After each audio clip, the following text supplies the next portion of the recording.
Cool Figure TV. Revolutionary salute.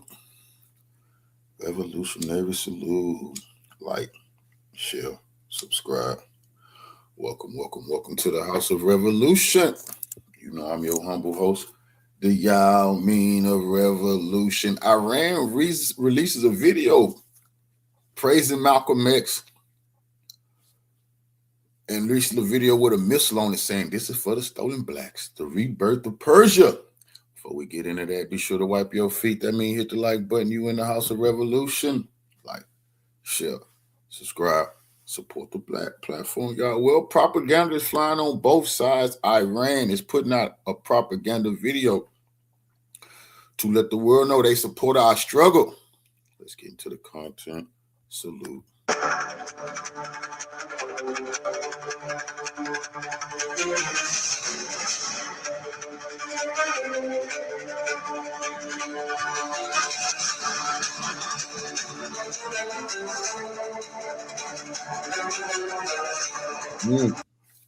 See, I seen them.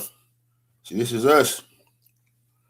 They got our revolutionary hero, Malcolm X, with a starring role in their video that they putting out to the world. And our brother Malcolm is saying, if you are neutral in a situation of injustice, you have chosen the side of the oppressor. That's a fact, brother Malcolm. See, the Iranians are praising Malcolm as a hero. And then in the next clip, this was so great. Salute. This was so great. The Iranians, and this is their propaganda video that they're using. They got the missile right here saying this is for the stolen blacks. They talking about us. And the missile that's going to be striking the colonialists, the genocidal U.S. and the usurpers, imposters in Israel. This is for the stolen blacks. Y'all see this right there? There you go. They released this.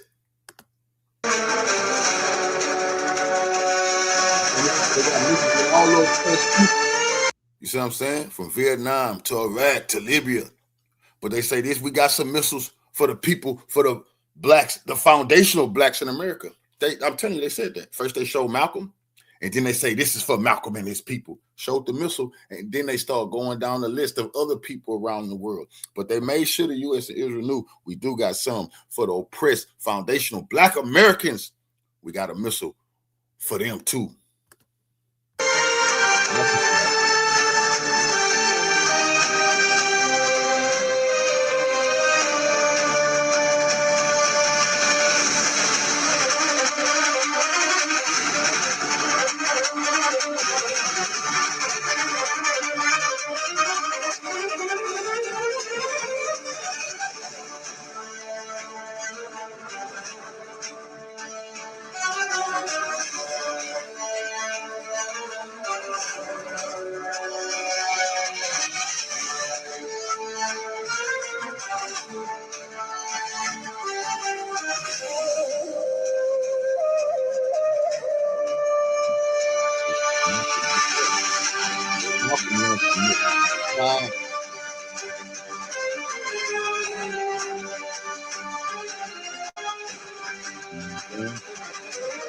They're saying we don't got them type of freedom fighters no more. That's true. They have to go to Malcolm because ain't nobody been carrying their weight over here like our great revolutionary heroes. And even Iranians know that. They're not carrying their weight over here.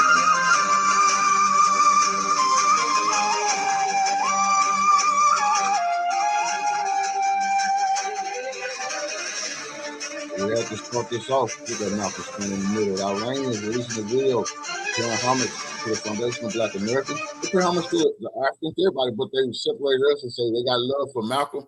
And then they had the missile showing this missile is for the stolen blacks, the ones that the political prisoners that was put in the bondage, you know. So that was a great thing that really warmed my heart. Now let's get into the devastation, destruction, the humiliation.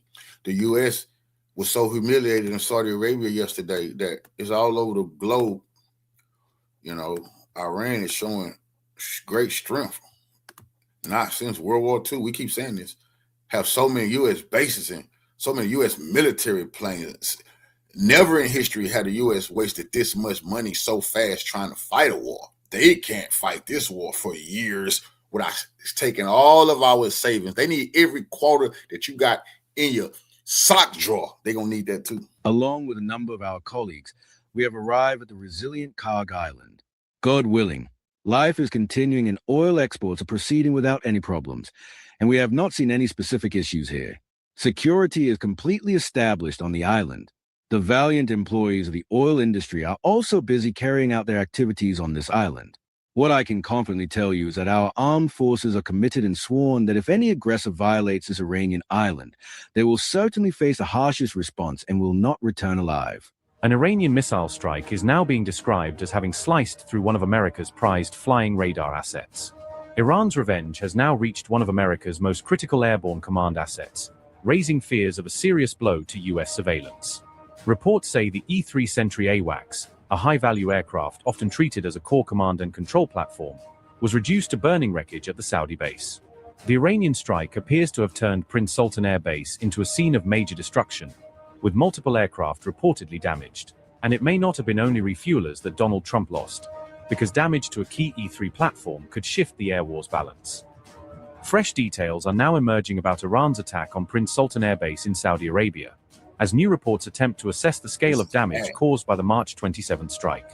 Iran's March 27th strike reportedly destroyed U.S. aircraft that could cost more than $1 billion to replace, making it one of the most serious claimed losses linked to the attack. The same strike may also have destroyed in U.S. military history. The U.S. ain't never took no billion-dollar losses in one day. Are you kidding me? That's not finance. They can't financially keep that up. And it can only get worse. You see, Iran is doing this, and a British military analyst said this on Sky News yesterday. That they said nobody has witnessed this, and they're trying to dig it into, turn a knife into Trump because he said they can do it alone. Like the world is not used to seeing America done so humiliatingly, like Iran is doing them. 3 stratotankers valued at around $80 million each, according to claims cited in reporting by Dropsite News. Photos that surfaced online reportedly appeared to show a destroyed Boeing E-3 Sentry at the Saudi Air Base, fueling speculation about a major blow to U.S. airborne command capabilities. According to those reports, the fuselage of the command aircraft appeared torn open and badly burned out, suggesting extremely heavy damage from the strike. Notably, the United States E-3 fleet is already considered strained, with only about half of its aircraft believed to be regular. When the U.S. military was helping Ukraine target, that was so dumb, target Russia, their planes like this that was sitting on their bases just out in the open. Oh, CNN was laughing how weak and vulnerable Putin has made Russia. Russia has never faced this type of humiliation. Oh, they was turning the knife that for the army to be able to do this to the great Russia. It shows the weakness of Putin. Okay. It ain't no fun when the rabbit got the gun. Can you hear Putin now? The humiliation. I mean, karma is a bitch. This is exactly what they was laughing at. Russia. And now their AWAC planes, they need so much. Do you see they kept saying Russia's losing all its valuable planes and stuff and its valuable military equipment fighting a lesser war with Ukraine. That was going to give NATO the upper hand. Well, the U.S.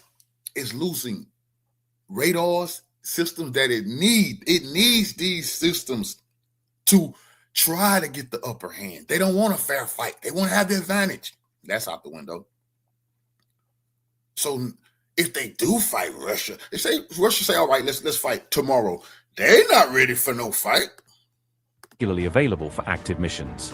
Reports also suggest that the US has only around 16 E-3 Sentry aircraft remaining, making any single loss especially significant for operational planning. The Iranian strike is also said to have hit as many as 6 KC-135 stratotankers, with reports claiming that 3 were damaged and 3 were destroyed. If confirmed, the strike could significantly affect US AWACS operations by weakening airborne surveillance, command coordination, and long-range threat tracking capacity.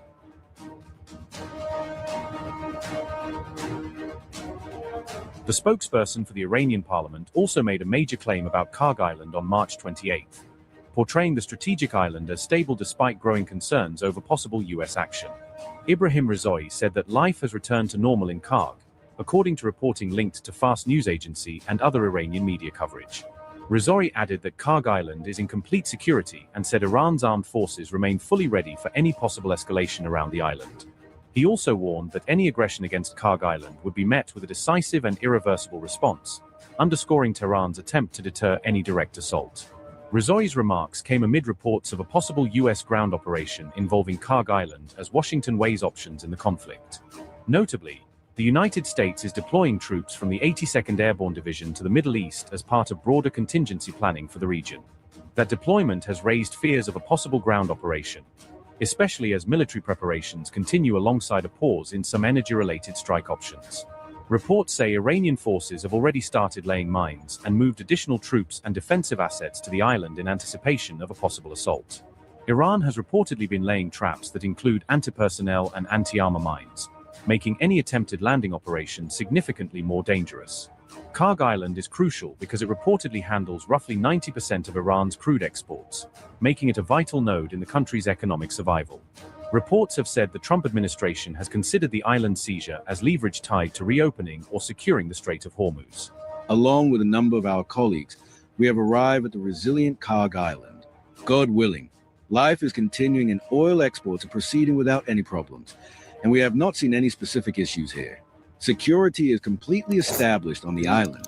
The valiant employees... Iran just released a message today.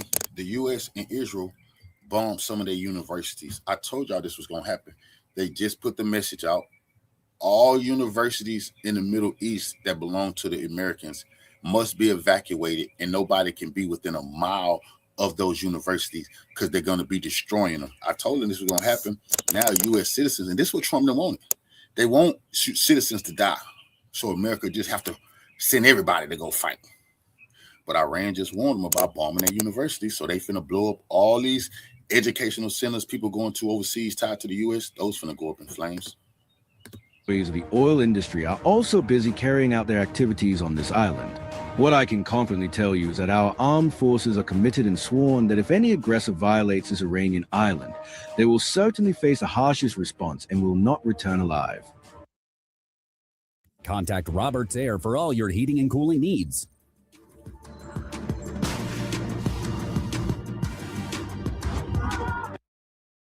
Meanwhile, Turkey, a NATO ally of the United States, said that the entire world is now paying the price for Israel's war, adding another layer of diplomatic pressure to the conflict. Once again, our region is the epicenter. The unlawful strikes against Iran pushed the region to the brink of a wider war, triggered by relentless Israeli escalation. We reject any scenario that drags regional states into a devastating conflict. Iranian actions affecting Gulf nations carry precisely this risk. Let us be clear, this may be the Israelis' war of choice, but the entire world is paying the price. As the conflict prolongs, the geopolitical and economic complications multiply at an alarming rate. From day one, we warned against this dangerous trajectory. This is a war engineered for Netanyahu's political survival, yet its burden unfortunately falls upon the rest of the world. This is precisely why we continue to call for utmost restraint. This conflict carries the potential to deepen wounds and divide nations whose destinies are intertwined in our region. At the same time, we declared our strong opposition to Israel's expansionist policies, particularly its latest aggression against Lebanon. To operationalize these efforts, we continue our constant high-level dialogue.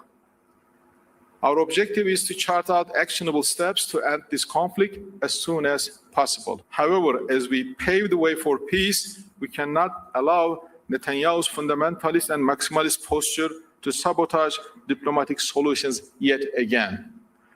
For too long, we have warned about this engineered chaos. The strategic objective here is to engineer a perpetual state of conflict designed to keep the nations of the region weak, Rising. divided, and vulnerable. This strategy of systemic destabilization must be stopped. We are confronted with a mindset that doesn't hesitate to target humanitarian workers, mediators, diplomats, and embassies. That impunity alone exposes how severe the structural erosion of the global order has truly become.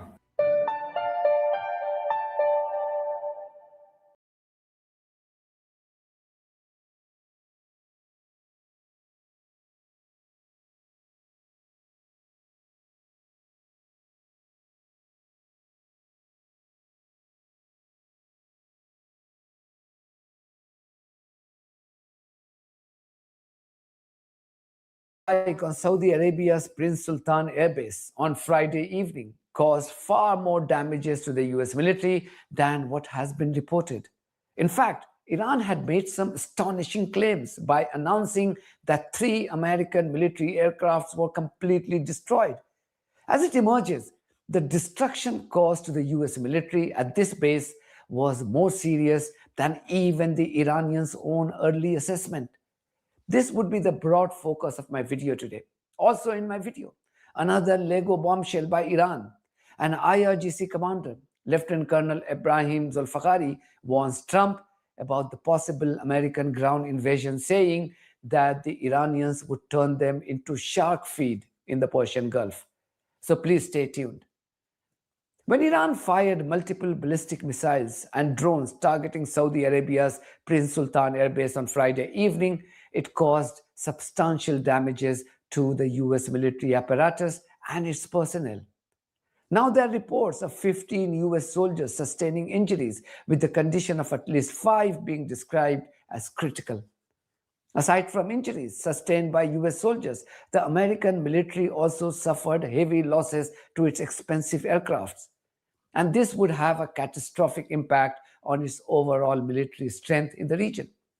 According to one former British military personnel, this could be the most successful retaliatory attack by the Iranians in this conflict against the Americans. So there's that angle. And then, of course, there's been a base attacked in Saudi Arabia. Again, a month in, we're just seeing all of this escalate even further. This one is particularly interesting, I think, because although there's been loads of attacks in the Middle East, we're not hearing about all of them because the rules are much more strict now about reporting from people's phones. But Prince Sultan Air Base, a really enormous air base, been there before, largely a big hub for US operations. Now, the reason we're hearing about it is 12 US service personnel got injured, 2 quite badly. But the real story is, okay, so what were the Iranians targeting here? And actually, when you strip it all back, it turns out it's these KC-1... 2 quite badly, they did. 35 tanker aircraft. And for a lot of people watching, they go, hang on a minute, why would you have one of these tanker aircraft? Why are they being targeted? Well, the key is because these are called force multipliers. Because when I was flying my military jets around, they're quite small wings. They've only got about an hour and a half of fuel. And the danger is therefore you run out of fuel, come home, you've got to turn the whole thing around, service it. If you can stop at a gas station in the sky, plug in, gas and go, and then go on again, you can do 3 or 4 trips on one sortie. And therefore, that's why they're called a force enabler. Now, the challenge is this isn't the first time the Iranians have targeted these. About 5 were damaged on the ground a week or so back. This time, reports suggest that there may be up to 3 of these destroyed on the ground and several others damaged. If, I re-emphasize, if that turns out to be true, this will be the most successful Iranian strike on American air power since the start of the war. So not only does it demonstrate Iran has still had capability to target something on a very well-defended base, but it doesn't look like the actions of a country that's on the verge of surrender. This British military expert's concluding words on Sky News says it all. This doesn't look like the action of a military which has been decimated by deranged Donald Trump or his terrorist Israeli master Benjamin Netanyahu. That's what they have been telling us all along, that they have completely degraded Iran's military capability. Kelly Greco is a senior fellow at Washington-based military think tank Stimson Center. In a series of tweets, she wrote that Iran damaged a US E-3 Sentry airborne warning and control system. This is very important. This is a flying radar and airborne command center that tracks threats and directs US air operations across entire regions. This system manages the entire air battle, tracking drones, cruise missiles, and aircraft across a 250. And they crying all over the news saying Russia is giving Iran, Russia is giving Iran intelligence to strike the US. It's so crazy that they would put that in the newspaper like that. Yeah, that's their ally. And you was doing it for Ukraine. But they want people to believe, like, see, this is why we're getting our ass kicked, because Russia won't stop. Well, you're giving Ukraine information, and that's not helping them win. You're losing because you just crappy at military objectives. That's why they're really losing. And your weapons are overpriced and don't really work in a modern battlefield. That shit probably would have been good for World War I. 50-mile radius and directing intercepts in real time. The US has only about 16 remaining, just 16, making each loss critical. This will cost the US military in excess of $1 billion to have it replaced. But there is no production underway at the moment. Its absence, therefore, would severely limit the American operations in the region. Greco's warning in this context is therefore quite poignant. She writes, and I quote, "Worse, Iranian strikes have already destroyed multiple ground-based radar systems in the region. E-3s are now compensating for the point people is making. Iran could hit anything they want on the ground, and you're talking about a ground invasion. This is the crazy. These are the craziest people in the world who look at U.S. soldiers as cannon fodder. Cannon fodder. Any U.S. troops stationed on the ground anywhere near Iran, much less in Iran, they're gonna get blown up. That's just a fact. They are facing something that they never even thought about because they've been believing their own propaganda. This is going to be a total nightmare that those troops don't deserve. They better refuse these orders. All that getting deployed, I'm starting to think these troops bro, if you don't want to come home, then do what you got to do. Because a fucking paycheck is not worth your motherfucking life. Some of these people has got to say, oh, hell no, man, I'm not finna do this. Those gaps too, flying double duty on an already overstretched fleet. This is a shrinking, irreplaceable capability, taking fire. End quote. The Iranians have also claimed to destroy 3 more KC-135 refueling aircraft, each costing at least $80 million. This is why experts are declaring this as the most lethal attack by the Iranians against the US military. The Prince Sultan Air Base has 2,000 to 3,000 US soldiers, mostly engaged in missile defense systems and logistical support. There are already fears that they may be the future targets of the Iranians, since they have now located their whereabouts. But far from learning from his mistakes, Trump is busy planning weeks of ground invasion in Iran. There is suspicion that American special forces would launch a limited ground invasion to destroy Iran's underground and underwater missile cities. But the Iranians, it seems, are a lot wiser this time around. IRGC's Khatm al-Anbiya Brigade spokesperson has just released a video statement warning Trump that his soldiers would be turned into shark feed in the Persian Gulf. بسم الله الرحمن الرحیم. ترامپ رئیس جمهور آمریکا بارها ایران را به عملیات زمینی و اشغال برخی از جزایر در خلیج فارس تهدید کرده است.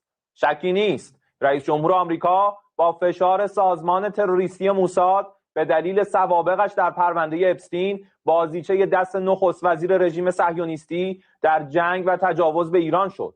رئیس جمهور آمریکا که معروف به دروغگوترین رئیس جمهور کشورهای جهان شده است و هیچ ثبات فکری و گفتمانی ندارد، به هیچ عنوان قابل اعتماد نیست و متاسفانه سران آمریکا به کسی اختیارات فرماندهی نیروهای مسلح را واگذار نمودند که به دلیل بی‌تعادلی، موضع‌گیری‌ها و تصمیمات خطرناک و غلط ارتش آمریکا را وارد باتلاق مرگ نموده است.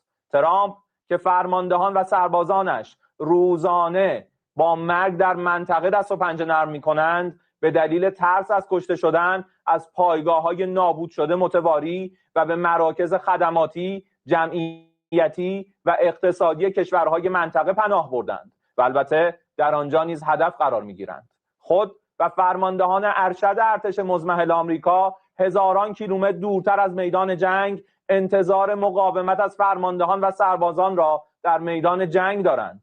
ترامپ موضوعی را یک روز صبح به طبل تهدید می‌کوبد و عصر همان روز عقب نشینی می‌کند. زمانی از مذاکره دم می‌زند و ساعاتی پس از آن تصمیم به اداره جنگ می‌گیرد. این فرد بی‌تعادل و کذاب خسارت‌های فراوانی را به مردم آمریکا، اروپا و کشورهای جهان به ویژه کشورهای منطقه غرب آسیا وارد نموده است. رئیس جمهور آمریکا ثابت کرده تنها زبانی که میشناسد زبان زور است. در مقابل تهدیدهای اخیر ترامپ مبنی بر عملیات زمینی یا اشغال هر نقطه‌ای از سرزمین‌های ایران که البته آرزویی بیش نیست، اعلام می‌داریم رزمندگان اسلام مدت هاست در انتظار چنین اقداماتی به سر میبرند تا ثابت نمایند که تجاوز و اشغال نتیجه جز اسارت تحقیرآمیز و قطعه شدن و مفقود شدن متجاوزان را در بر نخواهد داشت و فرماندهان و سربازان آمریکایی خوراک خوبی برای کوسه های خلیج فارس خواهند شد. بهتر از ترامپ، سران و فرماندهان ارتش آمریکا تاریخ ایران را یک بار مطالعه کنند و از برخورد ایرانیان سلحشور با متجاوزان در طول تاریخ درس بگیرند و در حلقه توهم رئیس جمهور نامتعادل آمریکا سربازان خود را به کام اسارت و مرگ نکشند و مردم آمریکا را به طور گسترده عزادار نکنند. نیروهای مسلح مقتدر ایران سرافراز و سربلند در صورت عملی شدن تهدید رئیس جمهور آمریکا به عنوان مظهر توهم و دروغ برای قلع و قم شدن ارتش شما لحظه شماری می‌کنند و من نصر الا من عند الله العزیز الحکیم. For Americans, the problem is worse than their inability to defeat the Iranians militarily. This conflict has revealed the complete takeover of the military and government by the Israelis. Don't take my word for it. Listen to Joe Kent, who recently resigned as the director of counterterrorism department in the Trump administration. What he is stating here is chilling. It's terrorist Netanyahu and not Trump who is controlling the US military operations in Iran. Because every Iranian leader that they target and they kill, I mean, Trump even said it today when he was at the plane side, when he was planeside, he was asked, who are you talking with inside of Iran? And he said, I don't want to name them because then they might get killed. Well, they might get killed by the Israelis because the Israelis don't want us to have a negotiation. This is crazy, Joe. It's insane. No, it's insane. This is crazy. It's insane. So the Iranians... You're saying that he's not saying that because if he names a name, the Israelis will kill them. I didn't say it. He said that. You're saying that we can't... That I just don't understand how... Like, essentially, you're saying we just need to tell them no. We have That's to. it. And not just tell them no, you have to take things away from them. You can't just say, because we've said no to them before. How forcefully? I don't know. I think it's pretty debatable. But right now, they're having their cake and they're eating it too. I mean, we are doing all the heavy lifting in this war for them, but we're also continuing to provide them so much military assistance. We're providing their defense package for them. So we have to go to them and we have to say, not just no, but you're going to run any strikes by us. And also, you're not going on the offense anymore. You're done being on the offense. If you're attacked, we'll back you up. If you guys want to do military operations on your own border, that's your country, fine. What takes place now in Iran, that affects us, that affects the GCC, that affects the Straits of Hormuz and world energy. You're done.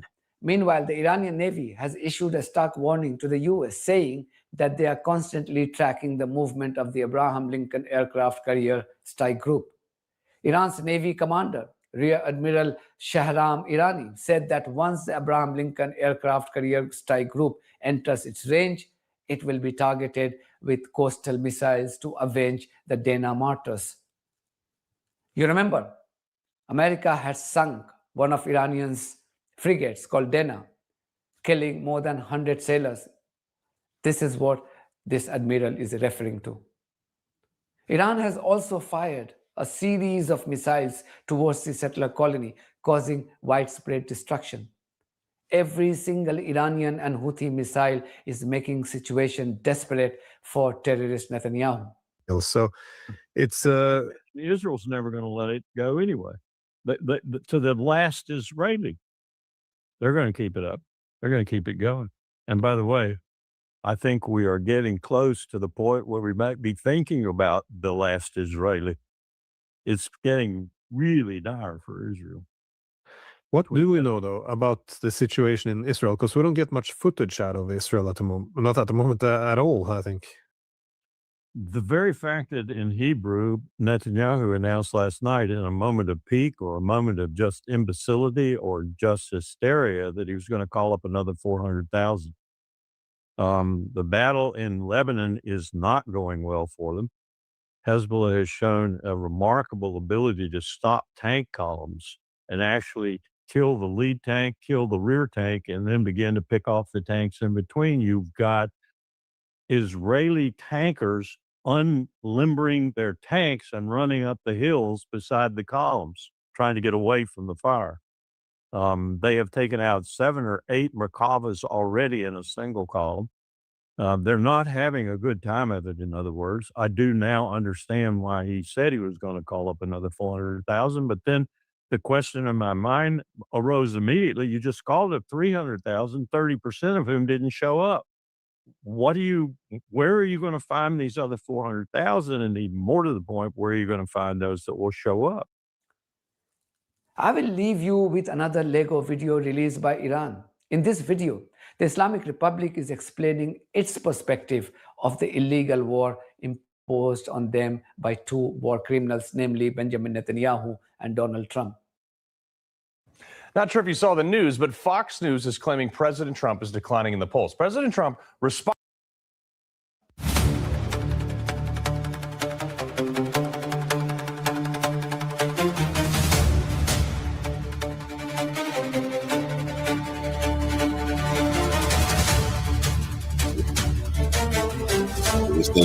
This they video they put out. This for all of the people around the world, oppressed people. I played this at the beginning. Got Malcolm right there. The Iranians have said Malcolm is their hero. See, they know we haven't had no real revolutionary since back in the day. We got to stand up straight, but they still respect us. Here's Malcolm saying, and they separated us. We are our own people. That's what this video proves. They already pay some homage to the Africans. This is the foundational Black Americans. This clip. If you are neutral in situations of injustice, you have chosen the side of the oppressor. You so right. Long live the great Malcolm. And in the next clip, they show Malcolm, and then they said, this is for the stolen blacks. This is for the enslaved FBA in America. We got a missile of liberation for them too. That was so great. Then they put everybody up. Then they start naming all the rest of the oppressed people around the globe, but they made sure. See, they keep distinguishing us from other people and letting us know they respect us because we are great freedom fighters. We got to get back to that, though.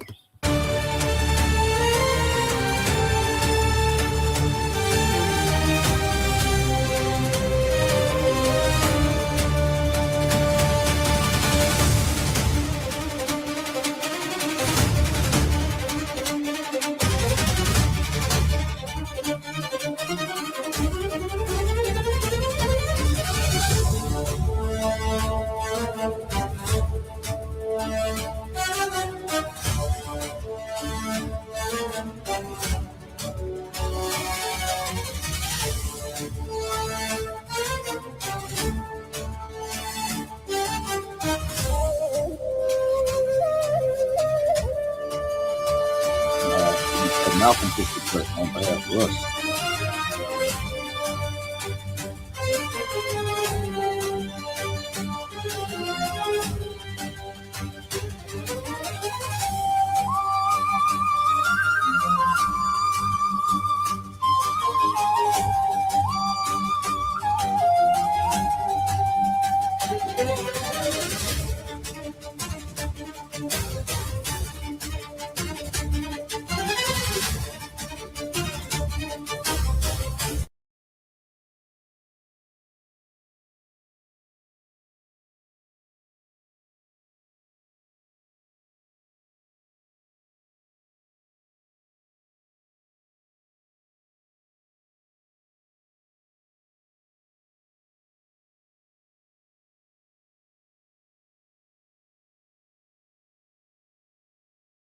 get you up to speed, but can we get this thing to slow down once it gets there? You're not going to stop anything with the brake signal.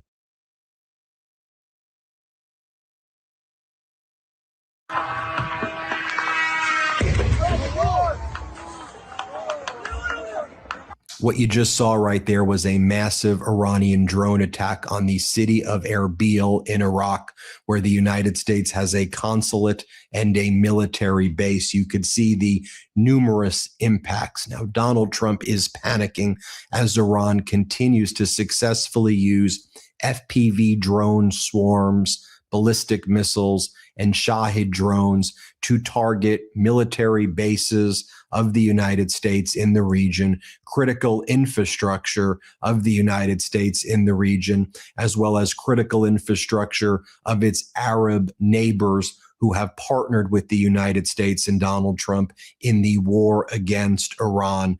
And folks, we have additional grim news from the perspective of the United States military.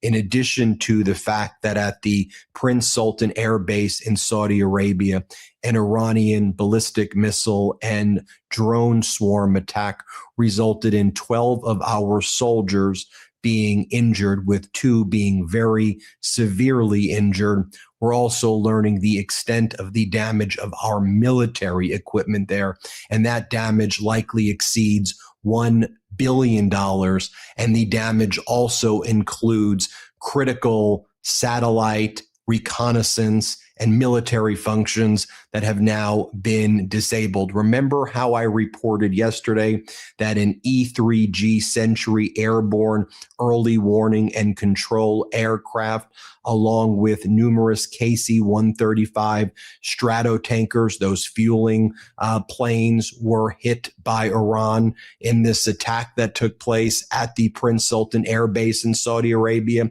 We didn't know the extent of the damage. Now we do. We can see the photographs from that base. And folks, it is a total loss. The E-3G Century airborne early warning and control aircraft with the U.S. Air Force's 552nd Air Control Wing, based out of the Tinker Air Force Base in Oakland. These people can't even protect their own bases, can't even defend themselves. Their base is destroyed all through the Middle East. But in their mind, they're going to go seize Iranian territory, defend that territory with no air defenses. I mean, this is just absolutely digging deeper, because they can't accept this humiliation. They're going to accept it, but how many lives is going to cost? How much financial disaster is going to be brought upon us before these imperialist, racist bastards just have to accept one of the most humiliating defeats in military history? They're saying they're the most powerful. Never forget that. They're saying they're the most powerful military in world history, and the Iranians are nobody, and they got the Israelis who are one of the most powerful. That's what they're saying. That is the story. Shit, I can't tell. Oklahoma, along with those KC-135s, were completely destroyed by the Iranian ballistic missile strike, and Iran likely got their information about where and how to strike from the Russians as the United States and Donald Trump continues to attack NATO and lift the sanctions from Russia for it to be able to sell oil.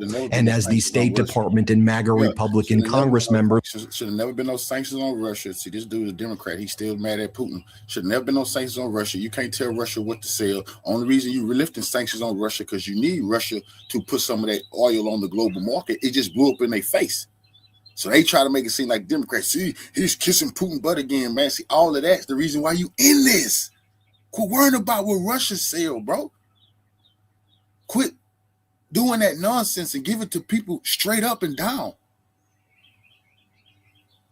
See, they whining about Russia's giving satellite data to Ukraine. Well, guess what? If you fight Russia, they don't need nobody giving them no satellite data. They got the data. See, all this whining don't fix the problem. We can tell you can't handle this. Is the real problem. If you can't handle the Iranians, why the fuck is you playing with the Russians? This is a wake up for the Americans. And everybody with people in the U.S. military, boy, they need to stop. They need to stop this and get another career. They're going to be fucking with Russia on Capitol Hill this past week invited the top leaders from Russia's Duma, basically their Senate, to tour the Capitol and to talk about economic cooperation together. The cooperation that the Russians see is cooperating with Iran to destroy American military assets and critical assets. You goddamn right, because you're doing it to them. See, what's good for the goose, good to the gander. Russians ain't wake up. It's Lindsey Graham who said killing Russians, and he said it on TV, was Zelensky, killing Russians is the best money that the Americans ever spent. You thought the Russians forgot that? You're dumb enough to start a war where now the Russians can get all their payback they ever wanted, and they don't even have to do nothing but help the Iranians. They can just finish off NATO and Ukraine. They can help Iran like they doing, and America got to pay the price. And these people going to come on TV and whine about why they're losing, why they stole our money and told us they're the most powerful military in the history of histories. And now we can see, damn, you can't even beat Iran. What you mean in the most powerful military in history? Right now, you're not more powerful than Iran. You're definitely not more powerful than North Korea. You can't fuck with China or Russia. Why are these people lying to us and stealing our money? Assets. Just take a look at the satellite imagery right here. This shows those KC-135 Stratotankers being destroyed. And then we know the Sentry was destroyed as well. Those E3, that E3 was destroyed. As Policy Tensor explains over here, the E3s are not just early warning systems, not just the eyes of the interceptor systems, and not just our eyes in the sky. They're airborne command posts that quarterback the entire battle. So when Iran is able to destroy them, it makes it almost impossible. These people had 8 radar systems in the world. I think THAAD systems or certain type of radar systems in the fucking world. 6 of them was in the Middle East. Iran blew up 6 of them. I mean, what is going on is destruction on a whole nother level.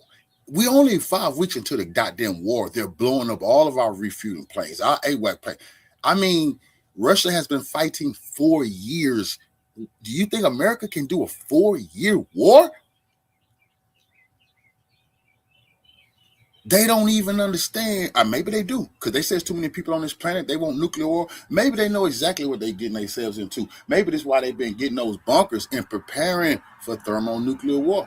Because I don't believe they won't take this line down. And if they use nuclear weapons, a bunch of nukes going to go off. North Korea done already warned these people, bro. Do you use nuclear weapons if you want to prosecute the war? But Donald Trump doesn't care about that. The USS Tripoli has just arrived in the CENTCOM region, and there is additional Marine Expeditionary Units on their way. The 82nd Airborne Division from Fort. Think they Superman? This ain't no fucking movie. Forget the Iranian military. The people who've been blowing all of this shit up all over the Middle East is called the Iranian Revolutionary Guard. The Iran military, the ground forces, they ain't really did nothing yet. They just waiting. Now, it is 280 or 260,000 Iranian Revolutionary Guard. Now, I know the U.S. is feeling themselves and they think they the toughest. And bro, you going to have to, you talking about paratrooping anywhere and doing special operations, maneuvers. They have the IRGC special fucking operations, and it's 280,000 of them. You're going to have to send way more than that to even have a chance of succeeding in any motherfucking thing. I don't want to see these U.S. troops getting captured and done real dirty, because that's what's going to fucking happen to them. They really feeling like Hitler, that they the supreme beings, and that fucking bubble is going to get busted, bro. Fort Bragg has been sent over into this region as well with the elite paratrooper unit.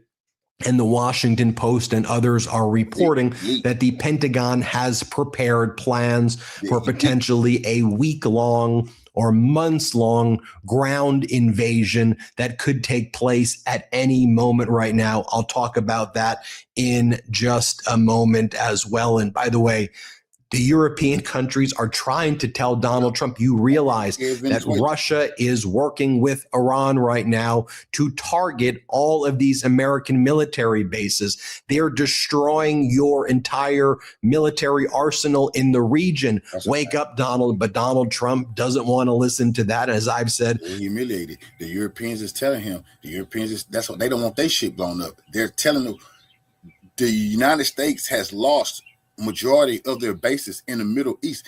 New York Times, Washington Post, Wall Street Journal, 13 U.S. bases, totally devastated. U.S. is hiding out in office spaces and hotels. Come on, man. This should be a shock to them, bro. What and the Europeans like, what? You talking about seizing an island? You can't even keep your bases safe. Donald Trump is a Putin bootlicker. Let's just go back to Iraq for a moment right here. Here is a different angle where you can see some of those Iranian drone strikes, which appear to be targeting that U.S. consulate in Erbil, which had previously been hit as well by Iran. Let's just play this clip right here. You can see it.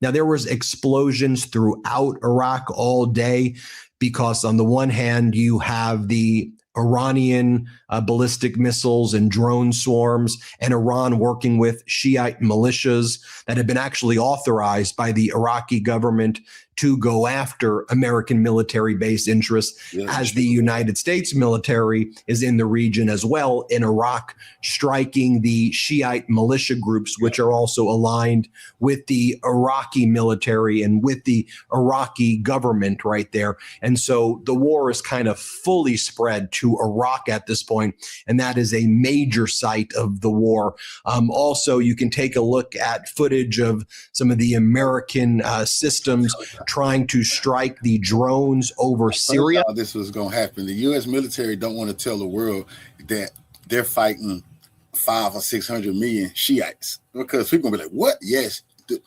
Iraqi Shiites, the Yemeni Shiites, the Hezbollah Shiites, they're in trouble, bro. The Iranian, the biggest Shiite dogs on the block, the Iranians, they're in fucking trouble, bro. They have plenty of soldiers willing to die. Revolution, religious decrees done been released. Yes, they have to deal with this now.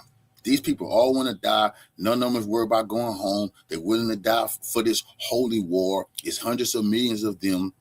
It's nowhere safe for the U.S., nowhere in the Middle East.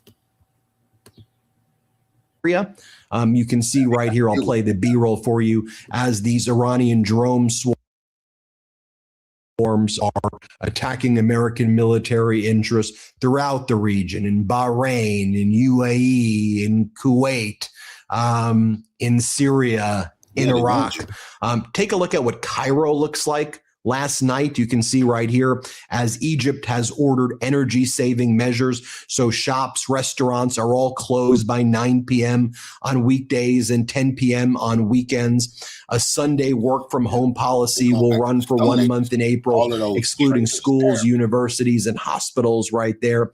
In Bahrain, they've confirmed earlier major damage to their aluminum facility after Iranian strikes. Aluminum Bahrain, one of the world's largest aluminum producers, said its facilities were damaged in an Iranian attack, with 2 workers sustaining minor injuries and assessments ongoing. So as we see the price of that Brent crude surging right now, $114 per barrel, $120. I wouldn't be surprised if this week it gets close to $125 or $130 per barrel. We've talked about the liquefied natural gas from Qatar Energy, and Qatar Energy being severely damaged. We've talked about fertilizer and helium. We also need to talk about things like aluminum as well.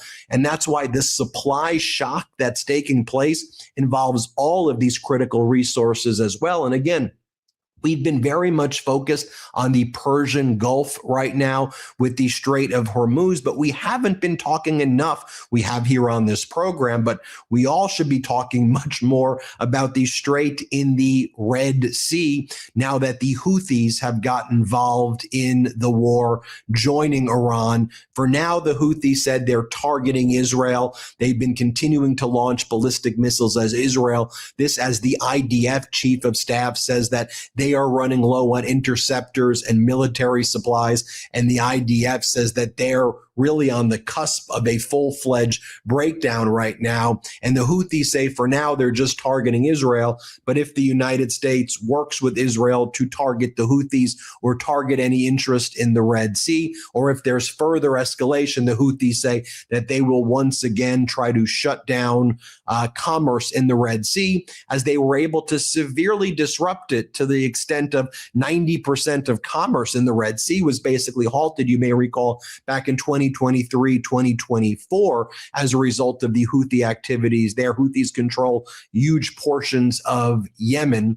And we'll see if they do that, because right now a lot of the big oil ships have been kind of diverted to the Red Sea. So if the Houthis shut that down, I think you're very quickly going to have $200 per barrel oil. Now, the head of Iran's parliament, MB Ghalibaf, he's out there mocking Donald Trump every single day in response to a social media post by Quaya M. Asif, who says, the goal of the war seems to have shifted to opening the Strait of Hormuz, which was open before the war, to which Iran's parliament leader, MB Ghalibaf, mocks Donald Trump in the United States and says they're playing 6D chess again with clapping emojis. They are just mocking Donald Trump and his regime. Donald Trump's response: the Pentagon is preparing for weeks of ground operations in Iran, U.S. officials tell the Washington Post, as thousands of American soldiers and Marines arrive in the Middle East for what could become a dangerous new phase of the Iran war, exposing U.S. personnel to an array of threats. You know the craziest part about this, bro? All of this is to look tough. They say they sending thousands of U.S. It was already 50,000 U.S. troops in the Middle East. You had 50,000 motherfuckers already in the Middle East, and they're running and hiding. But they want to play psychological games with Americans. We're sending more Iran pressure. Iran say they're chasing your soldiers. They're hiding out. You think they worry about enough? Whatever else you've seen, they just gonna be targets too. But it was already over 50,000 troops in the Middle East. All it is, we're sending 3,500 paratroopers. All this is bullshit, bro. Including Iranian drones and missiles, ground fire, and improvised explosive, should the decision be made by Donald Trump to escalate. It is deeply frightening that at this stage, Donald Trump seems inclined to escalate, and that he's the one who can basically give the thumbs up to do this when he's a completely, utterly deranged maniac who continues to attack NATO and attack Ukraine, praise Putin, invites the Russian Duma, sanction members of the Russian Duma to the United States, while Russia passes information over to Iran to strike the American military assets in the region. So yes, Donald, Russia, because right now, if I haven't heard the word collusion, I don't know what is at this point. Also, any potential ground operation, they're saying, might fall short of a full-scale invasion. It could instead involve raids by a mixture of special operations forces and conventional infantry troops, said officials. Options include the possible seizure of Karg Island, a key Iranian oil export hub in the Persian Gulf, and raids into other coastal areas near the Strait of Hormuz to find and destroy weapons that can target commercial and military shipment, with one official setting the potential timeline at a couple of months. So a couple of more months, which we know in Donald Trump speak, a few more days, a few more months, a few more years, that this thing could be never ending. But the Marines are also being prepared for a full-scale mobilization. And the Marines have sent a letter to all of the Marines right now saying you should start getting prepared for potentially a full-scale mobilization. As I mentioned, the USS Tripoli and other Marine expeditionary units are arriving in this region, potentially to support that ground invasion that could last for multiple months. Dan Lamoth of the Washington Post writes, in response to questions for that story about the ground invasion for multiple months, White House Press Secretary Caroline Leavitt issued the following statement to the Washington Post. It's the job of the Pentagon to make preparations in order to give the commander-in-chief maximum optionality. It does not mean the president has made the decision. well, he seems to be inclined to make this decision. Now, the Iranian Revolutionary Guard Corps also issued the following warning about American universities in the region after the United States and Israel targeted the Iran University of Science and Technology. You can see right here the significant damages of the Iran University. This should be all over the news. This warning that Iran done told all American tied universities in the Middle East. Abandon them. Don't be 1 mile near those places. They will be destroying those places. There are no innocent people in those places. Why? Because the U.S. and Israel decided to target their universities, and they're going to do whatever you do to them. They're going to do it to the Americans. So that's just Trump them did this. And its various schools, the Iranian Revolutionary Guard Corps issued this statement: the Zionist American invading forces, by bombing the University of Science and Technology in Tehran, have once again targeted Iranian universities. You will also recall that the day before that, the U.S. and Israel targeted Iranian steel, one of its big industries there. And then Iran said, well, that's why we're going to be targeting Bahraini aluminum and the Kuwaiti airport and things like that. The statement from the IRGC goes on to say, the rulers of the White House should know that from now on, all universities of the occupying regime and American universities in West Asia are considered legitimate targets until 2 universities are struck in retaliation for the 2 Iranian universities that were destroyed. We advise all staff, professors, students, and residents near American universities in the region to stay at least 1 kilometer away to ensure their safety.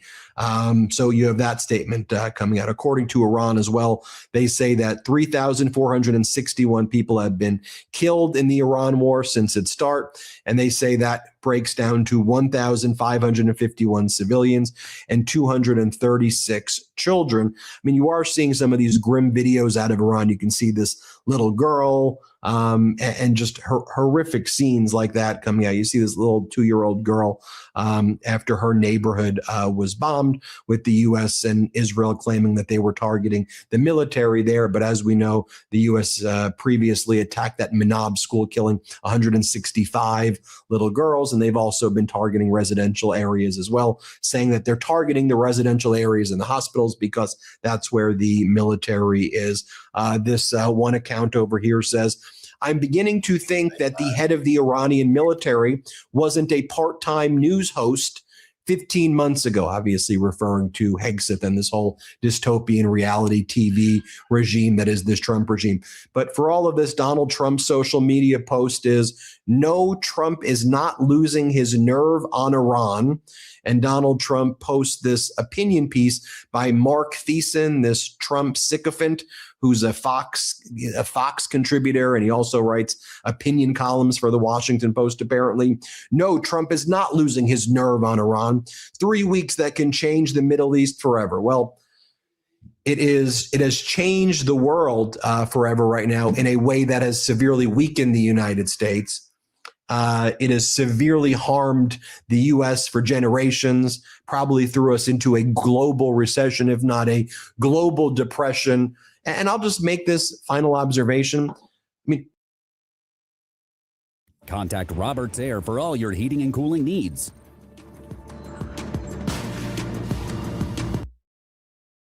Were we not watching what was happening in Ukraine? Was Donald Trump such a Putin bootlicker that he cannot actually see how warfare had changed? That warfare in 2025 and 2026 was drone-based, interceptor drone-based.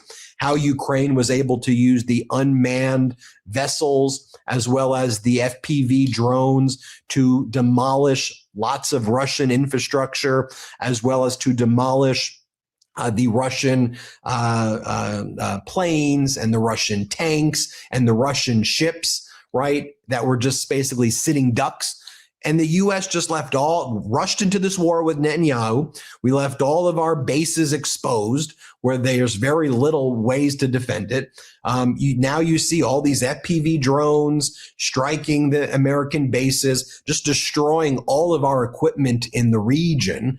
You see Iran transferring that technology to its militia groups. The militia groups in Iraq, the Hezbollah, others are getting access to these FPV drones that are now being utilized. And let's just face it, the war right now is a war not just in the Middle East, but everything is interconnected now. The war that's taking place there is definitely interconnected with the war that's taking place with Putin's invasion of Ukraine. The difference between Russia and the U.S.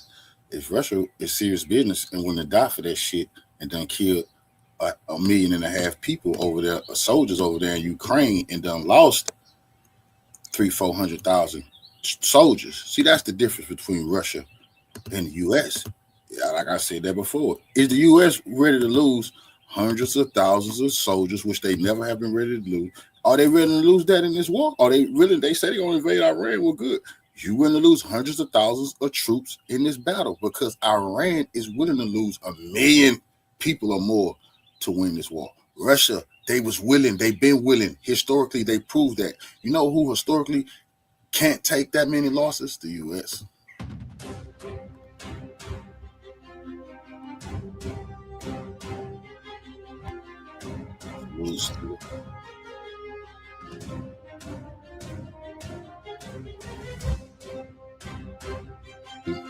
Zelensky butted into this. Got a lot of Ukrainians killed. A new twist in an already explosive war. Iran now claims it has struck not just American targets, but a foreign military asset inside the Gulf, a Ukrainian anti-drone system depot allegedly destroyed in Dubai. If true, this marks a dangerous expansion of the battlefield, pulling yet another global player into the conflict.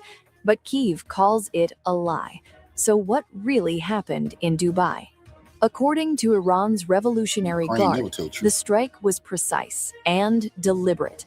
A joint operation by aerospace and naval forces targeted what Tehran calls a Ukrainian anti-drone system depot supporting U.S. forces in Dubai. Iran claims the facility was destroyed and that 21 Ukrainian personnel were present at the site. The fate of those inside? Unknown, but feared dead. But Kyiv has firmly denied the claim, calling it disinformation and lies. Ukraine's foreign ministry says this is part. Zelensky had the nerve to tell his people that on TV last year that only 30 to 40,000 Ukrainians have been killed. I mean, even the U.S. was pissed that he said that, bro. Like, man, you lost 1 million and some people. You was keep chasing people down the streets, beating them, dragging them to your army. See, the Ukraine lies a lot.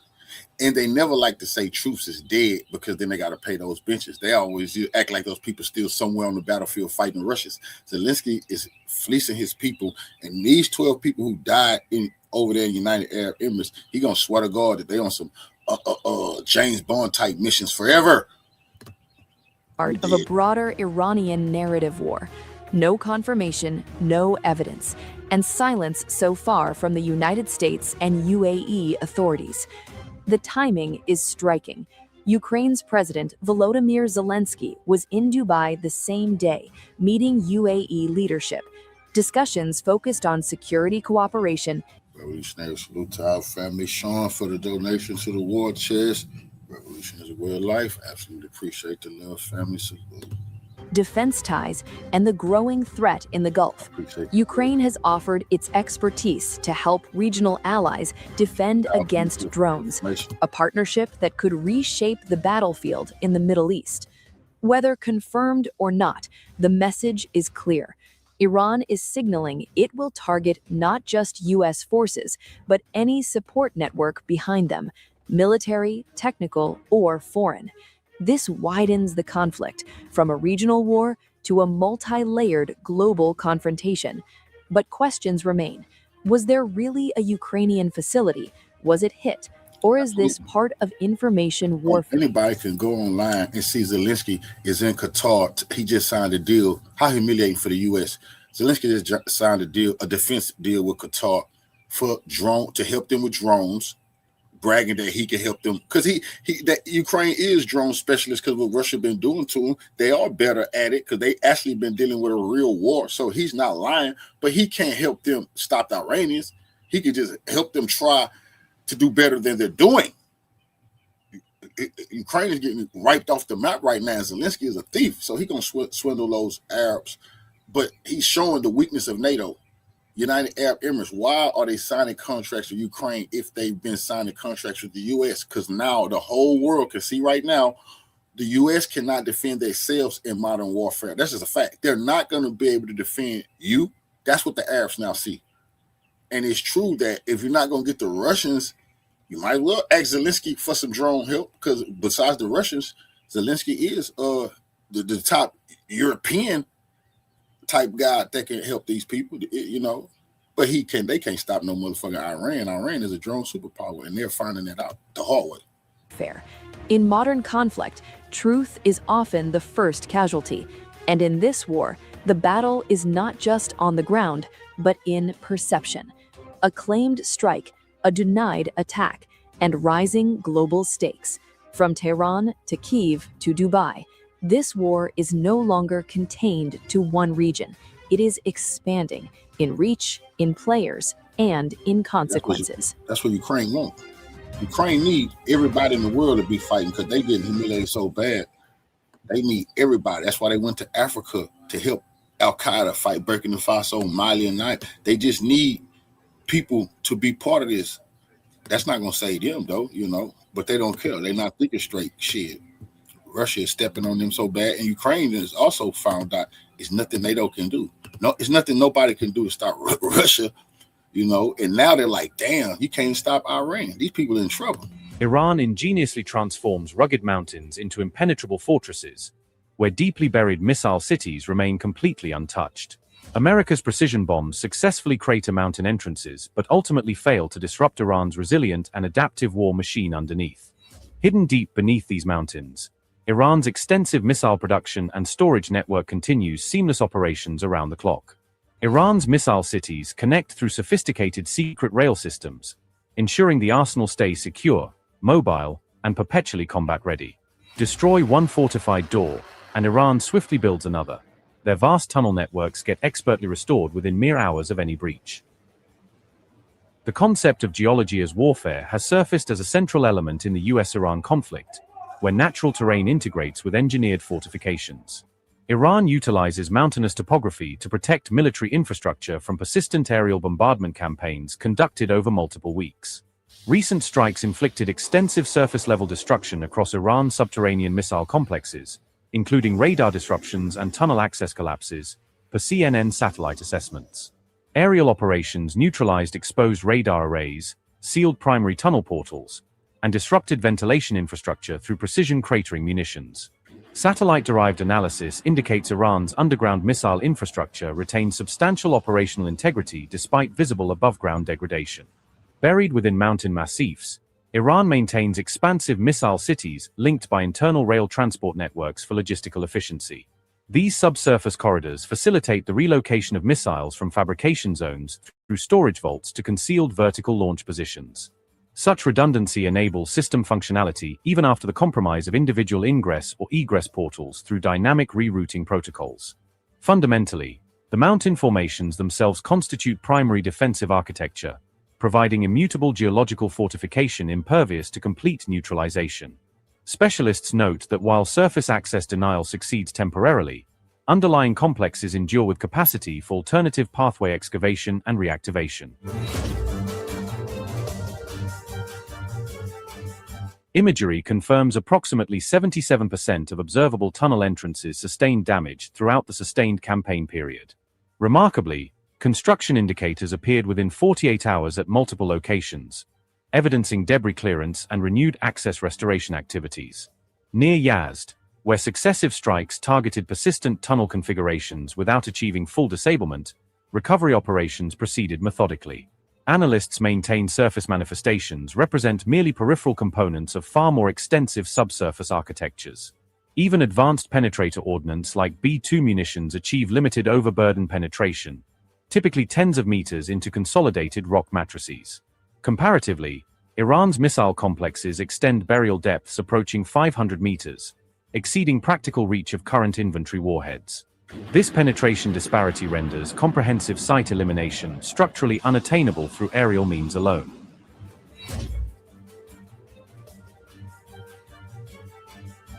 Iran's fortified missile complexes persist operational amid documented strain on regional defensive postures across the Middle East theater. As Iranian missiles breach key layers, tough questions are now being asked about how reliable Israel's David Sling shield really is under sustained attack. David Sling was originally built as a mid-range workhorse, meant to catch heavy rockets, cruise missiles, and complex drones before they reach cities. After it famously downed an Iranian missile in the June 2025 conflict, Israel began pushing David's Sling into longer-range, higher-stakes interception roles. Officials repeatedly argued that its interceptors are cheaper than Arrow's space-kill missiles, making it the smart choice for many threats. Yet in this war, several major failures have left wounded Israelis on the ground, puncturing that clean success story. The strikes on Dimona and Orod on March 21st are now cited as emblematic David Sling failures under real combat pressure. Israeli reports later confirmed that David Sling was the specific layer that failed to stop those incoming missiles. Defense analysts stress this is not one freak miss, but multiple major failures that repeat the same pattern. Officially, Israel still cites a roughly 90% interception rate, yet dozens of impact incidents have caused casualties during this war.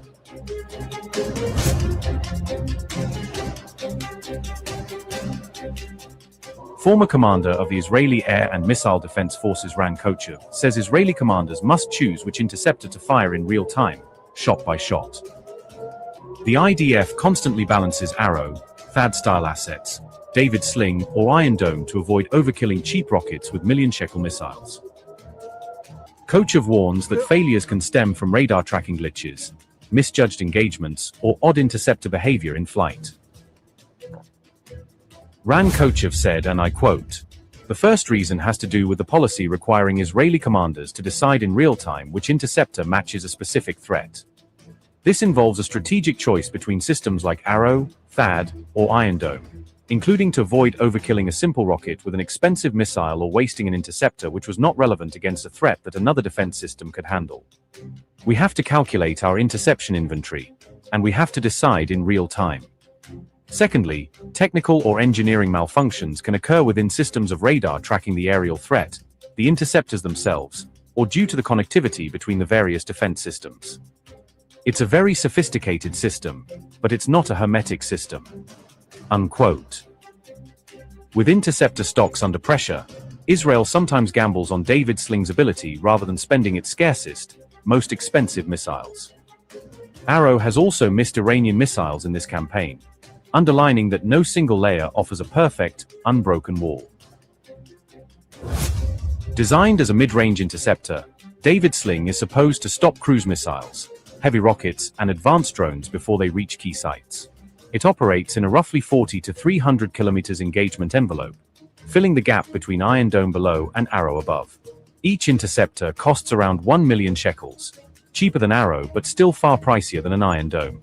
The system uses a dual-stage missile with hit-to-kill guidance and agile steering, built to chase maneuvering targets at high speed. Arrow 3 sits at the top of the shield as a long-range, high-altitude killer for Iranian-class ballistic missiles. It aims to destroy incoming warheads outside the atmosphere, reducing dangerous debris over Israeli cities. Each Arrow interceptor is estimated at roughly 2 to 3 million shekels, and overall inventory remains limited. Because of that cost and scarcity, the IDF avoids using Arrow 3 on anything short of truly strategic threats.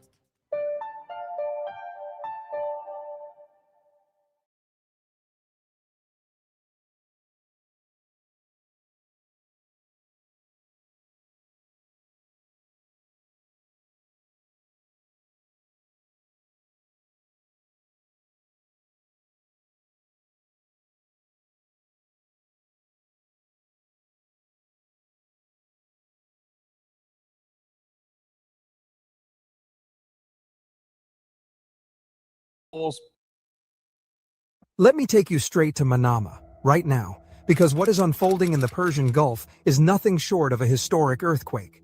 In the last few hours, the unthinkable has happened.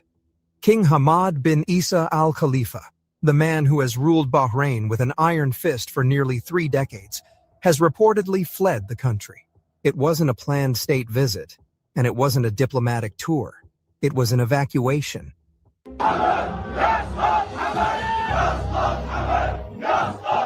They are determined to make this a permanent place of protest.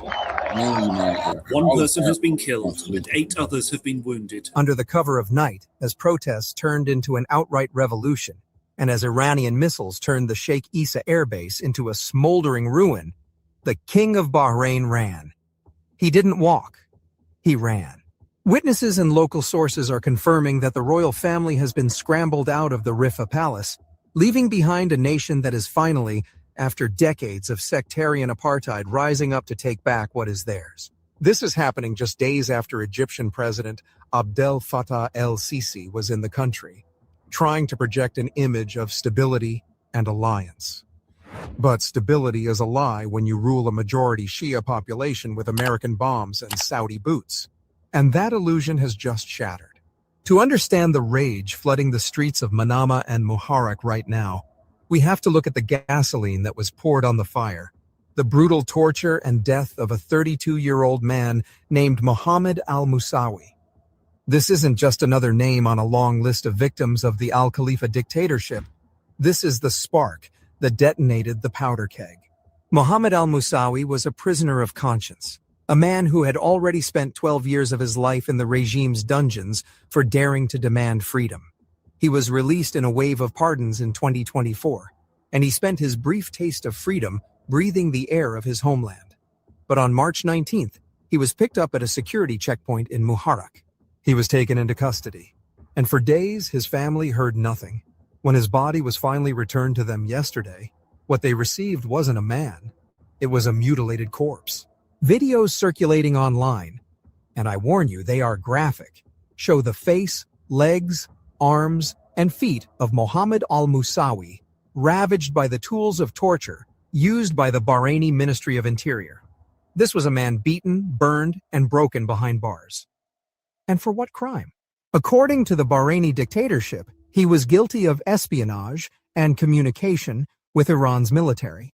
They accused him of being a sleeper agent, of being a traitor to a regime that views the very existence of its Shia majority as an act of treason. They fabricated cells and organizations to justify the murder. But the streets know the truth. Mohammed al-Musawi is the first martyr of this new intifada. His funeral in Muharraq today wasn't a somber procession. It was a war cry. Thousands of mourners turned into protesters, and protesters turned into revolutionaries, flooding past the security forces who are now reportedly retreating to protect what's left of the royal palaces. If you are watching this, you know that the truth is being buried under the rubble of Western propaganda. We are one of the only channels bringing you the raw reality of what is happening in the Persian Gulf. The empire doesn't want you to see these images. They don't want you to know that the people of Bahrain are finally breaking their chains. We need your help to keep this message alive. Hit that like button, not just for the algorithm, but to tell the establishment that we see through their lies. Share this video with everyone you know. Drop a comment. Even if it's just a dot or a single word of solidarity for the people of Bahrain, let them know we are watching. And if you haven't already, subscribe to this channel. Subscribe to support honest journalism. Subscribe because the corporate media will never tell you the truth about the wars being fought in your name. Now, if you want to understand why we are here today, you have to understand the rot at the core of the Al-Khalifa dynasty. This is a family that has been clinging to power through a mix of British colonialism, American militarism, and Saudi bribery since the 18th century. But the modern story is the story of a Sunni minority that rules a Shia majority through fear and foreign intervention. King Hamad, who just fled, inherited a country that was always a powder keg. In 2011, during the Arab Spring, the people of Bahrain rose up, occupying the Pearl Roundabout, demanding not to topple the monarchy, but simply to have a constitutional government, a voice, a seat at the table. How did the Al Khalifa respond? They begged Saudi Arabia to invade. The Saudi military rolled across the King Fahd Causeway with tanks and troops, crushed the protest, and helped the Al Khalifa regime impose a brutal security lockdown. That was the moment the West showed its true colors. Obama said nothing. Biden said nothing. Trump, who came later, called the king a great friend. The regime didn't just survive. It thrived because it understood one simple truth. The United States doesn't care about Bahrainis. It cares about the base. So the dynasty has spent the last decade and a half doubling down on sectarian division. They import Sunni mercenaries from Pakistan and Syria to staff the security forces, pitting foreigners against the local Shia population to break any sense of solidarity. They tell Washington that any reform is a victory for Iran, and they use the fear of Tehran to justify the imprisonment of children. It is a house of cards held together by American air power and Saudi oil money. But those cards are falling. Now, let's talk about the elephant in the room, the gaping silence from the Western media, and help the Al Khalifa regime impose a brutal security lockdown. That was the moment the West showed its true colors. Obama said nothing. Biden said nothing. Trump, who came later, called the king a great friend. The regime didn't just survive. It thrived because it understood one simple truth. The United States doesn't care about Bahrainis. It cares about the base. So the dynasty has spent the last decade and a half doubling down on sectarian division. They import Sunni mercenaries from Pakistan and Syria to staff the security forces, pitting foreigners against the local Shia population to break any sense of solidarity. They tell Washington that any reform is a victory for Iran, and they use the fear of Tehran to justify the imprisonment of children. It is a house of cards held together by American air power and Saudi oil money. But those cards are falling. Now, let's talk about the elephant in the room, the gaping silence from the Western media. Where is CNN? Where is the BBC? Where are the headlines demanding democracy and human rights? They are silent. They are mute. And they are mute for one reason, and one reason only. Bahrain hosts the United States Navy Fifth Fleet. That's it. That is the entire explanation for the hypocrisy that stinks to high heaven. For years, the American establishment has fed us a narrative that they are the global champions of freedom, that they weep for the people of Iran under the tyranny of the Islamic Republic. They pour billions into propaganda. They sanction nations. They even launch wars in the name of democracy. They don't see a population crying out for liberation. They see a strategic asset. They see a parking spot for their warships and a launching pad for their illegal genocidal war on Iran. The silence is complicity. The silence is an endorsement of the torture that killed Mohammed al-Musawi. The United States wants democracy for the people of Iran because Iran refuses to bow to Washington. But for Bahrain, a country that acts as a mercenary base for American power, silence is golden and dictatorships are rewarded. And here is where the hypocrisy gets even more absurd. While the Al Khalifa regime is crying about peace and neutrality, claiming they are just a small, peaceful nation trying to stay out of the conflict, they are literally allowing their desert sands to be used as a launch pad for attacks on the Iranian people. For weeks now, the United States has been using Bahraini territory to stage airstrikes against Iran. The Sheikh Issa Air Base, located just south of Manama, has been a central hub for American fighter jets, bombers, and drones that are currently dropping ordnance on Iranian infrastructure. The king stood up and pretended to be a mediator, pretending that Bahrain was a neutral party, a voice of reason. But his country was the forward operating base for an illegal war of aggression. It was only a matter of time before the Iranian military responded. And respond they did. We are now seeing reports that Iranian missiles and drones have devastated the Sheikh Issa Air Base. We're not talking about minor damage. We are talking about the destruction of command centers, the obliteration of aircraft fuel depots, and hangars housing advanced P-8 surveillance aircraft and MQ-9 Reaper drones being blown to pieces. Video footage shows massive plumes of smoke rising over what used to be the headquarters of the U.S. Navy's Central Command. I I'm not really a cupcake, but I am super baked, thanks to Mood Can. Mood is third-party tested. The irony is lost on no one. The king invited the Americans to use his country as a shield to attack Iran, and Iran simply knocked the shield out of his hand. He bet his kingdom on the idea that the U.S. military could protect him, but the U.S. military couldn't even protect its own hangars. As the king flees, the question on everyone's mind is, where is he going? He isn't going to a summer home in Europe. He's going to Saudi Arabia. He's crossing that same causeway that the Saudi tanks used to crush his people back in 2011, but this time, he's running in the opposite direction. He will seek refuge in Riyadh, hoping that his Saudi patrons will find a way to prop him up. But even Riyadh is on fire right now.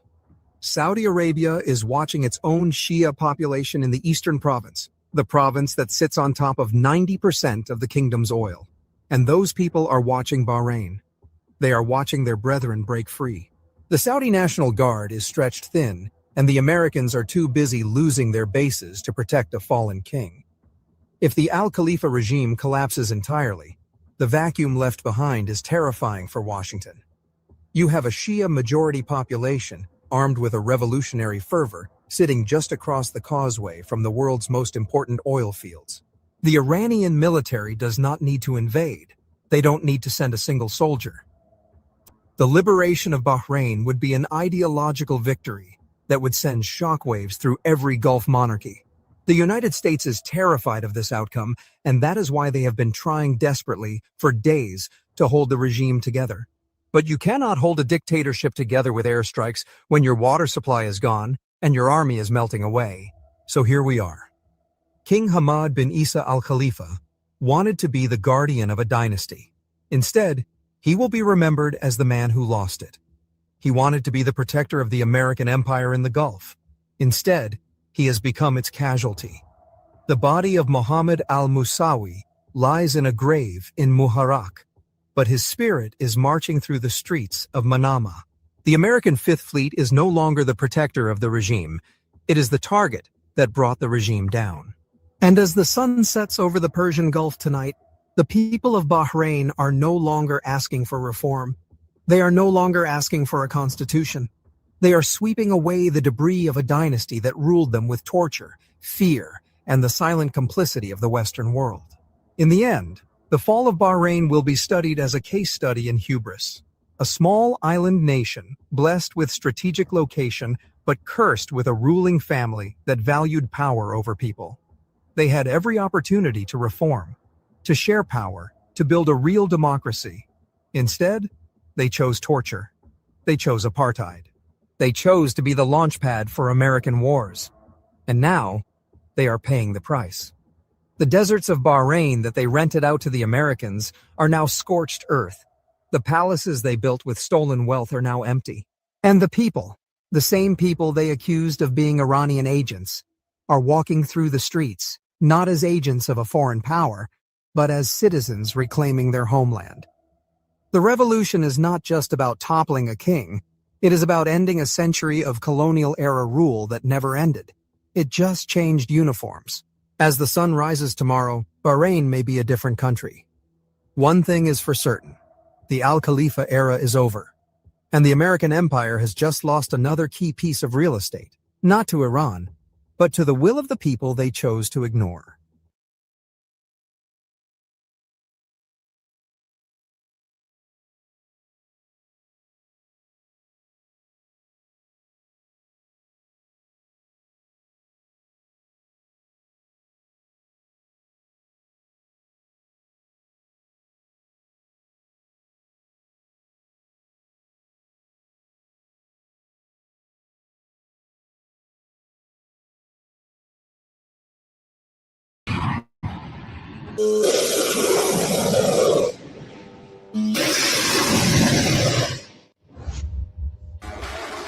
On Friday, IRGC launched a combined precision missile and drone operation in its 84th decisive wave, costing the U.S. significant losses amounting to hundreds of millions of dollars.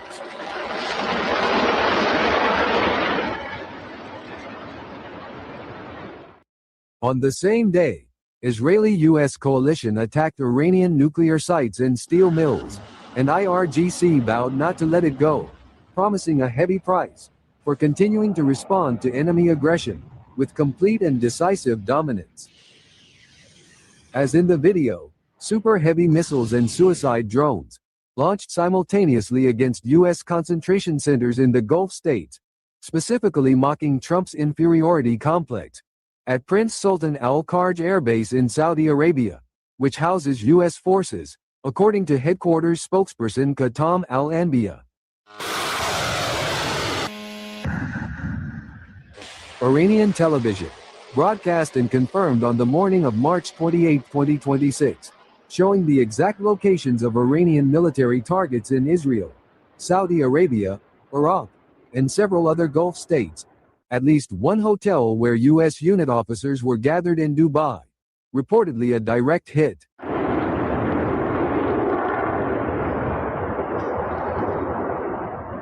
Specifically at Al Kharj base, it seems this time the U.S. has to swallow a bitter pill, suffering losses of more than $700 million, where IRGC spokesman confirmed that direct hits destroy 5 U.S. air fleets and several fuel tankers. Satellite imagery and pictures have emerged online, confirming the destruction of several aircraft, at least one E-3G Sentry plane known as AWACS, with the ability to identify and command and control air-based aircraft, was 100% destroyed. The damage indicates that the projectile hit near the tail, where sensitive instruments are located, including the ANAPY-2 surveillance radar. One KC-135 refueling aircraft was reportedly destroyed, while 3 others suffered serious damage and were inoperable. In addition, several media and local sources confirmed that around 10 to 12 American soldiers were injured, including 5 personnel in serious condition. Iranian Revolutionary Guard in its statement promised a stronger response to any U.S.-Israeli attack, reportedly even targeting the Iranian University of Science and Technology in Tehran on Saturday.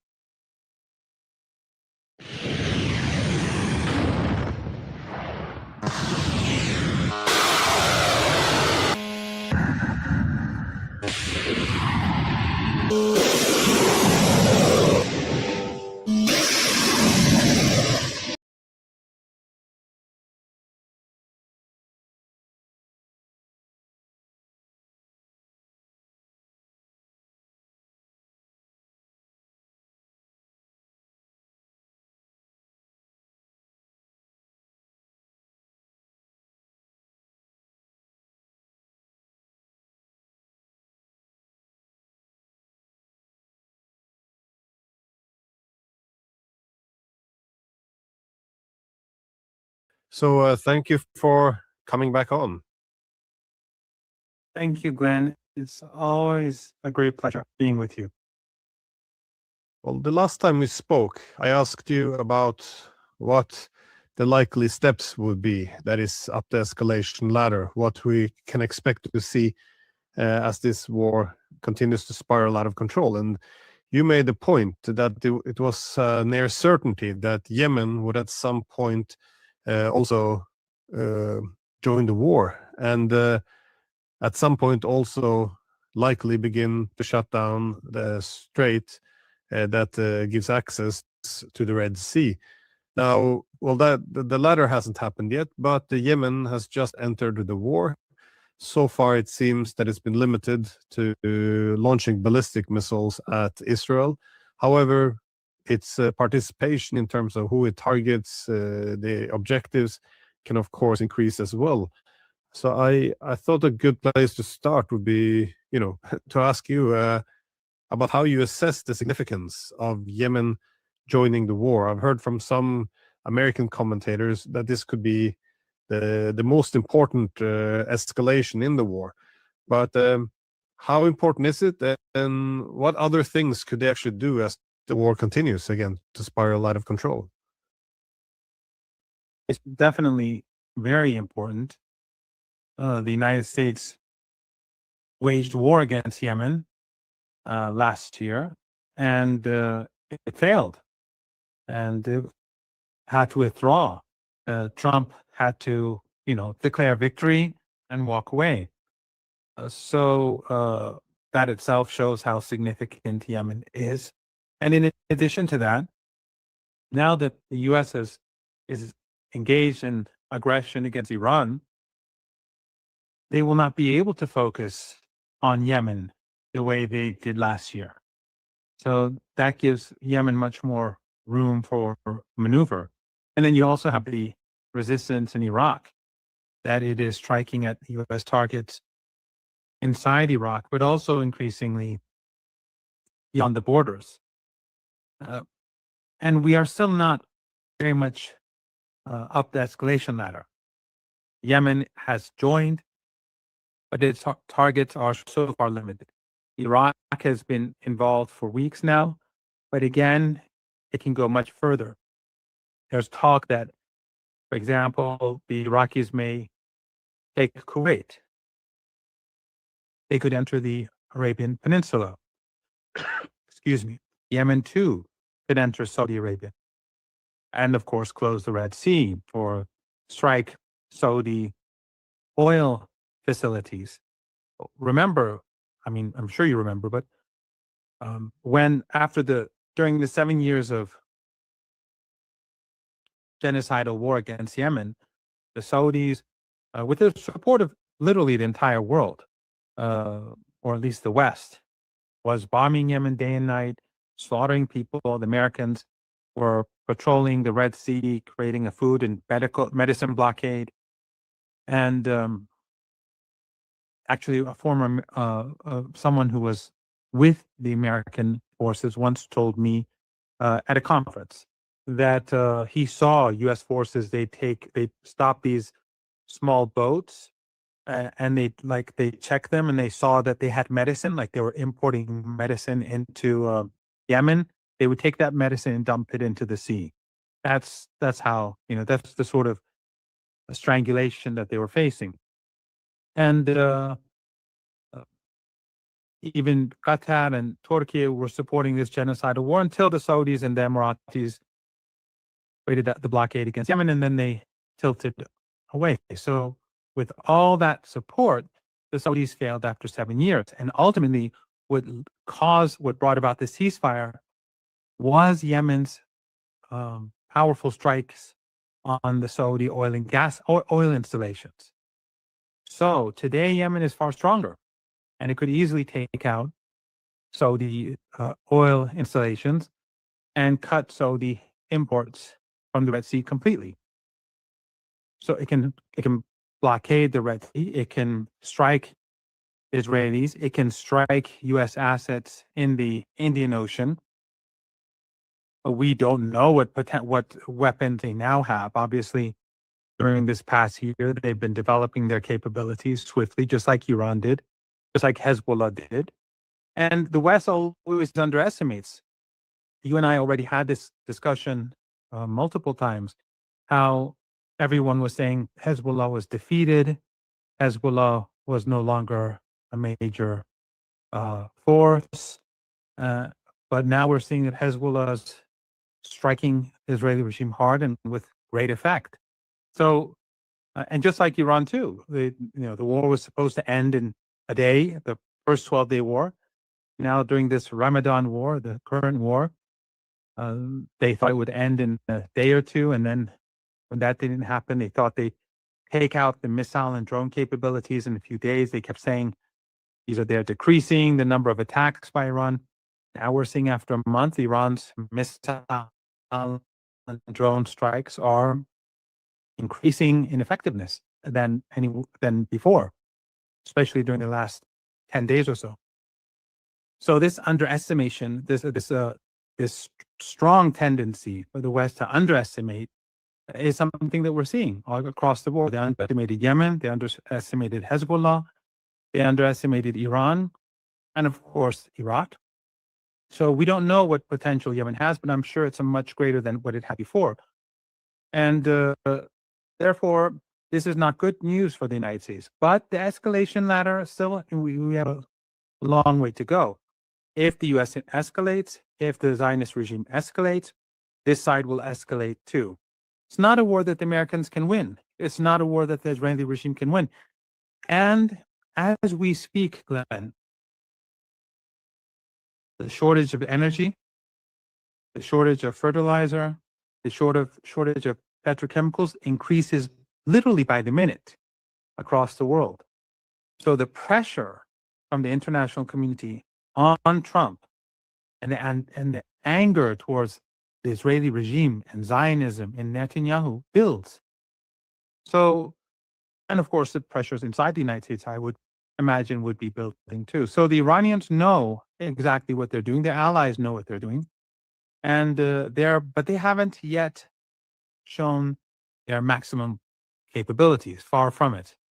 They're just trying to manage the escalation. But I think it's there's no doubt that they have escalation dominance.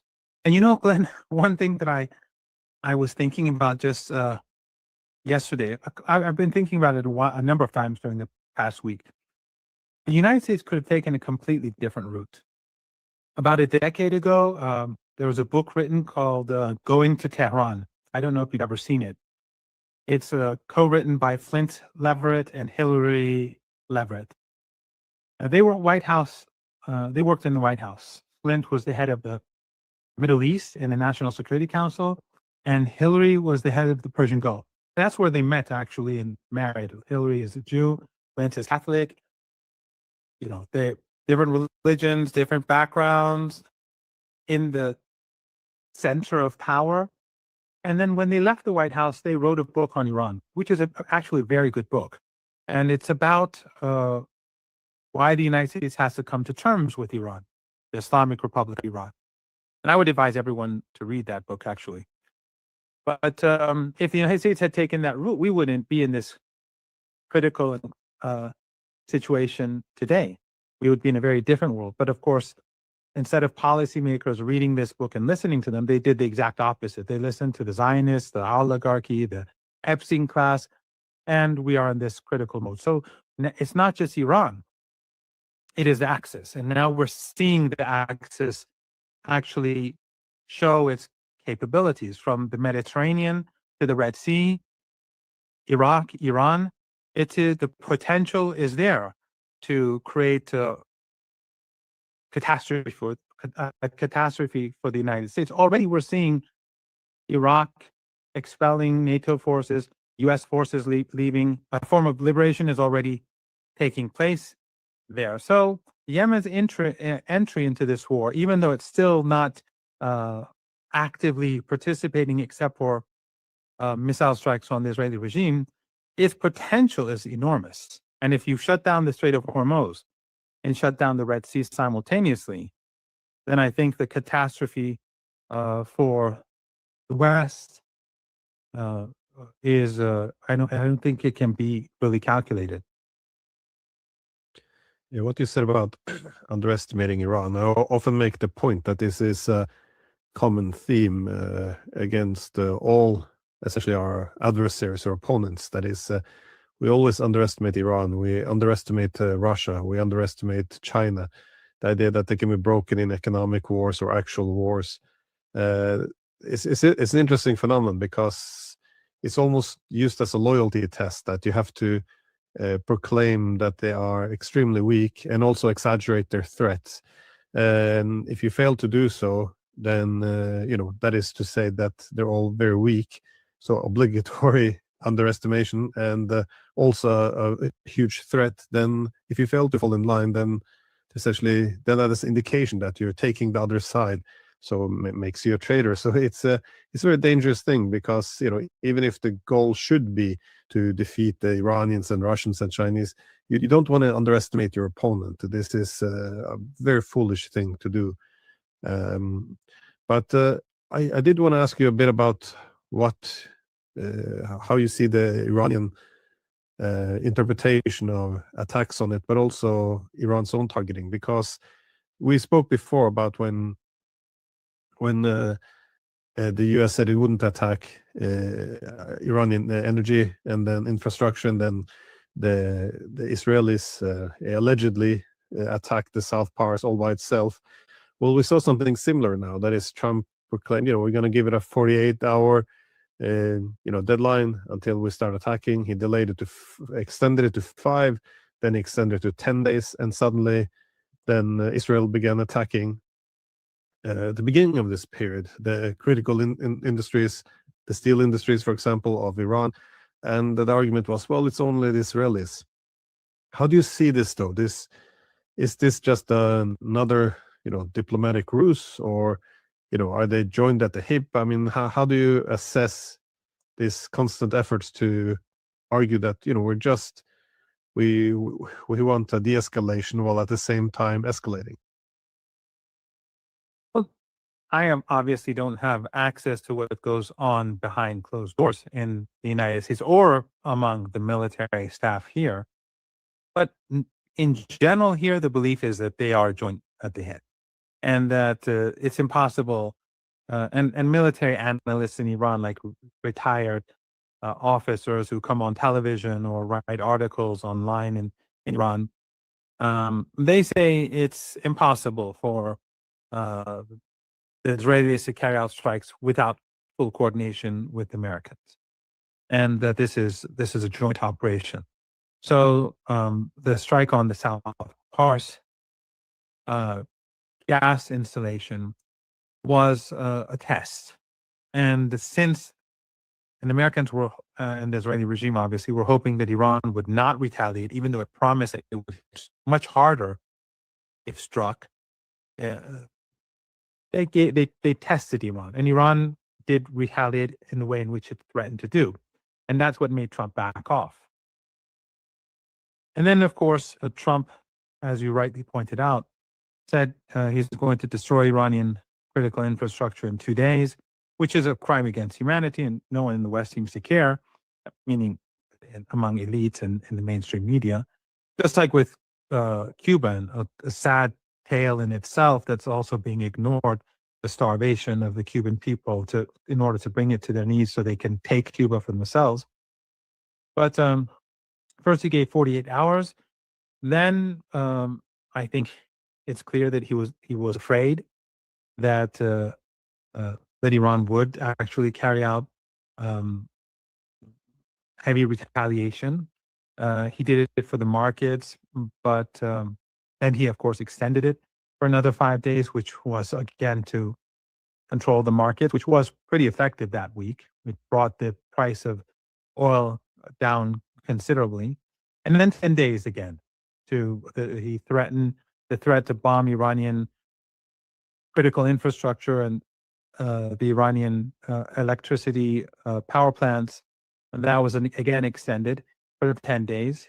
And that, I think, is basically for 2 reasons, possibly. One is obviously to control the markets, because Iran's retaliation would be devastating for oil and gas and the capability for the Saudis and the Emiratis and the Kuwaitis and the Qataris to export in future. So, because right now, if there's a deal, let's say at some point the Americans meet Iran's demands and it comes to an end and they open the Strait of Hormuz, energy can gradually be exported, and it'll take some time, but a lot of the problems will decrease over a year or so, perhaps. I don't know the details, or I'm not an expert, but if the fighting intensifies, obviously these installations will be destroyed, and therefore opening the Strait of Hormuz at some point would be meaningless. So I think he backed off again, but I think he's also waiting for the extra troops to come in, and then he wants to carry out an assault. It was believed that it's possible that he may carry out the attack during these nights, or that he may wait till the other forces come in, and then possibly he would strike critical infrastructure as he launches attacks to capture Iranian territory. So there are many different scenarios that are being discussed in Iran, but I think that it's clear that if there's escalation on behalf of the Americans, the Iranians are going to escalate. And so just a couple of days ago, when they struck the Iranian factories, the Iranians have been retaliated. They destroyed the aluminum complex, well, badly damaged it in the Emirates, in Bahrain, and it will continue. Or, for example, they've begun to bomb Iranian universities, and they bombed an important university in Tehran. And so now the Iranians are saying we're going to bomb American universities in the region, American and Israeli universities. So the Iranians, every time they strike back. So that is a deterrence. But again, we don't know where this is going to go because Trump is constantly changing his opinion. And right after he said we're going to wait for 10 days, he hasn't struck the electrical infrastructure, the electricity power plants, but they are attacking key factories and key infrastructure in Iran.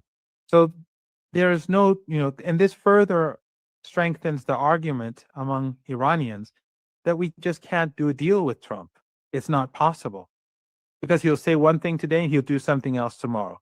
Just like the JCPOA, a U.S. commitment, he tore it up. Just like the 12-day war, we were negotiating, but he was secretly plotting against the country.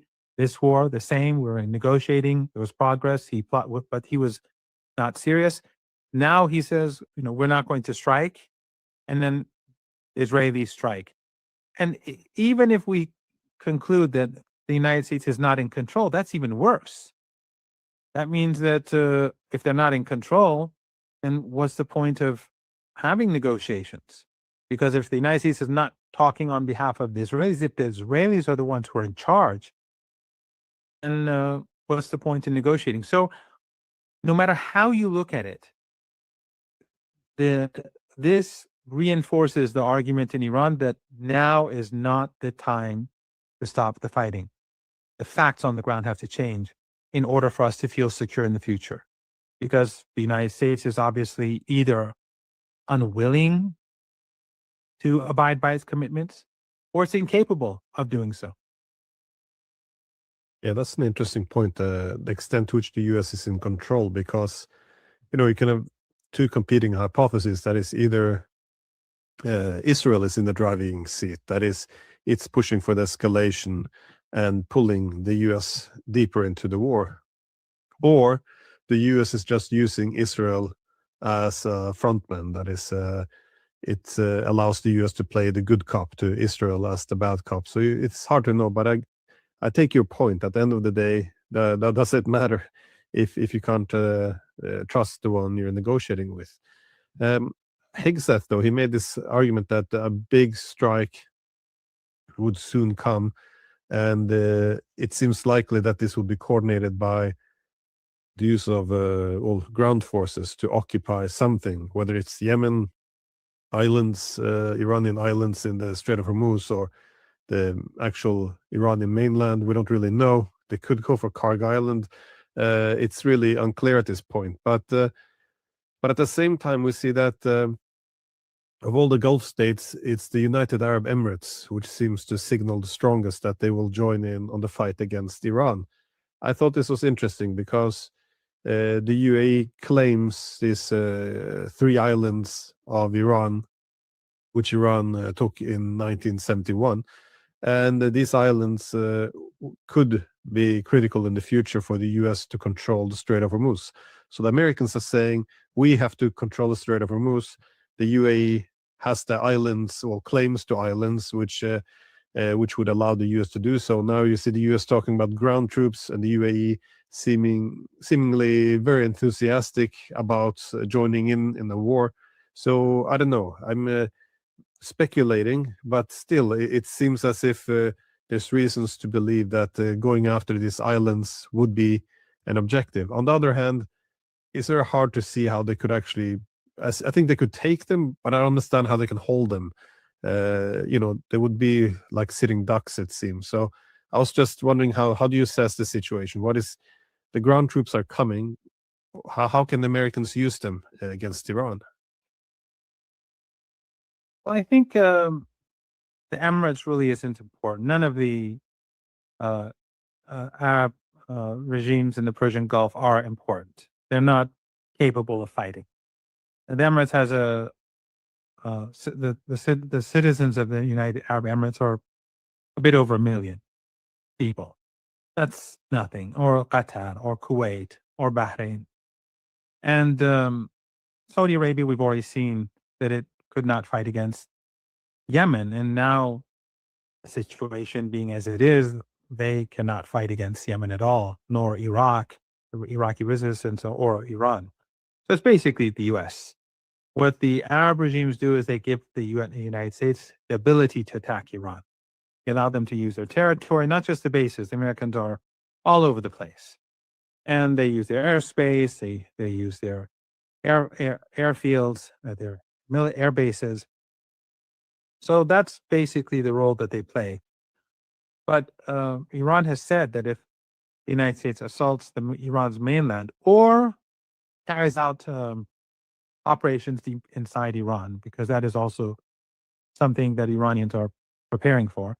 In fact, some believe that this talk about this island or that island may be an attempt to divert Iranian attention, and then the Americans do something else. So Iran is preparing itself, has been preparing itself for 2.5 decades at least. Since it happened, they've been preparing themselves for today, and of course, the Americans miscalculated with the missiles and the drones. So I think they will probably soon find out that they've miscalculated about taking islands and taking Iranian territory, or carrying out commando operations or whatever special operations deep inside Iran. But time will tell. But the problem for the United States is that even if they do take territory, maintaining it will be the problem. But more importantly, what are they going to do about the oil and gas? And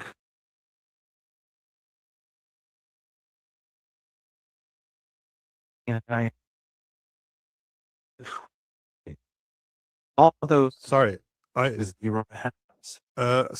sorry to interrupt. You were saying, what will they do about the oil and gas? And then you went away. Okay, let me do that again. I'll clip it away. Okay. But what will they do about oil and gas and fertilizer and petrochemicals? If Iran doesn't control the Strait of Hormuz, first of all, from the shores of the Persian Gulf or the Gulf of Oman, the missile bases and drone bases are hundreds of kilometers deep inside Iranian territory, and there are many of them. And the Americans have already failed to destroy them. There's no reason to believe that they can take out all these bases. And then if the Americans escalate, the Iranians will destroy the tankers, and they'll destroy the oil and gas installations and the assets and the other key assets in the Persian Gulf region that belong to these Arab family dictatorships who are complicit. So let's say, hypothetically, the U.S. takes the islands or some territory, or carries out some operations against a missile base or a drone base, or with success or failure, doesn't matter. That's not going to open the Strait of Hormuz, and that's not going to prevent Iran from destroying and retaliating simultaneously. So let's say they're able to open the Strait of Hormuz somehow, which I don't see happening. When there's no oil, when there's no LNG, there's no tankers, what's the point? So the price of oil will go up to $200 a barrel, and then we'll see economic collapse. And this is something that we've envisaged already. Well before this war.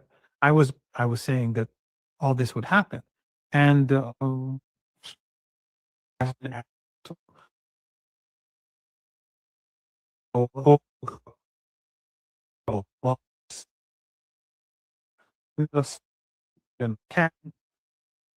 up 100, that's quadruple. That will bring down the economy. Again, these analysts, these mainstream Western analysts, they downplay everything.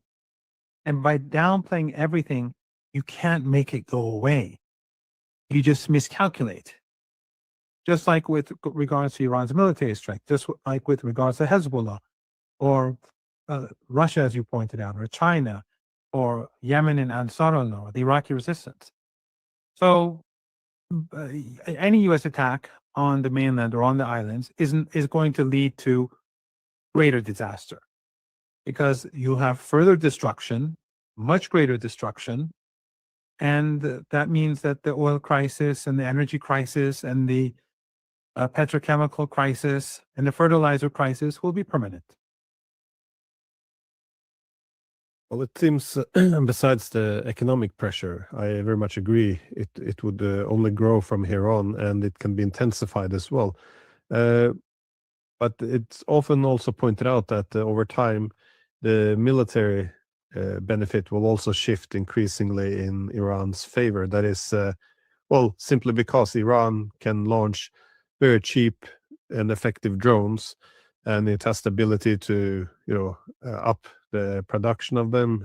It's, the production isn't that centralized. Apparently, it's very difficult to do anything about it. So Iran will continue to have massive access to these cheap drones, but the Americans are forced to use very expensive $1 million interceptor missiles, which they have few of. They're expensive, and even if they have money to throw at it, they don't actually have the production potential. So it seems in terms of weaponry, it will go to the disadvantage of the US over time. And well, we already seen something over the past 24 or 48 hours, which is Trump made this speech about the aircraft carrier. I think he said it was attacked from 17 different directions, which makes me want to question some of the official story that they had fire in the kitchen. That's why it had to be taken out of operation. I mean, this is not what Trump was communicating. But we also saw over the past, 24, 48 hours, the destruction of the E-3 Sentry AWACS. That is the flying radars of the United States, which are indispensable on the battlefield, and they don't have that many of them, at least no one to lose. So one of these were destroyed at a U.S. base in Saudi Arabia. Also, a few more of those KC-135 aerial tankers, which are also important to refuel any fighter planes or bombers, because they have to keep a safe distance to Iran. So how do you interpret this, though, on the battlefield? Do you see the U.S. becoming more vulnerable, and what do you expect to see in the weeks to come? Because this, essentially especially the Sentry AWACS, this is a very painful loss for the United States.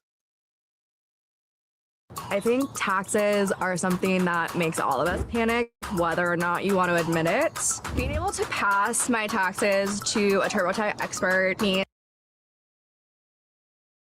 Oh, indeed, especially since they've lost all their radar systems on the ground. They're much more reliant on radar systems from the air.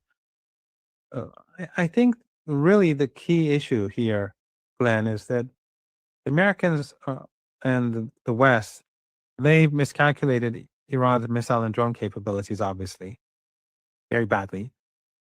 But if they enter the battlefield on the ground, they don't seem to recognize that Iran's defenses will be deployed using weapons that have nothing to do with these missiles and drones that are being used. In other words, in addition to those missiles and drones that will be focusing on targeting Americans, there will be a host of other weapon systems and military units that will be targeting the United States with all sorts of other missiles that will target their helicopters, that will target their commandos, that will on the battlefield. And Iran has all sorts of underground bases across the region and in these mountain ranges and near the mountain ranges and near the shore that the Americans know nothing about.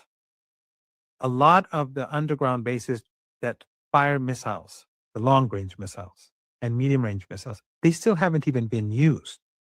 They still haven't started operation. Most of Iran's strikes on the Israeli regime and Americans in the Persian Gulf are from a certain group of underground bases.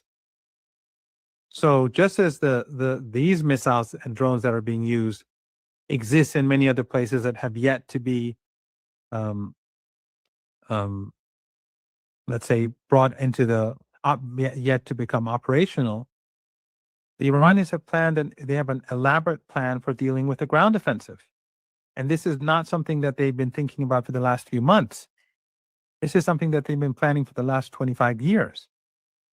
So when they come in, who knows what sort of weapons the Iranians have to target the invaders. And of course, you are going to only mobilize Iranians against the invaders. And then, Glenn, and again, this is just hypothetical, but I think it's a serious argument. What if Iraqi forces, while the Americans are trying to invade Iranian territory, Iraqi forces and Iranian forces go into Kuwait and northern Saudi Arabia? What if Yemen enters Saudi Arabia from the southwest? Then what do the Americans do? So are the Americans going to be able to block Iran? They can also be surrounded by Iran, because if Iran moves into Kuwait and Saudi Arabia, that will destabilize these family dictatorships in the Persian Gulf region very swiftly. And then who's going to where the Americans going to retreat to? I mean, it's just a crazy project. Even if the Americans bring in tens of thousands of military to invade Iran, when they invaded Iraq, they had, I think, the second time when they took the country, Iraq was broken. The regime was unpopular, and the Americans had what was it, like 200,000 troops, 160, 70, 80,000 troops, and they brought in, their heavy tanks and also they brought in everything into the region, and they were using Saudi Arabia and Albany. Actually, the only country in the region that actively opposed the U.S. intervention in Iraq, the invasion of Iraq, was Iran. Hezbollah, the chief of Hezbollah, spoke in Arabic multiple times against the war because they said, we want freedom from this guy, from Saddam. But he was saying that the U.S., whatever Saddam may be, the U.S. has no legitimate right to invade. So these countries were all assisting the U.S. in invading Iraq back then. Iran is much larger than Iraq. Iran has shown how capable it is. And Iran's territory is mountainous. Iraq was flat land. There's just no comparison. So the United States, with a few 10,000 forces, will not be able to do anything. But again, the Iranians can outflank them. They can, the Iranians and the Iraqis and the Yemenis can enter the Arabian Peninsula. So if things get really bad, if escalation goes up, you can envisage all sorts of things that people never thought about before. But I think they're all quite possible now. Well, how do you assess the resilience on the Iranian side? That is, many American commentators especially say that Iran's resilience will diminish as they killed a lot of their leaders. They hit a lot of the economic targets. They bombed the civilians to have social problems. What would you say to them? And also, if these ground troops are used against the Yemen, they're in a more exposed situation, it seems, geographically than the Iranians. But still, on the map they look very tiny and small. But their population would be about 34 million.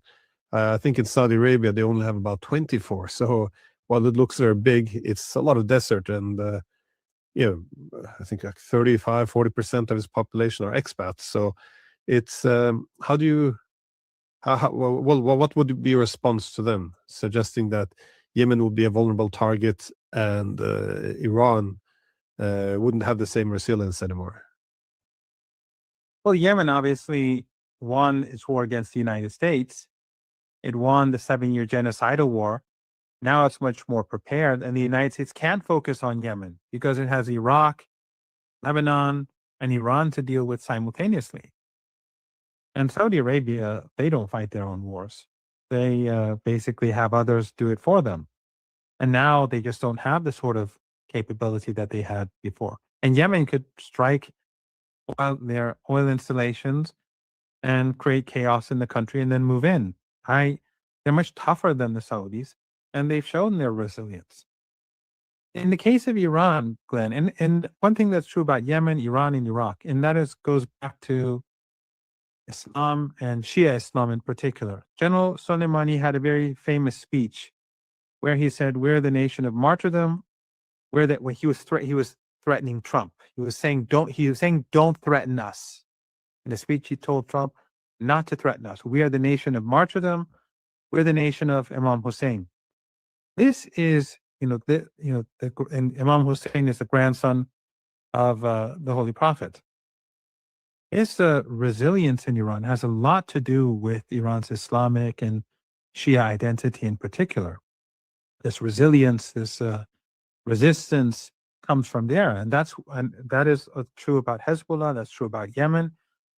Just a while back, a Brazilian leftist friend of mine, he was speaking to me, and a journalist, and he was saying that a very famous Brazilian communist was saying, if Iran wins this war, I'm going to become a Shia. So, but whether he does or not is irrelevant. But the point is that it just shows that how people across the world are in awe at the resilience of the Iranian people. They were supposed to fold a long time ago. I mean, the leader, Ayatollah Khamenei, was martyred, and for a week we didn't have a leader. For a full week, I mean, the country was being run in accordance with the Constitution, where the president and the head of the judiciary and a representative from the Guardian Council were leading. But that's not ordinary. So during that week, it was basically the people that were holding the country together. They were on the streets every night in the millions. Things were calm, and the armed forces were striking back. Things were working sort of like a watch on its own. And now we have a leader. We have a new head of the chair of the Supreme National Security Council. Everything is in place like in the past, and they've largely failed in their assassinations. But even if they do murder people, they'll be replaced. So even it's been a month and still people are out on the streets every night. Actually, last night I had to go to a studio very far away from where I live, and a very far away studio, not like where I am now. And I literally crossed Tehran, and I went past 4 or 5 of these huge gatherings in different parts of Tehran to get to that studio. The point is that people are resilient, and we had heavy bombing last night, carpet bombing, and early this morning, and people were out. When I came back from the studio, it was like 1:30 a.m. People were on the streets, waving flags and chanting slogans and listening to like revolutionary music and singing with it, or that sort of thing. No, it's not going to have. The Iranians are prepared. They understand that this is a war for survival. This is an existential war. They see that we're the victim. They saw that Ayatollah Khamenei was right after all these years, that the United States is just simply untrustworthy. They saw how the collective West antagonizes Iran, even those who are opposed to Trump. So they'll demonize Iran and antagonize Iran, whether it's CNN or The Guardian, or whether it's sort of semi-alternative media people like Mehdi Hassan and others, that they're extremely hostile towards Iran, but they'll criticize the U.S. government. They see that this Epstein class, the oligarchy, the dominant narrative is basically the narrative that the Zionists want. And so the only way is to have self-reliance and not to pin any hopes on the Democrats or the Labour Party in the UK or the Greens somewhere, or doesn't make a difference. So people here recognize that. And what, again, the West fails to understand because they believe their own propaganda. And you've been to Iran, so you know this. Iranians know exactly what's going on. They watch Western media. And remember, some are fluent in foreign languages. They can watch satellite TV and see what the West is saying. But those who are not fluent, they watch the hundreds of Persian language media channels that are funded by Western governments, beamed into Iran, and are all full of hate and disinformation. So they know what the other side is saying.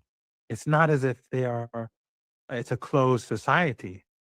But despite that, they're on the streets. Despite that, when we didn't have a leader for a full week, everything was calm. You can walk on the streets of Tehran right now at a woman alone at 12 p.m., at 1 a.m., and feel pretty secure. I'm not saying there's no chance of, robbery, but you can feel pretty secure. So that analysis is based upon their own propaganda model, information that comes from their propaganda model, from their narratives, just like Iran's military capabilities, just like Hezbollah. I mean, Hezbollah is the best example of all. We were told that after the fall of Syria and U.S. control of Syria, we have U.S. soldiers in Damascus and in Damascus hotels as we speak, you and I right now. Although apparently they're emptying those hotels because Iran threatened to strike those hotels, the Four Seasons and Marriott, I think.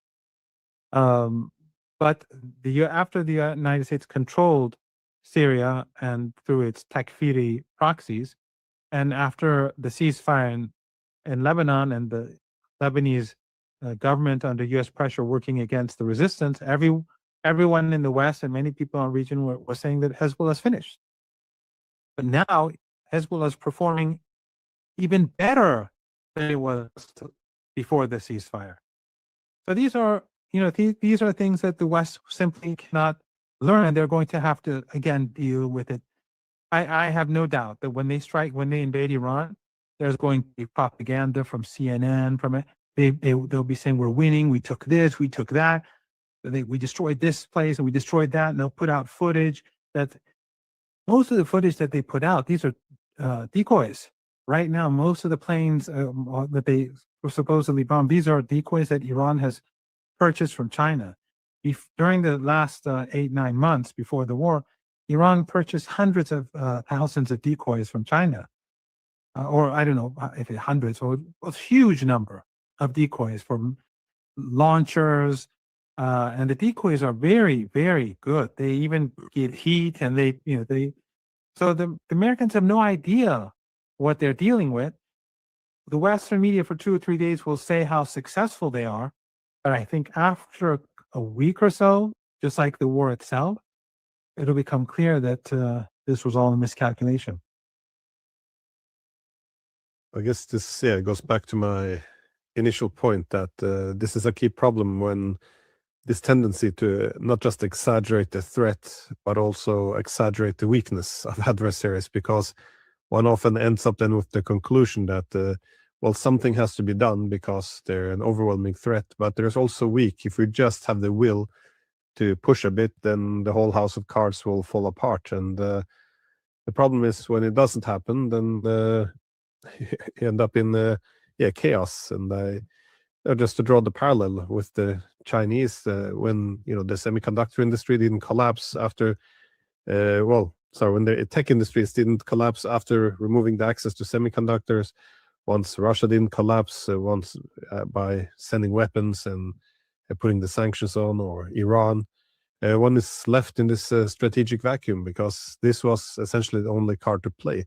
That is, show enough power and adversaries will fall apart. So, and always that goes with all the small to medium-sized countries bombed over the past 30 years as well.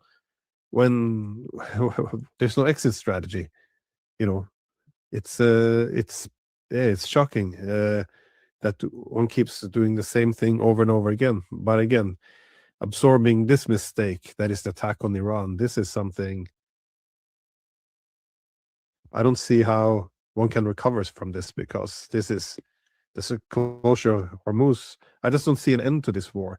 I guess do you see any other possibilities than the U.S. obeying, I guess, Iranian demands, or is there a meeting point somewhere halfway? Well, Iranian demands will have to be met. How they're met, like how they would be negotiated, that's a different issue. Some things the U.S. could walk away from and say, we had nothing to do with this. For example, Iran will demand reparations. And the U.S. will say, I'll never give them reparations. Well, Iran can take it from the Emirates and the Saudis and the Kuwaitis and the Qataris. So that won't be a U.S. problem. The United States, Iran will not allow, Iran will not allow the United States to be able to use the Persian Gulf region as a platform to invade Iran or strike Iran. The United States could say, well, we won't accept. But in reality, Iran can force those countries in the Persian Gulf not to allow the United States to have the access that it had before. So the United States could say, no, I'm still there and I'm going to remain there. I mean, Iran doesn't have a problem with these countries having political relations or business relations with the United States. The issue is being a platform for murdering Iranians and destroying Iranian assets and infrastructure. So there are things that can be solved without, the United States having to be humiliated. But there are things that there are red lines. There are things that Iran has to do. For example, Iran's allies in the region will be a part of the deal. There's no doubt that, and Iran has declared that, Hezbollah will have to benefit from it. Yemen will have to benefit from it. The Palestinians will have to benefit from it. The Iraqis will have to benefit from it. So, there are certain things that will happen whether the Americans like it or not, because if they don't, Iran is basically inviting another invasion 6 months or a year and a half down the road. That has to end. So we have no option. But I think this war, the real issue is not how many children they slaughtered. Last night, they killed a lot of people in Tehran, and they just bombed houses. I mean, last night was the last 2-3 nights they've been particularly vicious. And last night, not just in Tehran and elsewhere, they're just bombing homes and killing people, like in Lebanon and Gaza. It's I don't know, it's a type of, they're trying to create fear, I guess, and they are frustrated that they can't defeat Iran. But last night, for example, they murdered an Afghan family of 6 in Rey to the southeast of Tehran. They're just slaughtering people. But all of this is, at the moment, is costly, and it's putting a strain on the military and their resources. But that, I think, is the sideshow. And Iran can destroy U.S. assets. But the real issue is the oil, the LNG, and the petrochemicals, and the fertilizer. That is where the United States is in serious trouble. And so if the prices go through the roof, and the situation, and if Yemen also strikes Saudi installations, then I don't think the war is sustainable anymore. The United States will have to, because there will be an economic depression, and I think there will be severe unrest in the United States. And I also think the United States won't have the money to sustain war. But the Iranians recognize that. And that is what their objective, to increase the pressure to a point where the Americans say, okay, let's find a solution that is satisfactory to the Iranians. And again, it can be negotiated in a way where the Americans would accept, in my opinion. And again, this reminds me of the book Going to Tehran, which I advise your viewers to read, by Flint and Hillier Leverett. The Americans could have had a very different type of relationship with Iran. They explain Iran's history, and they deal with many of the myths about Iran, the demonization of Iran. It could have been completely different. But now the United States is in a situation that it's only going to get worse for everyone. And bombing Iran in the hope that people in Iran will submit, it hasn't worked before and it's not going to work now. And time is not, this is what the Iranians understand very well. Time is not on their side. Time is on the side of the Iranians, because every minute the shortage of energy and petrochemicals and fertilizers grows. It's, every day it's going to get. Next week, the markets, I would assume, will begin to reflect this, and then the week after. And I think after, different people say different things, but within 3 weeks from now, they say the situation is going to be very critical. And even in a week from now, they say it's going to get pretty bad. And we have to keep in mind that the ships that take oil and fertilizer and energy and petrochemicals, a lot of them take weeks to get to their destination, and then for for everything to be taken to the market, it takes a further couple of weeks. It's just now going to hit. People are talking about some shortages here and there, and the price is rising. But pretty soon, it's going to get very bad. And the Iranians know that. The Iranians don't want this. They didn't start the war. But the only way to stop the Americans is to increase the pressure so that they back down. And I think pretty soon that pressure is going to be felt in a very big way. Well, thank you for taking the time to speak with us, and stay safe. Thank you, Glenn.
While Donald Trump continues to tell reporters about non-existent peace talks with Tehran, the Pentagon is defiantly building up forces in the region for a ground invasion of Iran.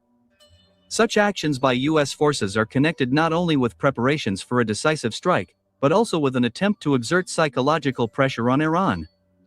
Meanwhile, the IRGC is preparing not only for enemy attacks on Iranian islands in the Persian Gulf, but also for a full-scale invasion of the Israeli and U.S. armies on the Iranian mainland, with the involvement of pro-American terrorist groups and proxy forces.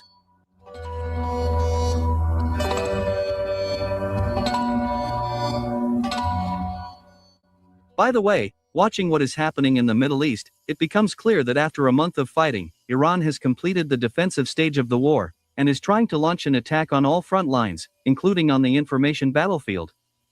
In many ways, the decision of the American-Israeli coalition to begin the preparatory process for a ground operation is related to preventing the final loss of initiative in the current war. The fact is that the current war has already shown the world that the United States and Israel are defending themselves much worse than they are attacking. Against this backdrop, the Pentagon considers a ground operation against Iran as the last chance that could lead not only to the unblocking of the Strait of Hormuz, but also to a change in the current regime in Tehran.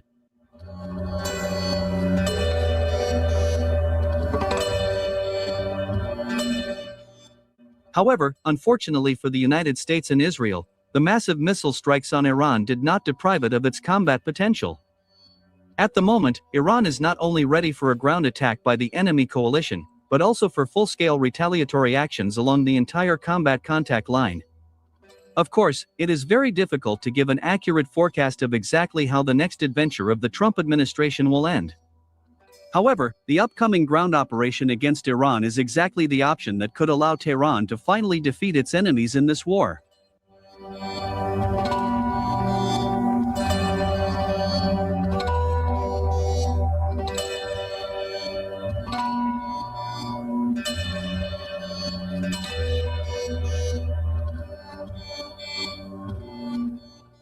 Meanwhile, Iran has expressed dissatisfaction with the actions of one of its main allies. Tehran is unhappy that, unlike Russia, China has so far openly refused to condemn the United States for its treacherous attack on Iran. As it turned out, all this time, China has been sending signals to the United States and negotiating with Washington through Pakistan. This Iranian discontent led to the fact that for the first time, Tehran refused to allow 2 container ships belonging to the Chinese company, COSCO Shipping Development, to pass through the Strait of Hormuz. Thus, we see that on the eve of a ground invasion by Israeli and US forces, Iran is behaving as aggressively as possible. And this is Tehran's deliberate behavior strategy in this war. Tehran is aggressively advancing its strategy, and along the way, it does not prevent Israel and the United States from making mistakes.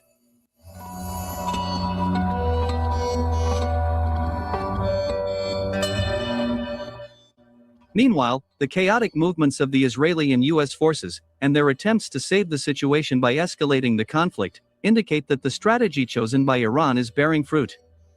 So, Israel and the United States have carried out another senseless attack on Iran's nuclear facilities. In particular, a uranium concentrate production plant in the city of Ardakan, in the province of Yazd, was attacked. Fortunately, thanks to the measures taken in advance, this missile attack was unable to damage the plant, and Iran managed to avoid the leakage of radioactive materials. By the way, commenting on the attacks by the United States and Israel on Iran's nuclear facilities, United Nations High Commissioner for Human Rights, Volker Turk, called everything that is happening a reckless adventure, incomprehensible to the mind of a normal person.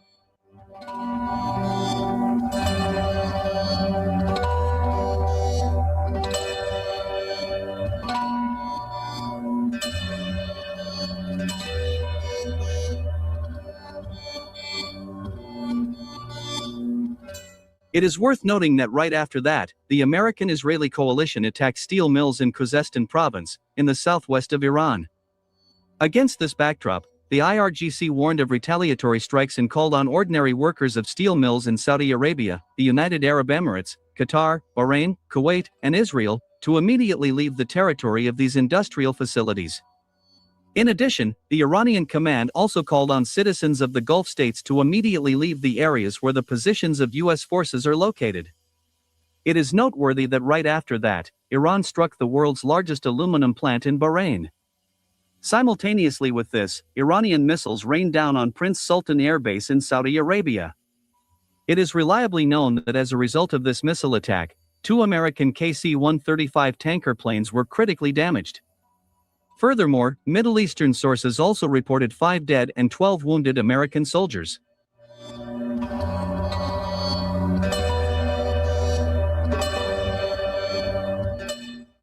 However, the losses among the American soldiers did not end there.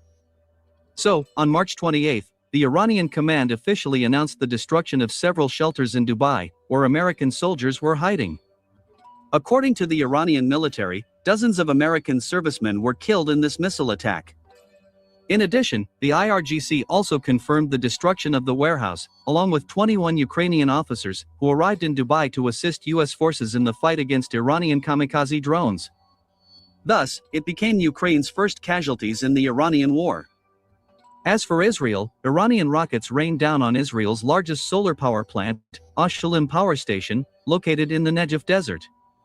As a result, this facility was completely disabled.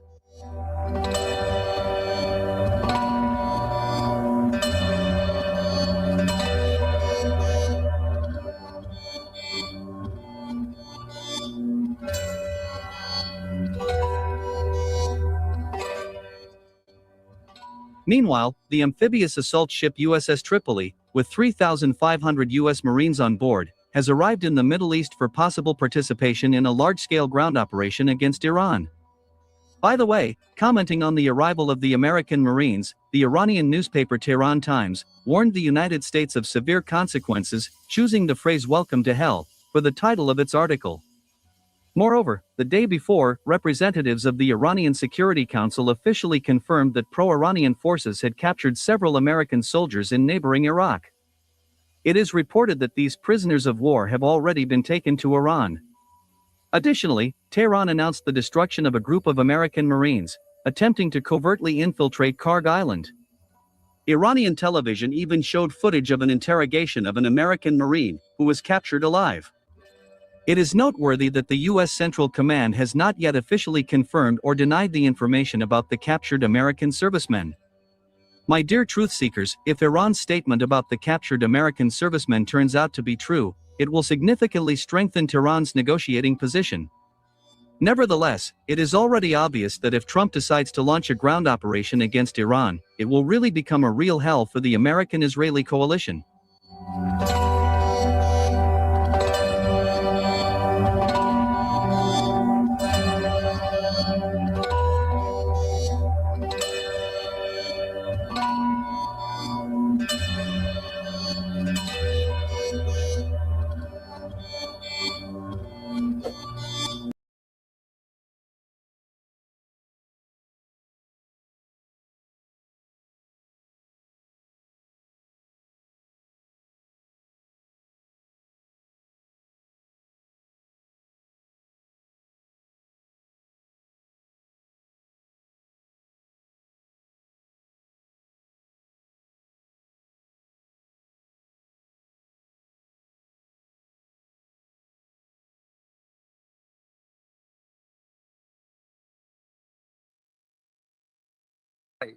Her electric bill doubled.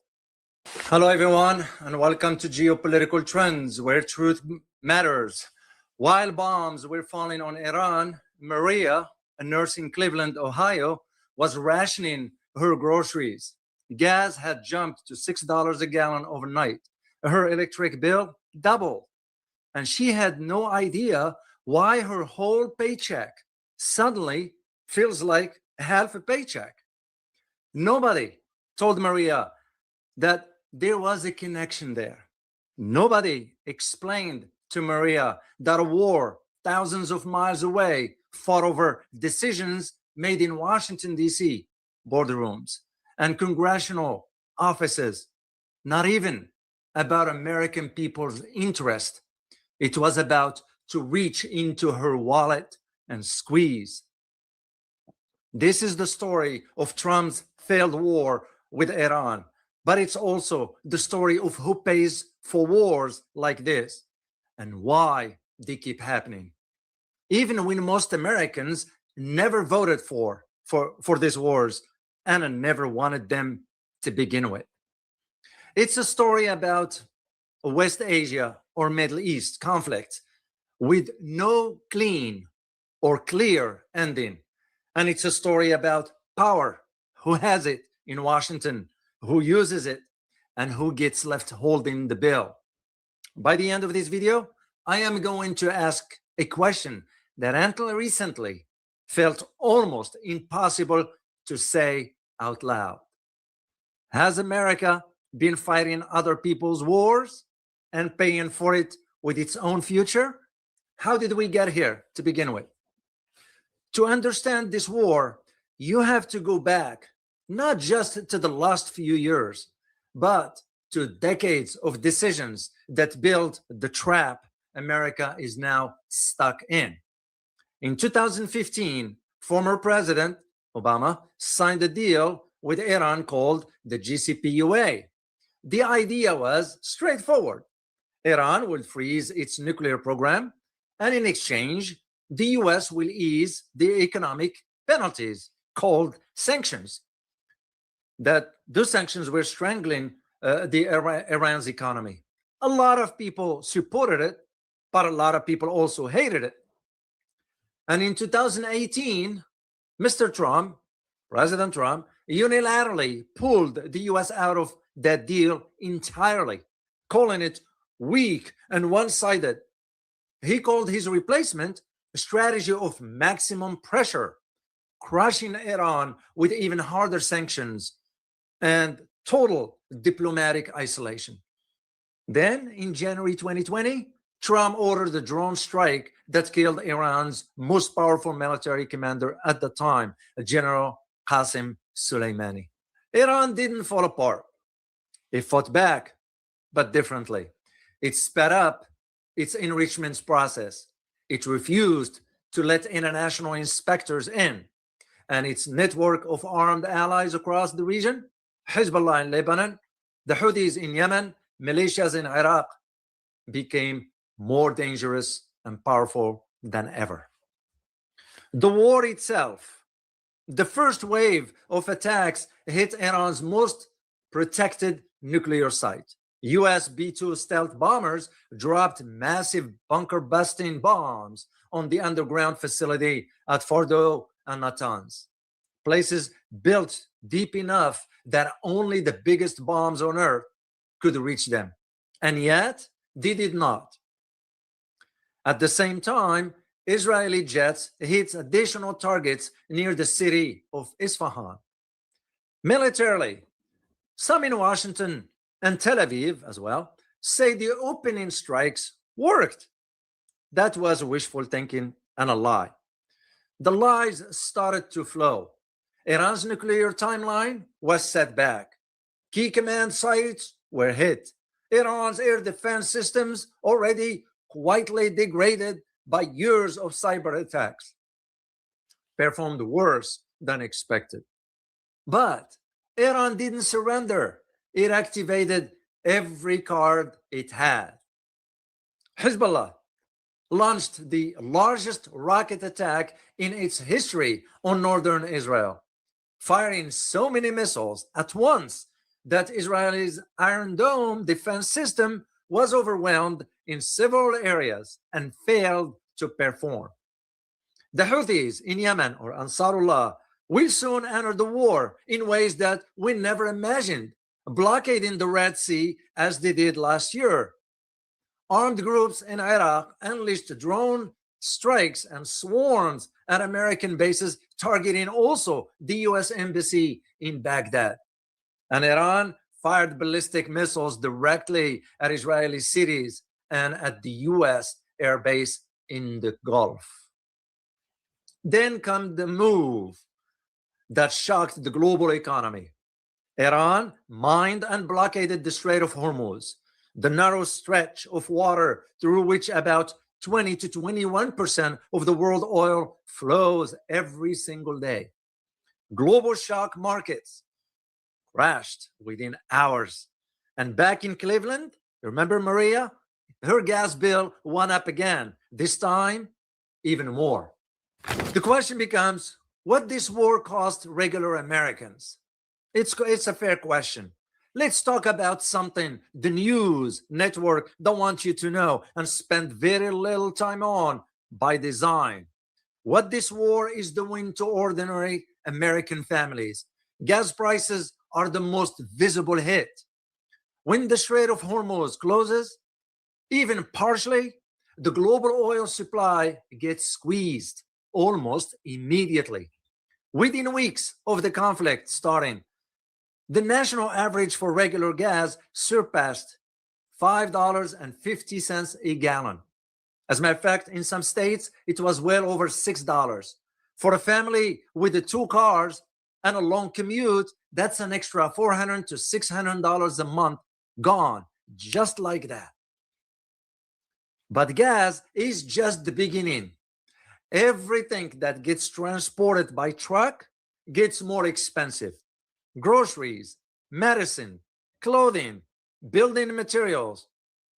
Inflation, which many American families had only just started to sort of recover from, came roaring back. Interest rate, which the Federal Reserve had been slowly lowering, had to go back up to fight the new inflation wave. That meant mortgages gets harder to afford. Credit card debt gets more expensive. People who were saving to buy their first home had to wait yet again. At the same time, the stock market took a major hit. For Americans with retirement savings, for example, in 401ks or pension funds, that means watching years of savings shrink on a screen while simultaneously paying more for everything they need to survive on. This isn't just a foreign policy problem for millions of Americans. It's a kitchen table crisis. Let that sink in. And while all of this was happening, the corrupted and dysfunctional Congress was debating new military funding packages, billions more in spending, with almost no public debate about whether ordinary Americans could afford it. Because in Washington, the debate about West Asia or the Middle East wars rarely started with Maria in Cleveland. It usually starts somewhere entirely elsewhere. Israel's hold on Washington. To understand why America keeps finding itself in wars in the Middle East, often in ways that serve Israeli security interests as much as or more than American ones. Revolutionary salute to our brother Street Nasty Entertainment for the donation to the war chest. Revolution is a way of life. Absolutely appreciate the love, soldiers. Salute. You have to understand the political machinery that drives these decisions. Israel has one of the most powerful lobbying operations in the history of American politics. The most well-known part of it is AIPAC, the American Israeli Public Affairs Committee. AIPAC doesn't just send letters to Congress. It helps fund campaigns, writes legislations, mobilizes voters, and grades members of Congress on their support for Israel. A bad AIPAC score can end a political career. A good one can launch one. In 2022 elections cycle alone, pro-Israeli political action committees spent over $30 million on U.S. congressional races, more than almost any single foreign policy interest groups in the country. Many of these donations went to both Republicans and Democrats, ensuring that support for Israel remained bipartisan no matter which party was in power. Two faces of the same coin. The result is a Congress where criticizing Israel military policy, even when that policy.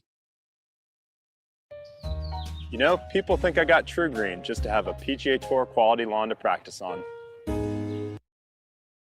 Involves civilian casualties, illegal settlements, or actions that violates international law is treated as a political suicide.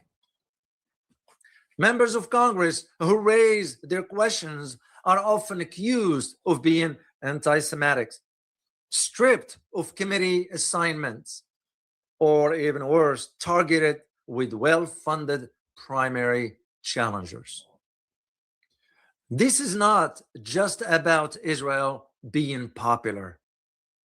It's about a specific organized system of political influence that has made US, Middle East, or West Asia policy very difficult to change, regardless of what voters, American voters, actually want.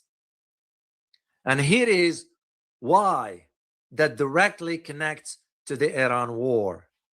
For decades, Israel has viewed Iran as its most dangerous enemy, not just because of Iran's nuclear program, but because it stood firm for decades, unlike other Arab Muslim countries who bowed and caved in to the pressure from both Washington and Tel Aviv. Israeli leaders have pushed hard through official diplomatic channels and through the network of influence in Washington. Why? For the United States to take on military action against Iran. And they succeeded. The hard truth is this: many members of Congress didn't decide to support this war after careful debate. The political groundwork had been laid for years through donations, lobbying, and the quiet threat of political consequences. That doesn't make every member of Congress a puppet. Let me just make that clear. But it does mean that when Americans ask why their country is at war, they deserve an honest answer about who shaped the decision and who benefits from it. The blame is not Israel's alone. It belongs equally to the American politicians, the dysfunctional, the corrupted, who took the money, avoided the hard questions, and sent other people's kids to fight wars they weren't willing to fully explain to the American people. Then comes the cost of winning, assuming there is one. So let's hypothetically say this war ends in a traditional military victory. Iran's nuclear program is destroyed. Its government is severely weakened. Its allies are pushed back or aside. What does America actually win? Not much that ordinary Americans can use. As argued in my Iran book, Volatile State, Iran in the Nuclear Age, Iran has over 93 million people, a deeply rooted government built on religious ideology and mountain terrain that makes military occupation almost impossible.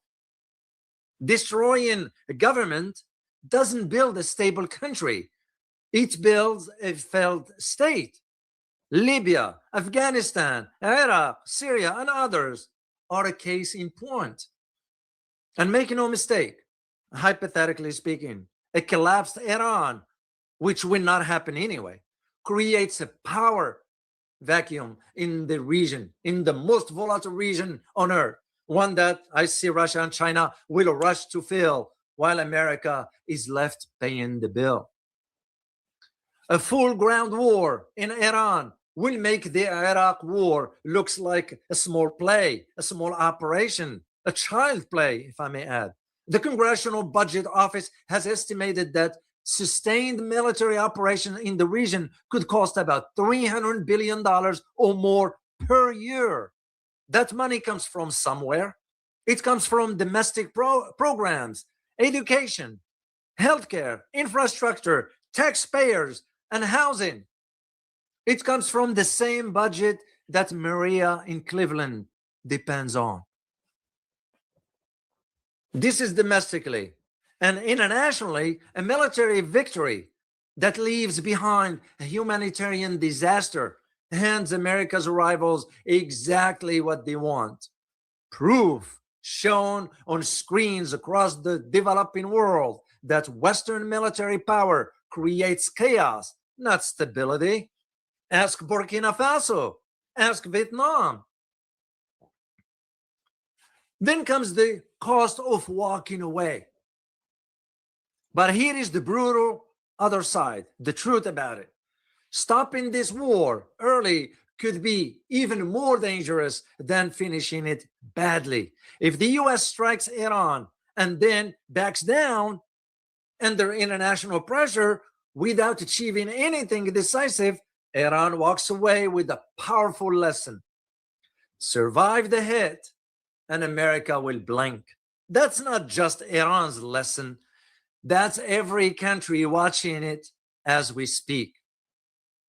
And when Iran eventually rebuilds its nuclear program, which it will, after surviving a US military campaign, every country in the region draws the same conclusion. We need a nuclear weapon of our own. Saudi Arabia, Turkey, Egypt are already asking, as I argued in my Saudi book, Beneath the Veil, Fall of the House of Saud. So there is no clean exit, no path that doesn't cost something enormous. This is the trap built over decades by bad policies, powerful lobbying, and leaders who kept kidding the hard decisions down the road while ordinary Americans pay the price in blood and treasure. And how the world will change. Regardless of how this conflict ends, the world coming out of it will look very different from the one that went in it. And it is my belief that China is the biggest winner, and it hasn't fired a single shot. While the US burns resources and credibility in West Asia or Middle East, China is signing energy deals with Gulf states, nervous about American reliability.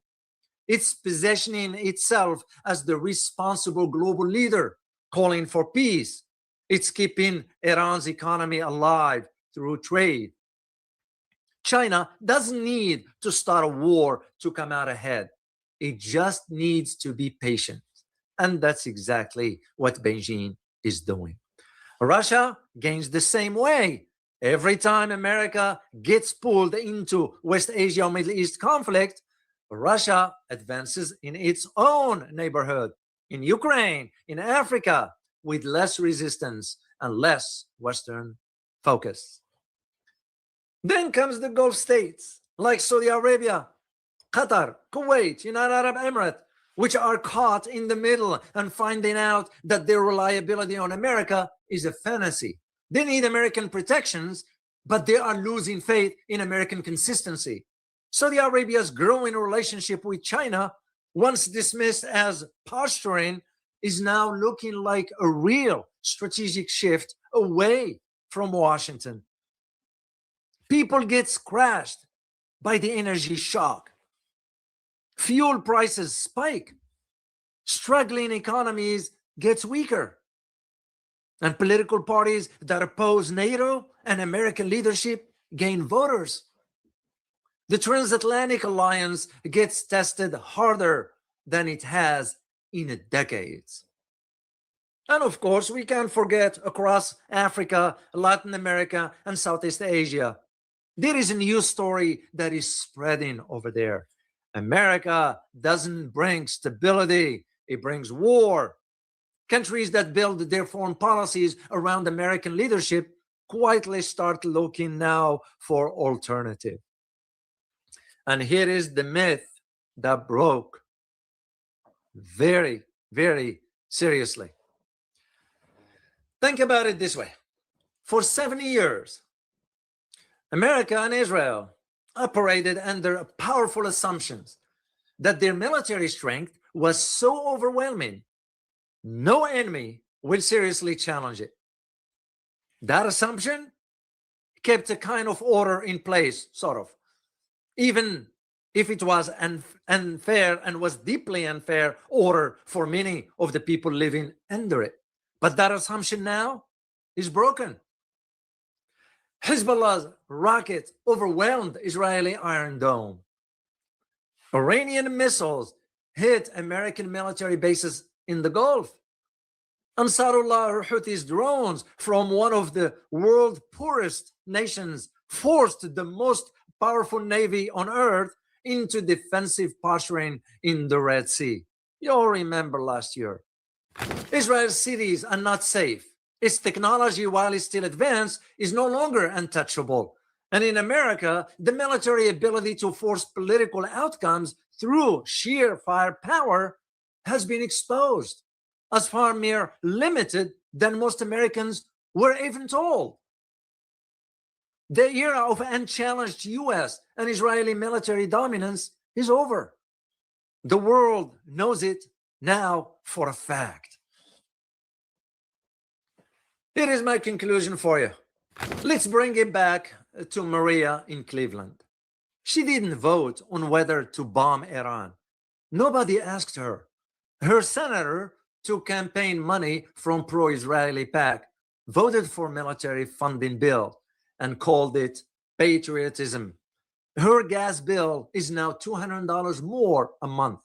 Her grocery bill is up, and her retirement account is down. This is not an accident. This is the result of a system where the people who make decisions about war are insulated from the consequences. And the people who suffers those consequences have very little power to stop them.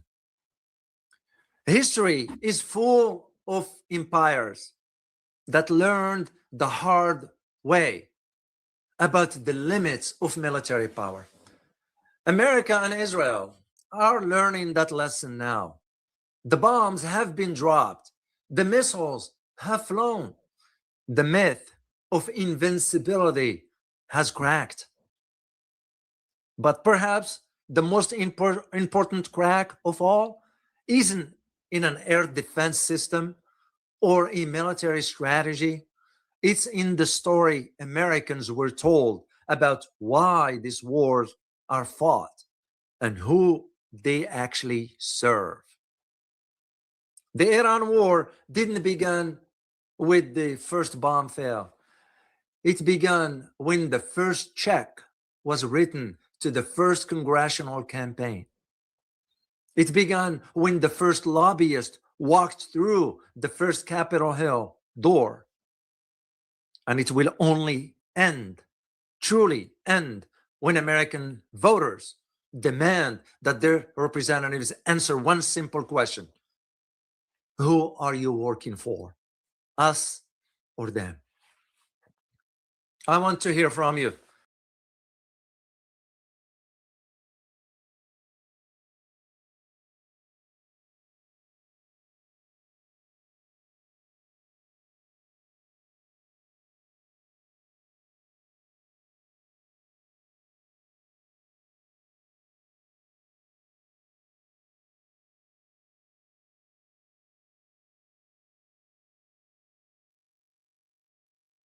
At Baird, we offer a unique perspective on wealth management. From making your tax burden less of a burden to estate and trust strategies that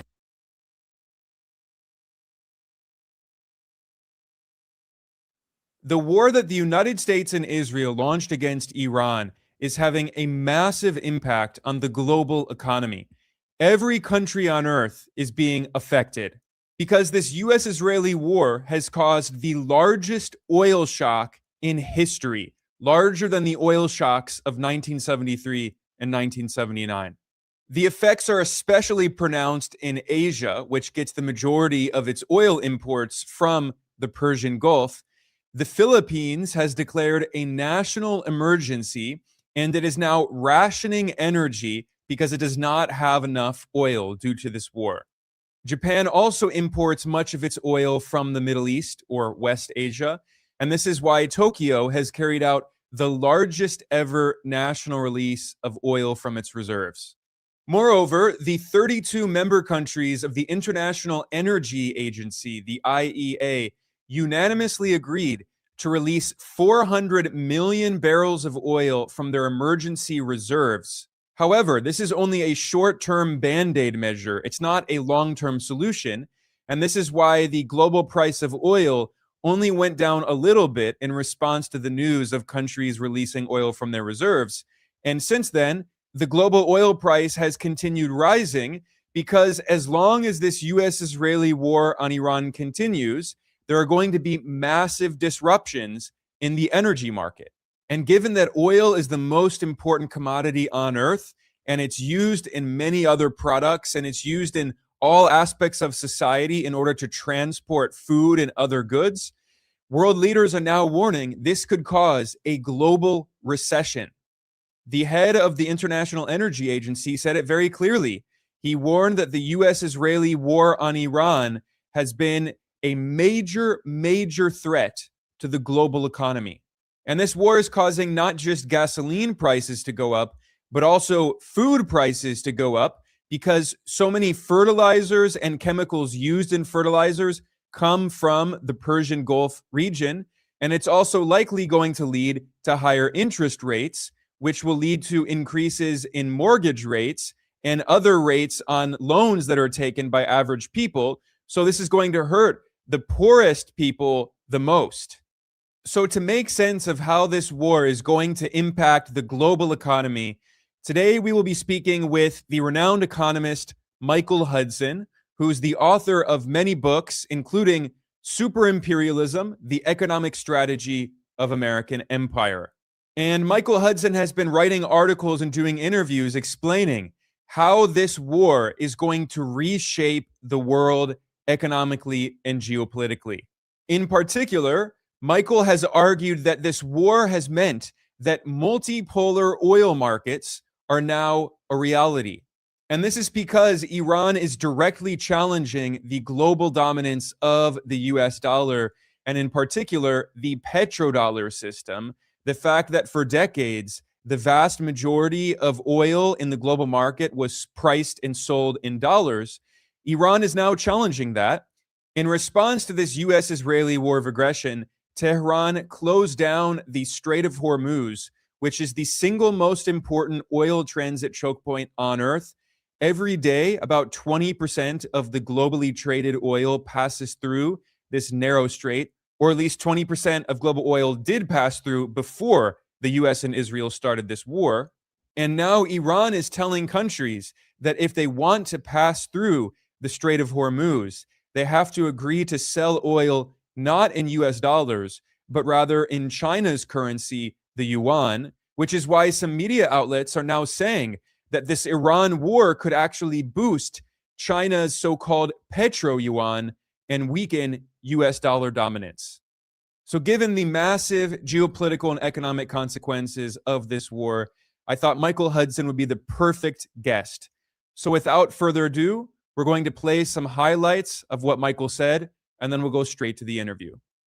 Iran has said, this is a phase change. We are now forever going to control the Strait of Hormuz and the Persian Gulf, and we are going to control the oil trade. And that means that instead of the United States plans to use oil as a choke point on other countries to enforce their compliance with American foreign policy, it's now Iran that is in control of this choke point. And it can impose sanctions on US and its allies, sanctions on Israel, sanctions on the European or any other allies of the United States. So it's turned the tables on the whole US attempt to use oil as a means of control. Now, what is at issue is Iran being able to achieve what the United States has based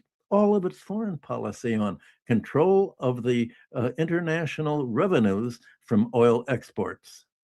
The American philosophy is, number one, you bomb civilians, you break all the rules of international law, which are...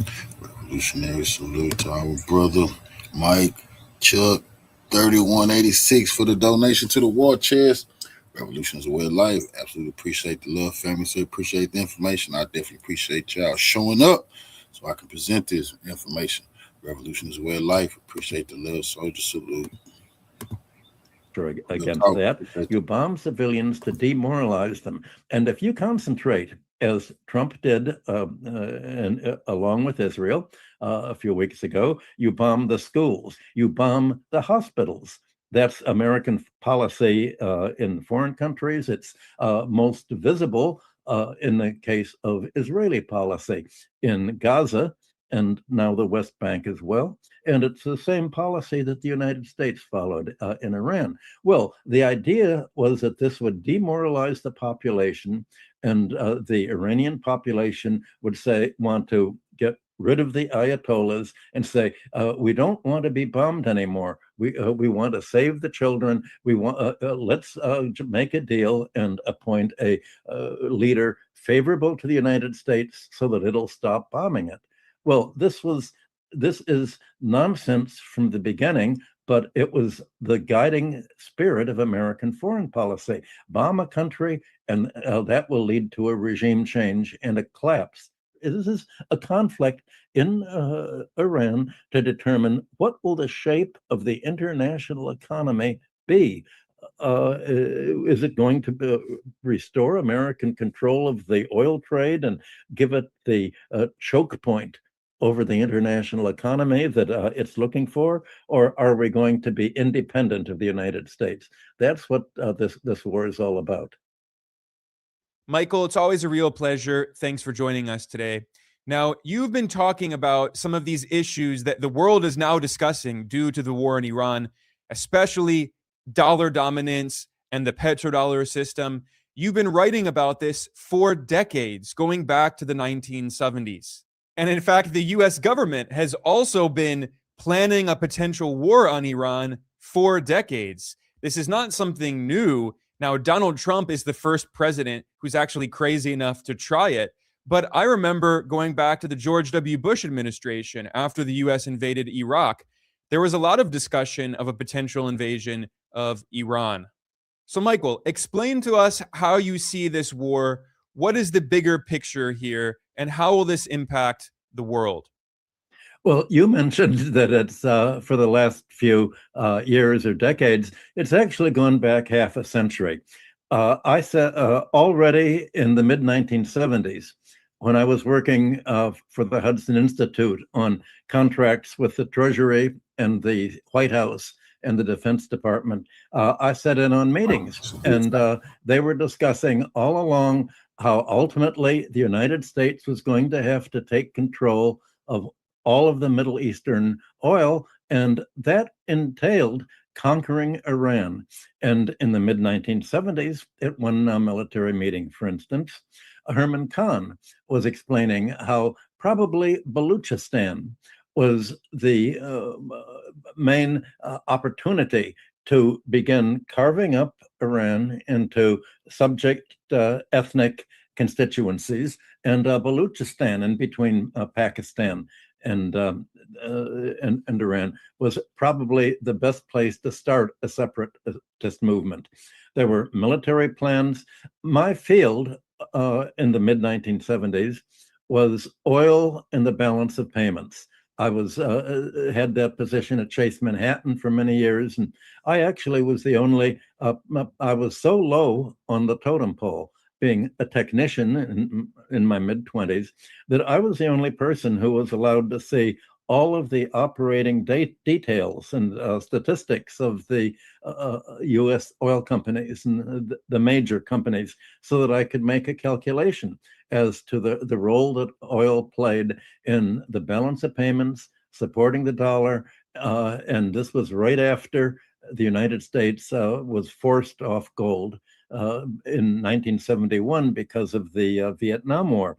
So the United States all along has realized that this what you're seeing today was going to be the end game of consolidating, they hoped, American control over the Middle Eastern oil. And they wanted that because the center point, the strongest lever that American foreign policy has had for the last century, is control of the world's oil trade, because it's so immensely profitable for the American oil companies themselves. It's given the oil companies a major control over U.S. policy, and also the U.S. economy, potential control over other countries, but by the ability to turn off the supply of oil to other countries, and thereby stopping their electricity production, stopping their chemical production, their fertilizer production with natural gas. The oil industry includes the gas industry because they're so closely interconnected. All of this has been thought out, and every year, the military has been upgrading the long-term plans for, well, if we really have to use force to entail our control over over the Near East, Middle East, if for any reason the OPEC oil companies, countries, want to become independent of the United States and begin investing their oil profits outside of the United States, instead of sending all of their oil earnings to the United States to invest in treasury bonds, corporate bonds, U.S. bank deposits, and stock holdings. Well, if any of them should want to exert their own sovereignty and go their own way, we're going to have to take over. And no matter what, we're going to have to take over Iran, because that is the most powerful final locking point of U.S. control. And as we've discussed before, in 2003, General Wesley Clark came right out and said, well, we're going to conquer 7 countries in 5 years, culminating with Iran. So all of this has been completely open. This is not simply Donald Trump's war. It's a war which he decided at this time because America has steadily been losing its position of economic strength, military strength, by being and arms and supply of missiles and aircraft and bombs as a result of the war, first in Ukraine and then supplying Israel. So there will never be a less bad time to go to war than at the present. And of course, it is a bad time, but it's not as bad as it's going to be. And the military and the neocons behind the military and behind the Central Intelligence Agency are not going to give up. They say, well, what do we have to lose? If we don't conquer the Middle Eastern oil now, then we're going to be losing our what has become the major lever of American foreign policy. And if we do conquer it, and Donald Trump believed that he could conquer Iran within 2 to 4 weeks, actually believed that. And his hope was by the time he went to for his scheduled trip to China, he could confront China with saying, well, we've just caused a regime change in Iran. We're pointing out we've appointed an Iranian client oligarch, client dictator to take over and become sort of Iran's version of Boris Yeltsin, administering Iranian oil in the interests of the United States. So we now have the power to impose sanctions on you, China.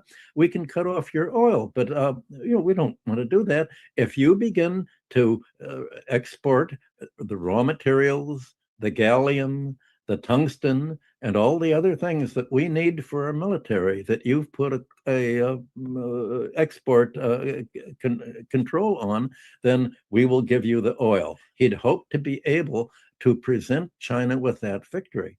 Well, obviously, that's gone. The military miscalculated because they could not think of an alternative that would threaten this grand plan.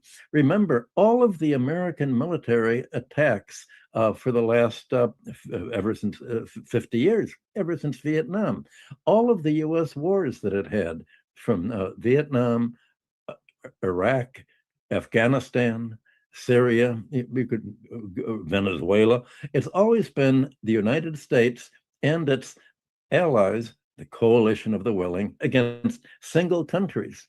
This is the first war that America has fought since World War II, where other countries it's fighting against are allied with each other. It's not just fighting against Iran now. It's fighting against Iran supported by Russia and China, because they all realize that this is a fight to the end to decide, is the United States going to be able to reassert its control over the world economy using monopolies, the oil monopoly, the information technology monopoly that it's trying to do, the computer chip monopoly, technology monopoly, also its food ability to supply food to other countries, its export control of grain. This is the last chance that it has, and the result is there's a feeling of desperation that's led the U.S. planners to bet it all. And that I think that it's not going to work. All of the generals have told them that it's not going to work. The generals who've been pessimistic have pretty much been forced out of the military and the State Department, because if you're pessimistic, well, why aren't you on board? Why aren't you on the team? Or are you Putin's puppet? Or, you just got to have faith. America believed that it could not lose any war because its policy of bombing other countries was always going to work. The American philosophy is, number one, you bomb civilians. You break all the rules of international law, which are against that. You bomb civilians to demoralize them. And if you concentrate, as Trump did along with Israel a few weeks ago, you bomb the schools, you bomb the hospitals. That's American policy in foreign countries. It's most visible in the case of Israeli policy in Gaza and now the West Bank as well. And it's the same policy that the United States followed in Iran. Well, the idea was that this would demoralize the population, and the Iranian population would want to get rid of the Ayatollahs and say, we don't want to be bombed anymore. We want to save the children. We want let's make a deal and appoint a leader favorable to the United States so that it'll stop bombing it. Well, this is nonsense from the beginning, but it was the guiding spirit of American foreign policy. Bomb a country, and that will lead to a regime change and a collapse. That was what America expected in Russia. But Iran essentially has the same spirit that Patrick Henry had in America's revolution against Britain in 1776. He said, give me liberty or give me death. And that's exactly what Iran is saying. And they're willing for them, this is existential, because they know what the U.S. plans are, since the United States has been so open in what its plans are. Yes, they want a regime change. They want to break up Iran into parts. They want to take control of Iranian oil and use the oil export revenues to support the U.S. dollar and to support basically the U.S. economy, and to give American foreign policy the option of turning off the oil to other countries, to saying, we can close down your industry, your chemical industry, your all your industries that need electric power, oil, gas. We can do all that if you take an independent policy following your own sovereignty. And we in the United States reject the United Nations principle of every nation has its own sovereignty.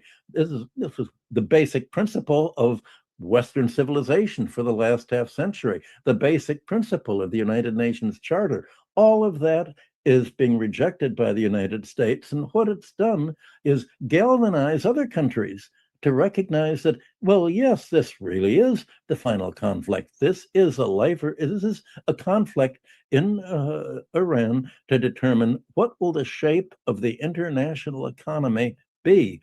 Is it going to restore American control of the oil trade and give it the choke point over the international economy that it's looking for, or are we going to be independent of the United States? That's what this war is all about.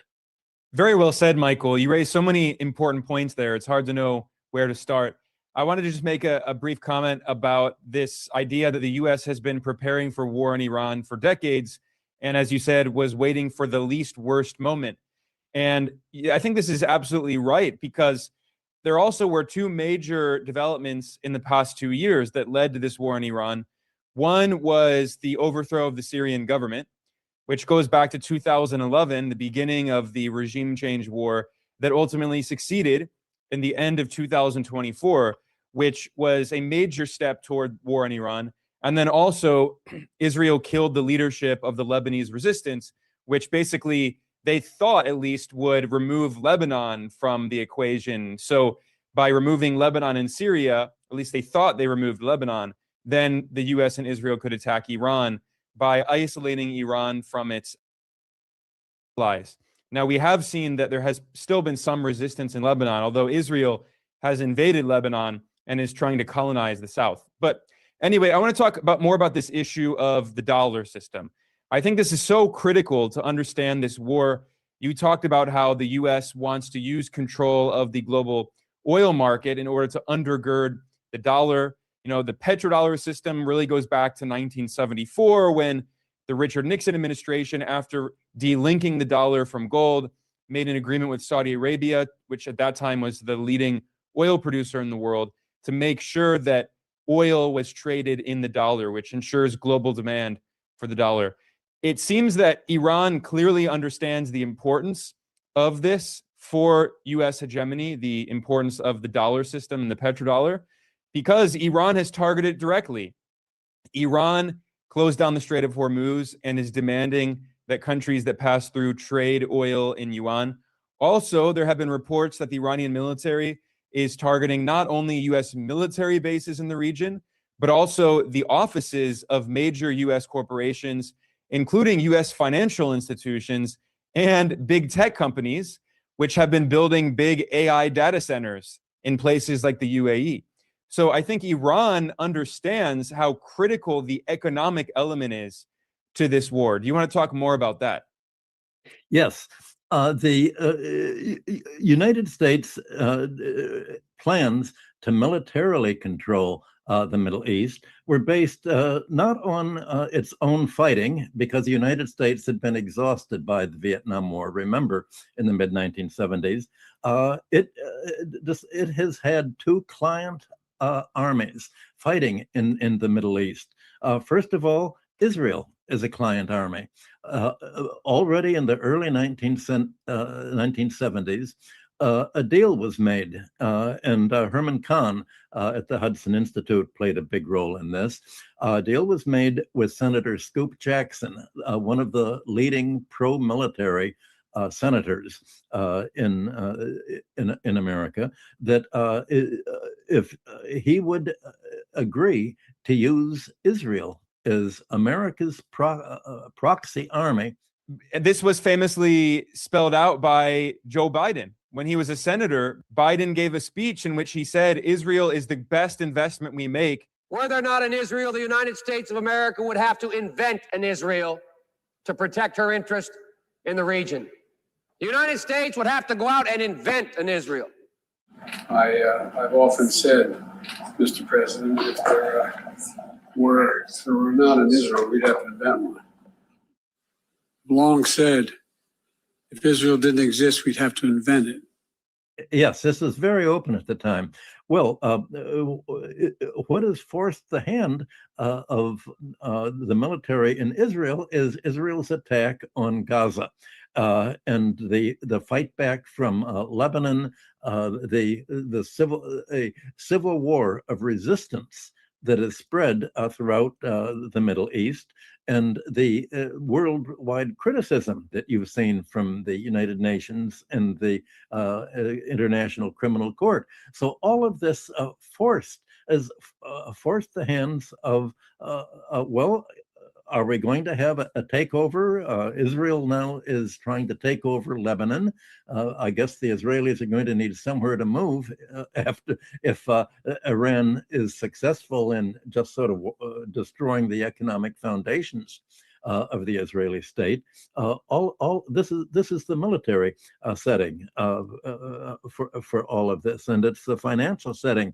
I want to mention again the control of the petrodollars that you mentioned. It wasn't just pricing oil in dollars. Everybody was, all countries were pricing the exports of copper, everything in dollars, because that was still the main currency, almost seamlessly, instead of countries keeping their international reserves in the form of gold and US dollars that were as good as gold. Even when the dollar wasn't as good as gold anymore, they continued to trade in the US dollar. Well, the issue was where were these dollars going to be invested? And under the rules of Kissinger, and all this was explained to me by the Treasury and the State Department in 1974, 1975. The U.S. military told Saudi Arabia and other OPEC countries, you can charge whatever you want for oil, but you have to use the surplus you have to invest in the United States. We're not going to let you buy control of any major American firms. You can't buy American companies. Only we can buy control of foreign economies. You'll buy bonds. You can finance American industry and American companies. You can buy stocks in the companies. You can make money by just depositing your money in banks. These were the petrodollars. The petrodollars were the savings of OPEC countries invested in banks. Well, this recycling of OPEC surpluses now is not as important as it was in the 1970s. In the 1970s, these petrodollars came into U.S. banks, and what were they going to do with it? They lent it to global South countries to finance their trade deficits, their balance of payments deficits, and this ended up in a collapse of the Latin American foreign dollar debts and other debts, and later it led to the Asian crisis of 1998, which I think is going to be a paradigm model for what's going to happen in the rest of this year. But now the Saudi Arabia and the other countries have used, for the last 10 or 20 years, they've used their export earnings to build up their own sort of their own economies in sort of crazy ways, building huge luxury real estate in the desert with huge desalination plants to supply the water for all of this domestically. But they still have enormous savings of bonds, stocks, and financial savings in the United States. What now that the OPEC countries are blocked from having export earnings, they've announced, well, we've actually debt leveraged our own economy. Rich as we are, our real estate projects and our investments are financed by debt, and we have to begin selling off our holdings of U.S. Securities, of gold, in order to keep our domestic budgets and the balance of payments in balance. So all of this now is leading to a sell-off of dollars, and that this has reversed what was the whole petrodollar, the whole inflow of OPEC money into dollar currencies, of oil into dollars. Now this is becoming a drain on dollars. So that is threatening another threat. And when Iran has said, this is a phase change, we are now forever going to control the Strait of Hormuz and the Persian Gulf. That's why it's called the Persian Gulf, because it's ours. And we are going to control the oil trade. And that means that instead of the United States plans to use oil as a choke point on other countries to enforce their compliance with American foreign policy, it's now Iran that is in control of this choke point. And it can impose sanctions on U.S. and its allies, sanctions on Israel, sanctions on the European or any other allies of the United States. So it's turned the tables on the whole U.S. attempt to use oil as a means of control. Now, what is at issue is Iran being able to achieve what the United States has based all of its foreign policy on: control of the international revenues from oil exports, and the determination of who will be able to buy this oil and natural gas and helium, the three things from these. And also, by controlling the Strait of Hormuz, it controls the inward shipping of food and other materials to the OPEC countries. So it has a choke point over OPEC countries as well as over foreign oil users. Yeah, Michael, I want to talk more about the energy element here. The International Energy Agency referred to the energy crisis we're seeing now as the largest oil supply shock in world history. It's larger than the oil crisis that was caused by the 1973 OPEC embargo, which is also related to an Israeli war of aggression. And then in 1979, with the Iranian Revolution, there was another oil crisis. But today we're seeing the biggest oil crisis in history. The price of crude has skyrocketed, and this is going to fuel inflation all around the world because, of course, oil is a crucial input in many other products, and oil is needed to transport most goods, especially food. Moreover, a lot of fertilizers and chemicals that go into fertilizers come from the Persian Gulf.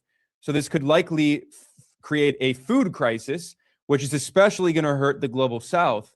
And of course, oil exporting countries could potentially benefit from higher revenue, although in the Gulf, a lot of the oil and gas infrastructure has been damaged by this war. So some of these Gulf regimes might not see some of the benefits from increased export revenue.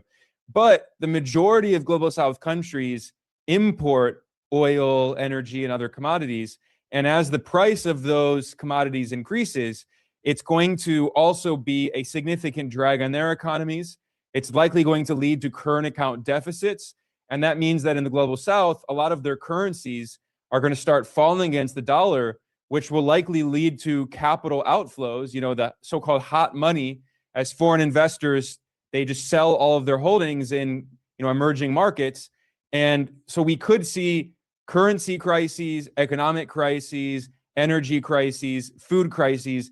This war of choice, this war of aggression that Trump and Netanyahu started could cause a massive economic crisis that will especially hurt the global south. Do you see it the same way? Yes.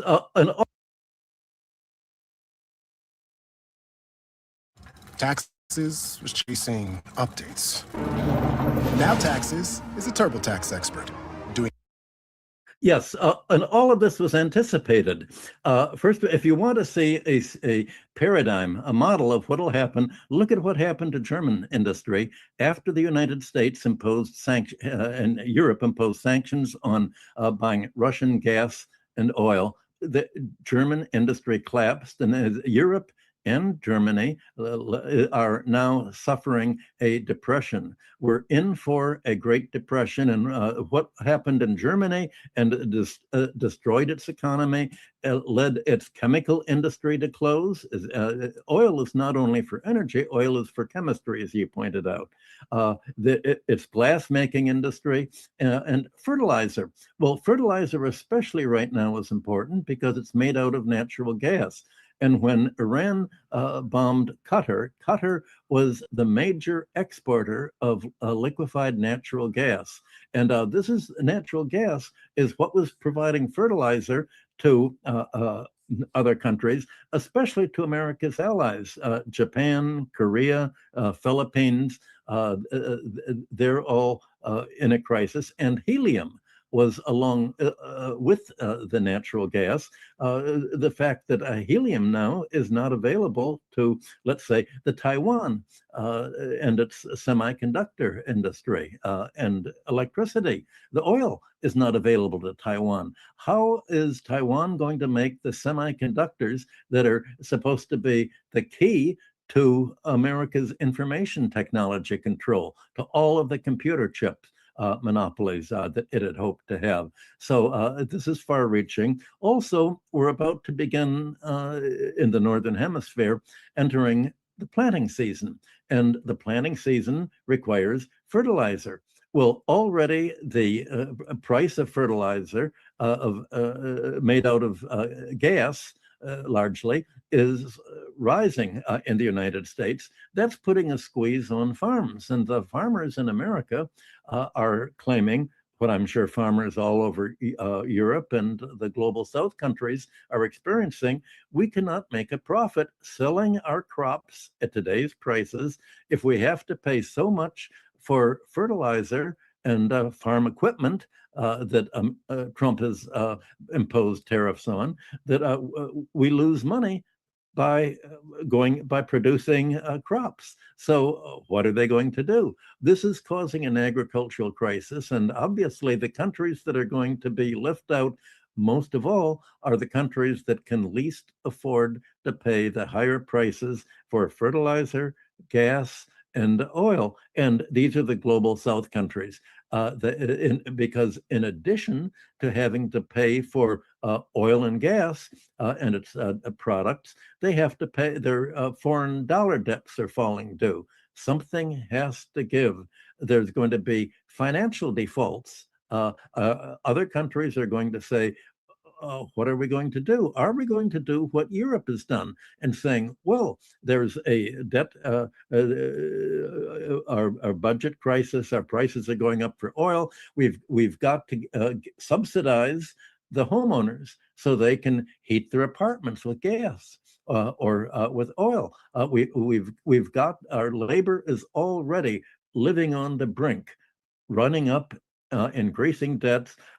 We will lose the elections in Europe, just like in America, if consumers have to spend so much more money on oil, gas, heating their apartments, their electric rates, that they default. So we're going to have to cut back all other social spending while we increase our military spending. So this is going to lead to a political crisis of pro-war, anti-war, pro-US, anti-US feelings all the way from Europe to the global South countries and the Asian countries that are America's allies. How can Korea and Japan pay the $350 billion that the Korean Parliament has said, well, just passed, we're going to pay Donald Trump $350 billion for him to use at his discretion so that we will not lose the U.S. export markets for our products, and Japan has promised $650 billion.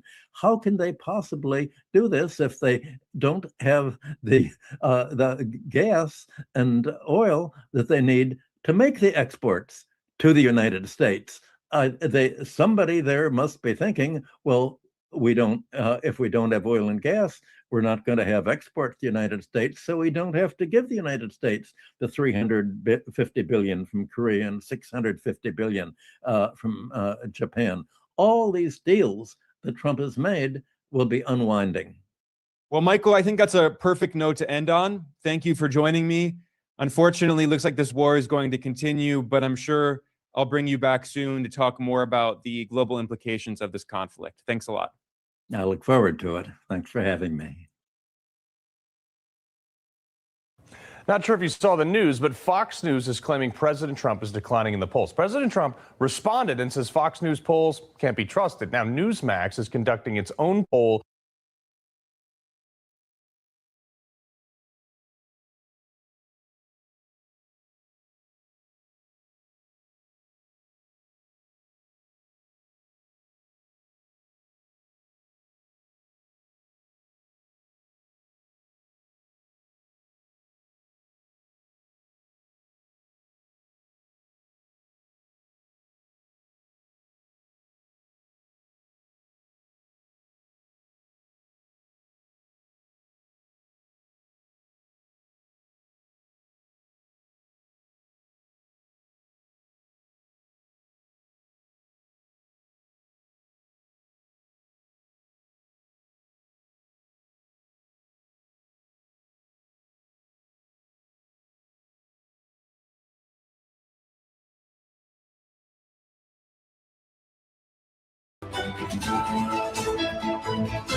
Years of Turkish, Ottoman, Muslim rule, Palm Sunday was impeccably observed. But today, the Cardinal Pizzaballa, an Italian cleric, and a man who was in the running until the last ballots to become the Pope itself, was denied entry by the goons of Benjamin Netanyahu with his retinue of 4. Although the law in Israel allows religious gatherings for up to 50 people, and although all synagogues in Jerusalem were so accommodated, 4 people, including the cardinal, were denied entry into the Church of the Holy Sepulchre. Now, not many of you have been in the Church of the Holy Sepulchre. Not many of you have even seen pictures of it. And yet it's only a couple of 100 yards from that pagan wall-kissing ceremony that you see so many Western politicians doing. You know, you can't be president of the United States unless you've appeared in a kippah kissing a wall, which is actually a Roman fortress, but don't tell anybody. If it was the temple, it is the temple that Jesus was crucified for calling on the people to tear down into rubble. It isn't actually the temple. It is the Roman fortress. The Romans carried out the execution at the demand of the Pharisees. The high priest was asked by Pontius Pilate if he would free Jesus because it was Passover. One of the condemned men was bound by law to be spared. And though he expected them to allow Jesus to live, the high priest of Jerusalem chose Barabbas. Not a lot of people know that. Not a lot of people have seen the church, because that would require Western politicians who are usually wearing Jesus and Christianity on their sleeves would have to walk 200 yards and offend their Israeli hosts by kneeling at the stone on which Jesus of Nazareth was laid. The stone which absorbed the blood of Jesus is never visited, ever, by any Western politician. But the cardinal was there, and the magnificent rebuke issued by Meloni, the Italian prime minister, really has to be seen, has to be read to be believed.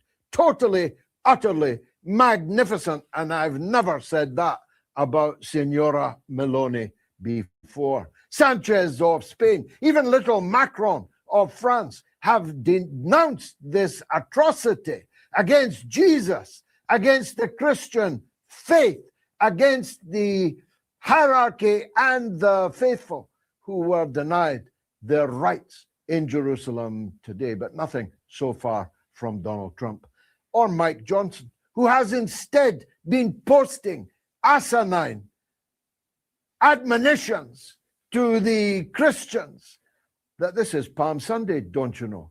Not a single mention about what happened in the holy city, in the Holy Land today. Nothing either from Keir Starmer, although he probably doesn't know it's Palm Sunday, the heathen that he is. But although this has greatly offended 1 billion Christians across the world, 1 billion, although it has particularly offended 900 million Roman Catholics around the world, but who cares if they won't stand up for themselves? Who cares if Netanyahu spits in their face? It is, we're told, an ancient Jewish tradition.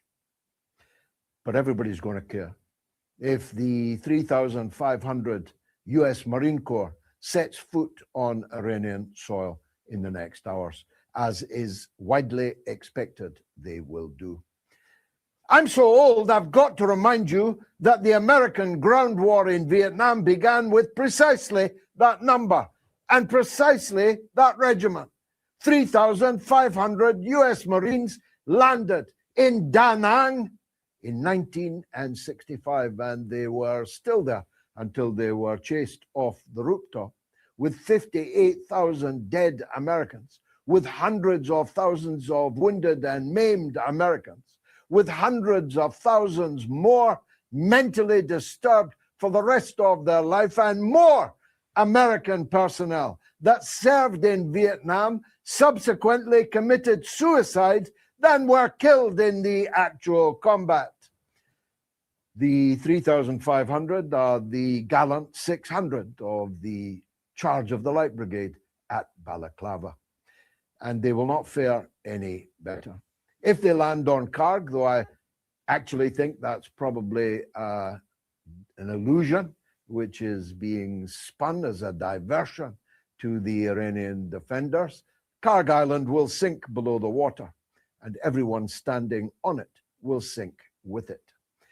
But wherever the US Marines land, 3,500 of them, in a country of 93 million, that is desperate to see them, desperate to meet them, up close and personal, wherever it is, it will be the beginning of the almighty clash of civilizations. Though, as Mr. Gandhi famously said, when asked by an American journalist what he thought of Western civilization, he famously replied, "Yes, I think that would be a good idea."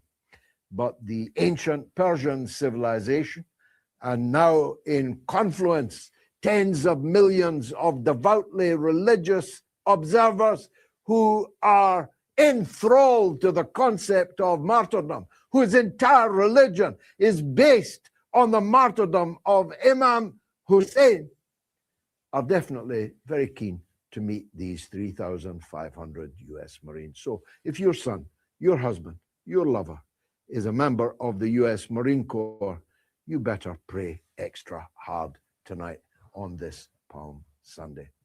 The war has spread. Nobody expected it, according to Donald Trump, except us here on the mother of all talk shows that you used to watch, Donald, except Professor Morandi, who told us time without number on this show and told CNN, Sky News, BBC, Piers Morgan, anybody that would give him the opportunity to do so, he told you all that if you attack Iran, Iran will attack every American asset in the Gulf region. And now they're shocked that Iran has done so. Perhaps what they're really shocked about is the power of the Iranian response, the indefatigability of the Iranian response. Every day, every night, hundreds and hundreds of missiles and drones are taking a terrible toll on the putative American invasion force. Every single American base has been evacuated. The hotels to which the armed services have repaired have been forensically taken out and destroyed. The AWACS, an airplane of almost indescribable value, hundreds of billions of dollars worth of AWAC planes have been obliterated on the ground in the American air base in Saudi Arabia. The United Arab Emirates is close to collapse, and every American target in it is now adjudged to be a legitimate target, and every part of the United Arab Emirates. I hate speaking ill of them. I know that I have so many friends there. I spent so much time there. I spent so many hours with the founder of the state, the late and great Sheikh Zayed. I hate speaking ill of it. Believe me, I do. But they have to realize that they checked into the Karma Cafe where there's no menu. You just get what you deserve. And when you have sold your country to the Israelis and the Americans, and when attacks on your neighbor are being mounted from your territory, what exactly did you expect to happen? And when you seized $500 billion of Iranian assets, do you think they're not going to take that back and more? I know they don't believe in interest out there, but they have an interest in making sure they get their money back, and they will get their money back. Property has crashed in value in Dubai, the playground of the influencer, the playground of the rich and the famous. 25% in 1 month. Property values have crashed, and by the end of this, you won't be able to give them away. When they attacked Iranian universities, what did they expect would be the result? Every American university in the Middle East is now a legitimate target. And it is going to be attacked. And I mean right now, it is going to be attacked. Iran has just issued an evacuation order to everyone in or near an American university in the Middle East to get out and get out fast. When they attacked Iran's civilian infrastructure, its water, its oil, its vitals, what did they expect would be the result?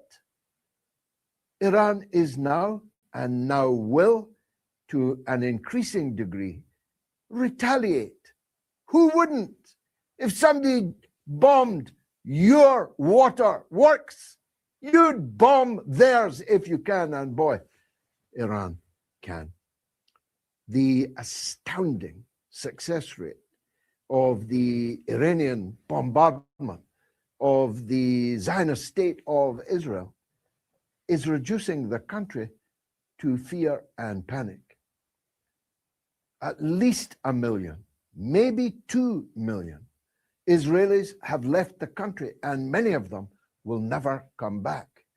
Having sold itself as the state of the Jews, where Jews would need to be in order to be safe, they have produced the least safe people, the least safe place for Jews anywhere in the world. And at least. All right, here we go. Look at that focus. Well, he saw the streak, adjusted. That is perfect execution right there. Listen, Tony, that's all about patience and preparation paying off. It's easier to play when you've got a plan. I'm Taco. I'm Jarritos. We've been best friends for 75 years. And he still makes me laugh. Existence in European and North American countries, principally, but also from Russia. Well, they know now exactly the level of the mistake that they made. Many of them are fleeing to Cyprus, illegally entering Cyprus. They are these illegal asylum seekers landing on the beach. Although it's not the beach of Dover, it's the beaches of Greece. It's the beaches of Cyprus.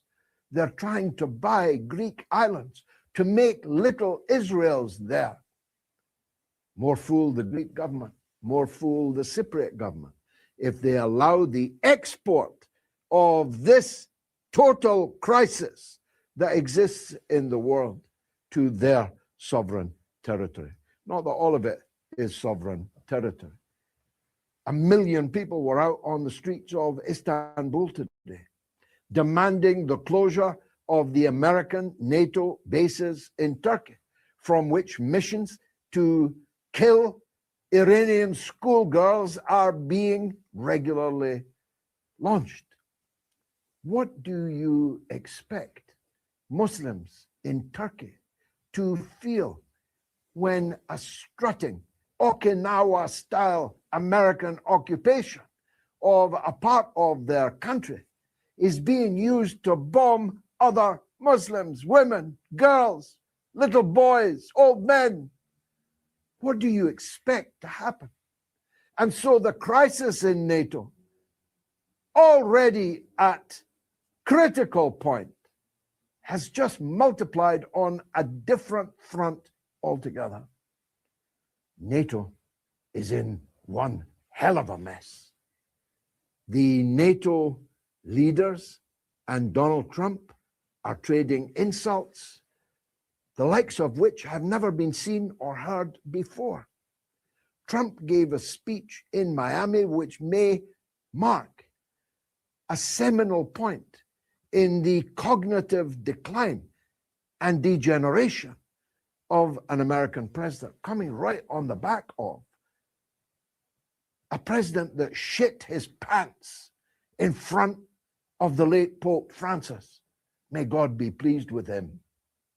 Not Donald Trump, not Joe Biden, but the late Pope, whose successor, Pope Leo, spoke so powerfully today. 7 times he described Jesus as the King of Peace in his homily. 7 times. And he warned Western politicians that their prayers invoking the name of God to justify wholesale slaughter and the glorying in their wealth and power and privilege will never be accepted. It being, of course, easier for a camel to enter through the eye of a needle than for a rich man to get into heaven. The Turks are up in arms. The Europeans are up in arms. Trump started this war in Iran without even telling them, never mind consulting them. Then he's demanding that they all join in. And when they show the slightest reluctance, he insults them in a way that even George W. Bush would have blanched from doing. He called the French cheese-eating surrender monkeys, if you recall, banned French fries from the canteens in Washington, D.C. But the Americans are making it plain. Trump is making it plain that NATO is finished. Rubio said so. Trump said so in Miami, where he delivered a homily so lurid and so pregnant with meaning that I swear to you they'll be writing PhDs about that speech in 100 years from now. Time does not permit me to go into the myriad of extraordinary statements, contradictions, and false claims, because I need to concentrate on the one that will have the most long-lasting impact. I have nothing in common with the Crown Prince of Saudi Arabia. He's the last man I would leap to the barricades in order to defend. But when Donald Trump, in front now of the entire world, sometimes I think Trump doesn't realize that you're not just speaking to the people in the hall that you're immediately addressing, that cameras exist and they capture what you say and they spread it across the entire world. The Crown Prince of Saudi Arabia, this mighty behemoth of a financial power, which has given so much to Donald Trump and Jared Kushner personally, never mind to the United States of America. Trump boasted that MBS, the Crown Prince, has to kiss his ass. Now, an ass is not a pretty thing, particularly where Donald Trump's has been. It's an insult in any language. But in Arabic, when you are referring to the man who will shortly be the custodian of the 2 holy mosques in Mecca and Medina, when you are talking about a man who will shortly be in charge of the most sacred Islamic places on the earth, when you are openly mocking the Crown Prince of Saudi Arabia as a man that kisses that foul part of your anatomy, you lard arse, President Donald Trump, you have no idea what you have unleashed. The great Che Bose is coming up. Stay tuned. I'll be right back.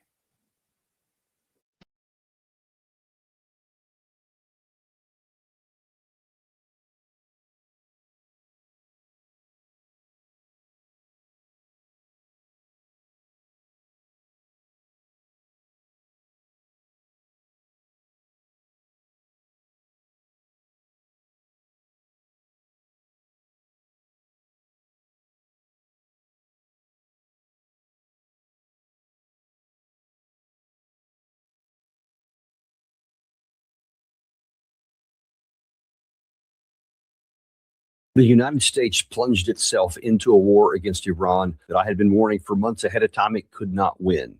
We did not have a plan. We were not resourced. We were on basically a shoestring budget, just kind of hoping we would win, not really having any kind of logical or coherent plan. Now we're in this war, and everything is going in the favor of the Iranian side. We are facing a strategic defeat of a magnitude that's hard to overestimate. Now, on the surface, that may sound crazy. You might think, wait, no, I saw the spreadsheet. I heard President Trump, we are the most powerful military in the history of the world. Nobody else is even close, he says. So it must be true. I mean, I see all of our tanks and planes and ships, and we're all over the world. And, you know, we never lose a war. I mean, that's the popular myth. Obviously, that's not true. There's plenty of wars that we've not won. Just the recent one against Afghanistan. Although actually the more recent one was against the Houthis in the Red Sea just last year. We have not won any of those, but we have not lost anything. We just got tired in Vietnam, in Afghanistan. Well, we got tired in Vietnam. We weren't militarily defeated. We suffered a strategic loss, to be sure, but we weren't given a military defeat. We weren't given a military defeat in the Red Sea. We weren't given a military defeat in Afghanistan. We are now facing, however, possibility because of profound amounts of arrogance, foolishness, and lack of understanding of how the world works, especially in the military and diplomatic fields. This time we may suffer both a strategic defeat and a military defeat. Now, again, you may think there's no way that that's the possibility. Maybe we have another Vietnam where we walk away with our tail tucked between our legs. But because of the way things are unfolding now, and because of the actions we are taking right now, we are actually running into a place to where we could foolishly put ourselves into a position to lose to a weaker power in every way. Let me show you where the dangers is here. First of all, there is, just like there was chaos and uncertainty heading into this war, now then where we are right now is equally chaotic, almost to the point of Jekyll and Hyde. Which America should I even listen to? It's hard for anybody to trust anything that we say, but there are real consequences now manifesting around the world. Not even just in the Middle East now, as you're about to see. Let's take a look, first of all, at this Jekyll and Hyde stuff. I guess we'll call this Mr. Jekyll here, General Kelly, or maybe General Kellogg here, because he's going to be talking, first of all, we're going to talk on the military stuff, and he's going to tell you why, according to, remember, this is President Trump's hand-picked envoy to Ukraine earlier in this administration. So this is somebody that has a lot of close ties with the president himself, not just the administration. He's saying here that our objective in Iran should be regime change. In a cabinet meeting, this is an enemy we've been fighting for over 40 years, and you really need a regime change. You can do that economically.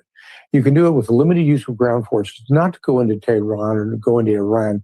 You know, Iran is a huge country. When you look at the size of it, it's the same size as Spain and the UK and Germany, all combined. And they're not going to do that. But you can take out a couple of key strategic targets. One is Karg Island, which controls 90% of their oil. Seize that, hold that, so it hurts their economic lifeline. And the Strait of Hormuz, which you can open it up with ground troops by taking Bandar Abbas or the islands around that. So it's a limited incursion by ground troops. And I think that would be a way to do it.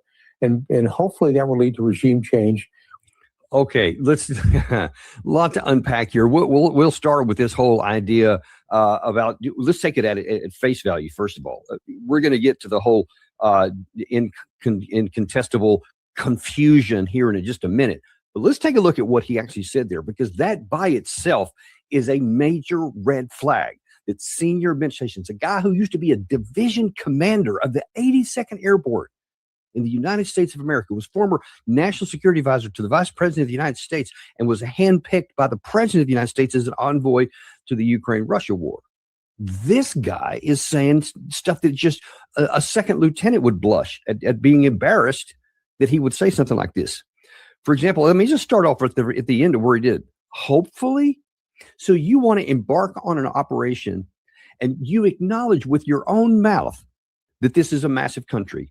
You've heard me say it so many times, 4 times bigger than the country of Iraq, the geography, the mountains, all that.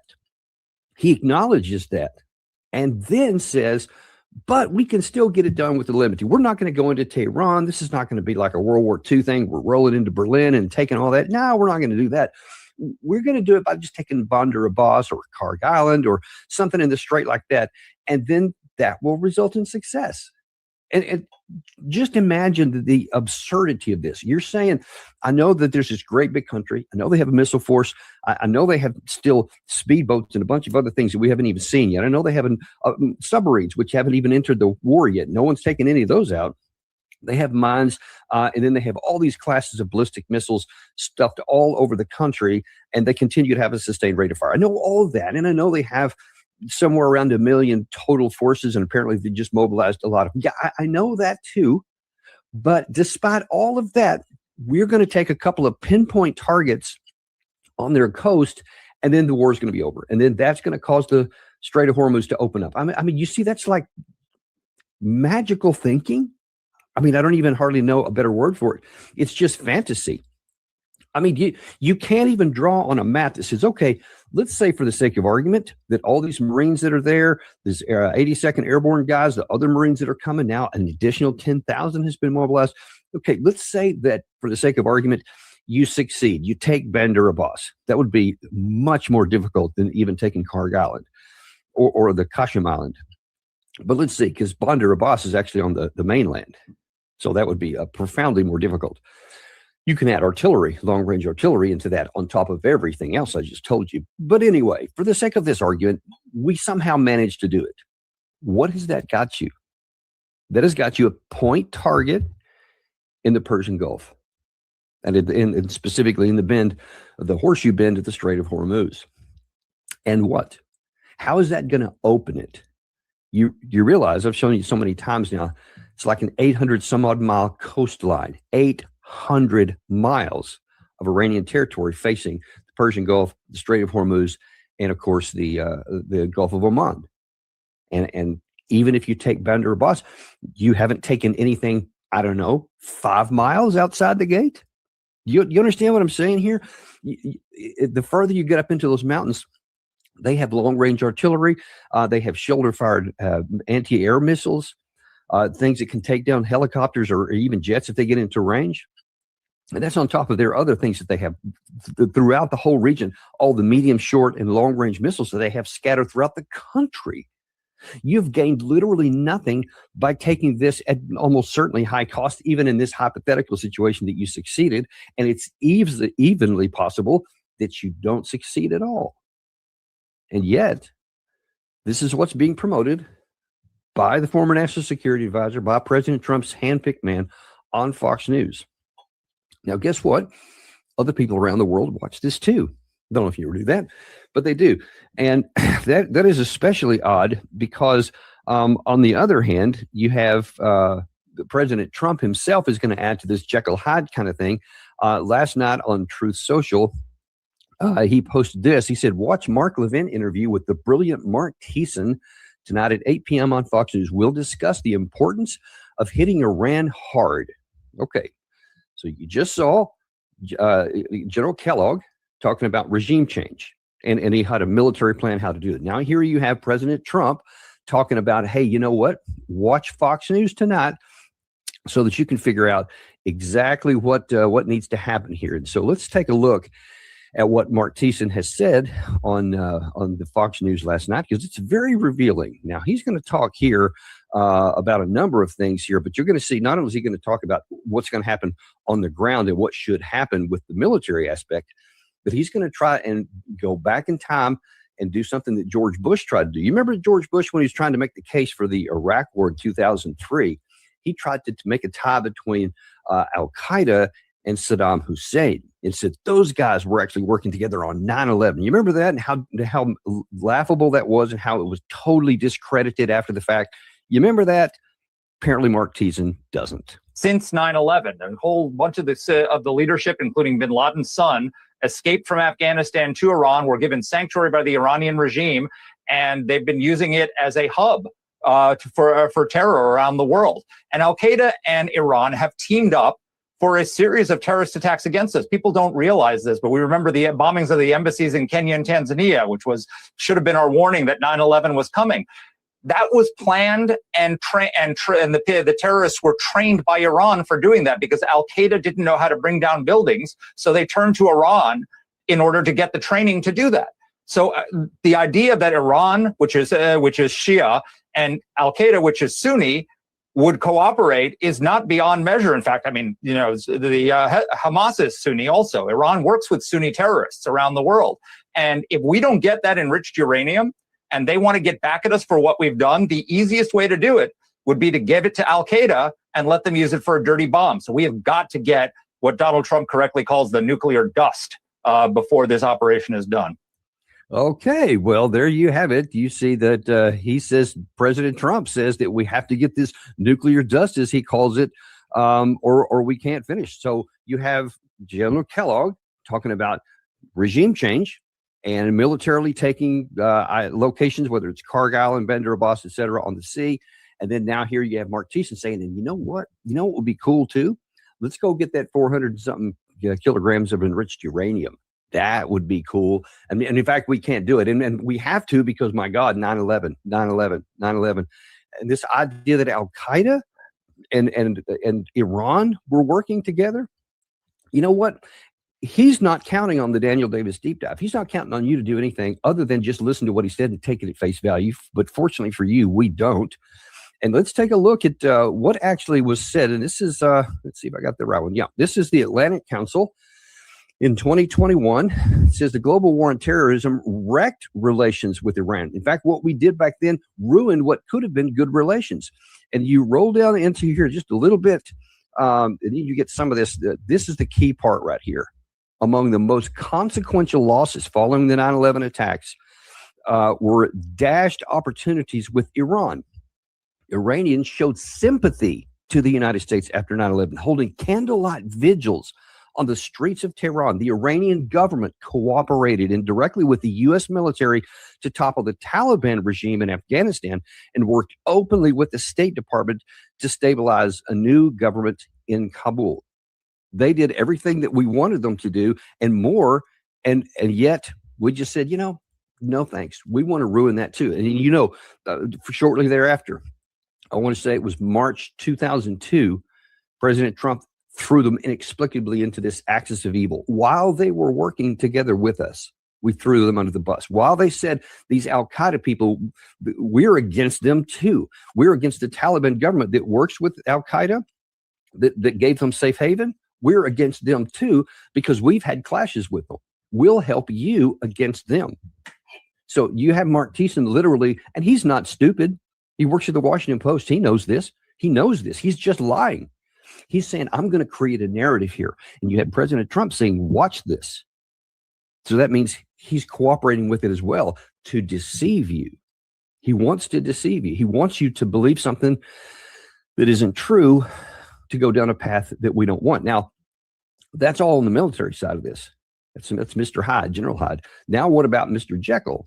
Because now we have one of those too. And that's in the person of Steve Witkoff, who's going to say, just a couple of days ago, he's like, you know, President Trump, he's going to be on this stage here shortly. And we showed you part of what President Trump had to say at this same event. But he's going to say, hey, you know what? We're looking for negotiations. We want to have a talks. We're in talks with them. So we want to get this settled diplomatically. But we have an adjournment. We have an extension. We view it as a real positive. The Iranians, there are some people there who have denied that we're negotiating. I think we know, everybody in this room knows we are negotiating. It's clear. Some ships are coming through. We may have a different definition of negotiating than they do, where there may be people within their system today who just don't have the ability to admit it. But we're talking to them. What is your definition of negotiation? Well, my definition of real negotiating would be right here, and we don't leave until we're done. And we've offered that, and we think there will be meetings this week. We're certainly hopeful for it. Ships are passing. That's a very, very good sign. And I think the president wants a peace deal, but he also believes in and I believe in it too, peace through strength. Yeah, so that's what we want, peace through strength. We want, we want negotiations. We want this to be over with, and we're going to have talks, and whatever they may be saying publicly, we're talking with them, and they know good and well. Yeah, just think about this for a second, folks. So I just showed you General Kellogg, handpicked by Trump. I just showed you Witkoff, handpicked by Trump. They're going in the exact opposite directions. And then you have Trump himself. Watch Mark Thiessen on Mark Levin. What is he saying? Get their uranium, have a military operation, solve it militarily. At the same time, you're having Witkoff talking about diplomacy. Now, why would any rational person, if they're in the Iranian side, upon what, just on these surface issues alone, just on what's been presented here, who would you listen to? Are you going to listen to the guy that says we're after regime change? That meaning there's no negotiation with that, or having a military operation to seize the uranium. Well, that's not a negotiation either. It's not. They're not even saying, "Hey, look, you either do this negotiation or we'll do it the hard way." They're not even saying that. They're just saying totally separate things. Regime change, steal the uranium, and negotiations. So we're still having a talk with them. But why would any rational human being on the planet, if you're the Iranian side, talk about negotiations? So why are we putting this down? 2025, we're through 5 rounds of negotiations, had the 6th one planned. We attacked them. Israel attacks them, and we join into it. Operation Midnight Hammer, the 12-day war. Not sure if you saw the news, but Fox News is claiming President Trump is declining in the polls. President Trump responded and says Fox News polls can't be trusted. Now, 2026, we're 3 rounds of negotiations in. Have what by any rational accounting was a major diplomatic breakthrough on the 26th, the night of the 26th of February, made public on the 27th of February. The war could have been pushed off and Trump have a great victory. Diplomacy had done something positive. The threat of military force and all that power that was arrayed there, they say you can't do diplomacy unless you have a good military backup. Well, we had it, and it worked. It succeeded. Brilliant. I didn't think it was possible. I didn't think Iran would do it, but they made the offer, and they put it on the table, and President Trump said, yeah, never mind. So while the 4th round was scheduled, then we attacked again, of course. And then now here we are in the middle of a war, now fully a month into it. And things are not exactly going. We have not exactly brought them to their knees. And as a matter of fact, as I'm about to show you, there's some real problems, some real cracks in the military operation here. But we'll stick with the diplomatic track for a second, because here is Abbas Araghchi, who's repeating this issue. He says, listen, Israel has hit 2 of Iran's largest steel factories. This is a couple of days ago. And a power plant and a civilian nuclear sites, among other infrastructure. Israel claims it acted in coordination with the U.S. Attack contradicts President of the United States' extended deadline for diplomacy. President Trump said, remember, I'm going to move. First, it was a 48-hour deadline, and then it was a 5-day deadline, and then he pushed it back to 10-day for more diplomacy. That's what he said. That's what Abbas says. Iran will exact a heavy price for these Israeli crimes. Meaning that there's no diplomacy at all. It's a mockery of diplomacy. So clearly the United States is still on a military path, even though I don't know if it's just for domestic purposes to give a fig leaf cover to people in either the West or the United States in particular to show, no, we're trying diplomacy. We're trying to settle this. Anyone who knows anything about this understands it's a mockery of diplomacy. It's not even a fig leaf. It's just a mockery. Why would we're talking to them at the same time we're trying to militarily defeat them? Or as General Kellogg is trying to say, we're trying to win on the fly, trying to win on the cheap. Remember, I told you at the beginning, the fact that you didn't have a ground force at the beginning, you're never going to just bomb your way to victory. It's self-evident. That's what I said. Many other people who know military affairs have said the same thing, because it's not hard to figure out. It's virtually never worked in the last century anywhere. And there's some very, very famous ones where it didn't work. So anyone should have understood, especially somebody like General Kellogg or General Kane, or General Keane, even Dan Kane of the Joint Chiefs of Staff, or General Keane of Fox News. All of them should have known that. It should have been like the elementary starting point. So if you said, yeah, we want to have this outcome, but we're not going to have a ground force, which by itself, of course, I'm not advocating they should have done that. That also would have been suicidal, but for a different reason. But fair enough. Then you say, okay, but without even the threat of that, this won't work and your objectives won't be met, don't start something that you can't finish that won't work, because then all it can do is what we have in front of us right now. Let's take a look at some of this, because why would the Iranians be more optimistic and confident? Why, after 30 days of this onslaught against what's being hailed as the most powerful military, not just in the world, but in the history of the world, and yet there they are still standing, still fully in control of the Strait of Hormuz, which has the lifeblood of the global economy, and I do mean that as literal as it can be, in their hand, and we have no means to force it out. He knows that. Let me show you a few of the things that he knows. The United States and Israel are running low on interceptors, and that's Arrow 2, Arrow 3. That's like PAC-3s from the U.S., the U.S. THAAD for the long range. We're running out of everything here. We have only taken out about a third of the missiles from the Iranian side. We'd like to claim that it's a lot more than that, and many updates coming from the Pentagon and elsewhere. Certainly, Pete Hegseth say that they're all but defeated. President Trump says they're all but defeated. And then we have this little admission on the 27th that, well, I mean, we didn't exactly destroy them all. And even that, even if it's only a third of what we think, they have manufacturing capacity under the ground, i.e., whatever they had, whatever that number was, it's not like a static number. It will continue to grow at some rate because they have foreseen this, and they have both the manufacturing capacity and their stocks underground. And by all accounts, they're receiving something from Russia and China in terms of airlift coming in. We don't even know for sure what's in that, at least not publicly, but that's where we are. So the missile, in other words, they still have significant capacity. And of course, as I showed you this a couple of days ago, these are some of those underground facilities we keep talking about. Foreign Minister Arakchi understands this as well. The leadership of Iran understands that there are several sites that we have hit now multiple times in some of these mountains, just like what you see depicted here. And our best missiles, all they can do is scratch the surface. You understand that? All we can do is scratch the surface. And many times, even when we've taken out the exit to the tunnel to where these launchers, mobile launchers can come out, they have engineering crews that repair them. And after a few days, they're operational again, because all you're doing is basically pecking at the surface.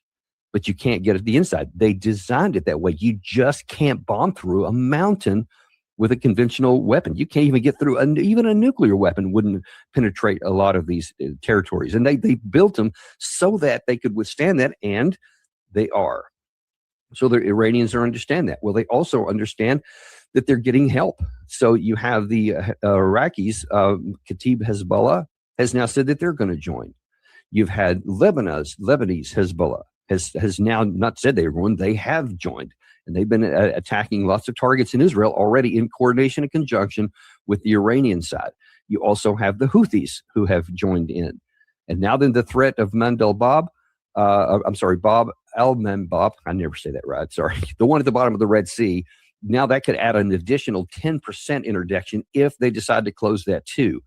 But they have entered now, they've started to attack targets in Israel, and they've joined that as well. Meanwhile, on the American side, not only are we running out of missiles, even some of our aircraft are taking hit. This is a U.S. AWACS plane that was hit in Bahrain. I think it was Bahrain. So that the attacks continue on. And listen, if we can't even protect our AWACS, which are one of the most lethal and prized possessions that we have, and one of the most desperately needed to do radar and radar situation with both incoming missiles and incoming air that from enemy forces. If we can't even protect that, then that tells you that whatever capacity the Iranians have and whatever defense capability we have, ours is limited, and they have either the numbers or the intelligence or this technological capacity to penetrate, i.e., we can't just keep going on and suffering these kinds of loss over and over. That's on the military front. Now, let's look at what's going on here. Because Iran has control of the Strait of Hormuz, the thing that everybody's talking about all the time is the price of oil. And let's see, let me look at this. I think we got, what is it? Right now, it's $114 as we speak. That's a live number here on Sunday. It's Brent crude is tracking at 114. It's very possible and probably likely to go up tomorrow, but that's having a significant impact. Of course, that in America, that's the one thing that we see is it makes the price of the price of gasoline, the price of diesel, especially go up. It's like up over $1 since this started. And that's getting some people uncomfortable. But there are issues much bigger than just uncomfortable. Let me show you what's going on here. There are some potential near-term crises that are going to apply across the world. This is a chart put out by J.P. Morgan, and they said, look, there are some global issues that if this strait remains closed, that there will be serious trouble with oil quantities getting through to these places. A lot of things, some things take a long time to transit oceans, and even those that tankers that left the port before all this stuff happened still haven't arrived yet. So some things there's still some slack in the system coming out, but that all starts to run out here. And you see that in Asia on April the 1st, in Europe on April the 10th, North America on April the 15th, and in Australia April the 20th. That's when the slack gets run out of everything. And if this thing doesn't get opened up before then, there are going to be major economic implications. And we see that some places it's already happened. It says here Asia on April 1st, but here now on the 29th of May, 29th of March today, we already have significant issues. These are what's called apocalyptic scenes. This is in South Korea, our ally, modern South Korea. The government is forcing strict vehicle rationing and warning of a catastrophic April supply crisis. Meanwhile, in Vietnam and Bangladesh, they're shutting down as the fuel crisis bites. In Manila, protesters are burning the American flag, explicitly blaming Washington in the appearance of war for doubling down on food prices. Everywhere you want to look, there is catastrophe. And I mean, it's starting to bite here, but those long lines and people getting upset because now already it's starting to bite in Asia on our allies, people we want to reach. We're causing all kinds of trouble with that because these are real issues that are going on here. And I didn't even talk about the agricultural problems with the natural gas that has to go out there, and how the feedstocks for fertilizers has also been blocked.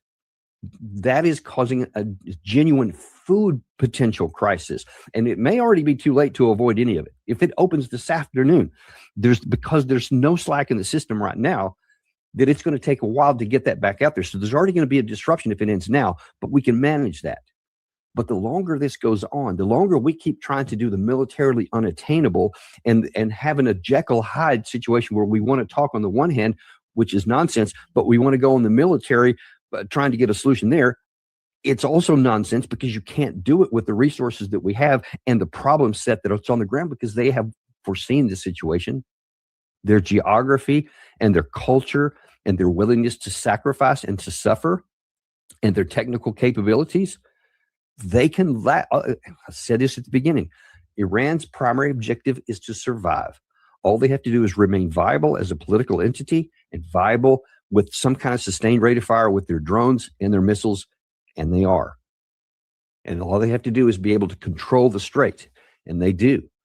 There was some Pakistani ships that went through the other day, so they're very tightly controlled. So some's getting through, and they are showing, the Iranian side is, that we're in control of this. We decide who comes in and who goes out. And if you want to play ball with us, come on, kind of set up a toll booth already. You should send out like a couple of $1 million a pop. So Iran is getting, you may have seen these charts, they're getting like 1.5 million barrels a day out now compared to 1.1, which they were getting before all of this war that we started happened. And instead of selling at $45 a barrel, it's selling over $100 a barrel. Now 114 is the Brent price today. So now then they're also getting more money at the toll booth on the way out. And so they are literally flush with cash, and they're in control of all of this based upon our foolish decision to start a war we couldn't win and didn't need to fight. That's the bottom line here. We are facing a strategic defeat, the likes we have not, I didn't even know. I can't even think of the last time that we have suffered a loss like this. We may never have suffered a loss like this. We were on the winning side, rather, let me put it that way. We were on the winning side of World War I. We were on the winning side of World War II. We got a stalemate in the Korean War. We had a strategic loss in the Vietnam War, but it didn't really affect us here. That's why we got out in the first place, because it didn't really affect anything here. We had a neutral in the Iraq War.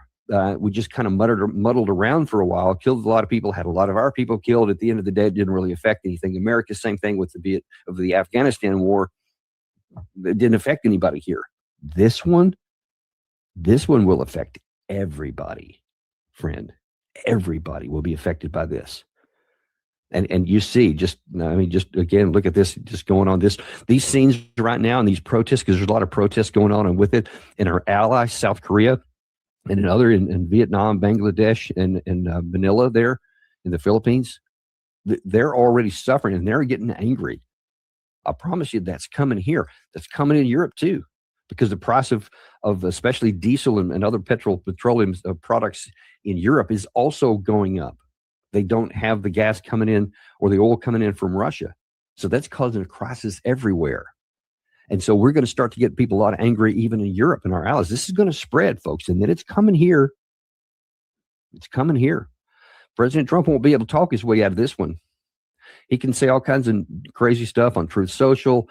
He can have a lot of people trot out there and say all kinds of positive things, like Mark Thiessen, Mark Levin, Jack Keane, Lindsey Graham. They can say all kinds of stuff, but that's going to fall on increasingly deaf ears as the physical price and the pain starts to rise across the board. God help us all if we do something stupid, like exacerbate this by trying to do something on the ground, like Jack Keane was talking about, or like Mark Thiessen. That would add profound disaster and maybe a military defeat on top of what's already baked in, a strategic defeat. There is no military way to open that strait. You got to understand that. We've already baked in a strategic defeat, worse than any of those others I just talked about. The question is, are we going to add a military defeat to it? That's where we got to find out, and I pray to God that we don't. Thank you very much, folks. Anything happens over this weekend, anything does happen on the ground, come back here right away, because we will certainly keep you on top of that. Thanks very much. And we'll see you on the next episode of the Daniel Davis Deep Dive.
Shalom, Quinn.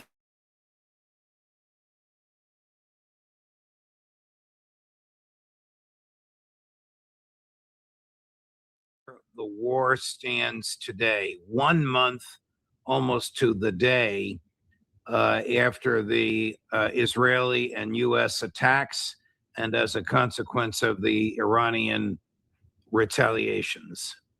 Yeah, the war certainly hasn't gone as the United States has anticipated. Trump is looking for an exit ramp and can't find it.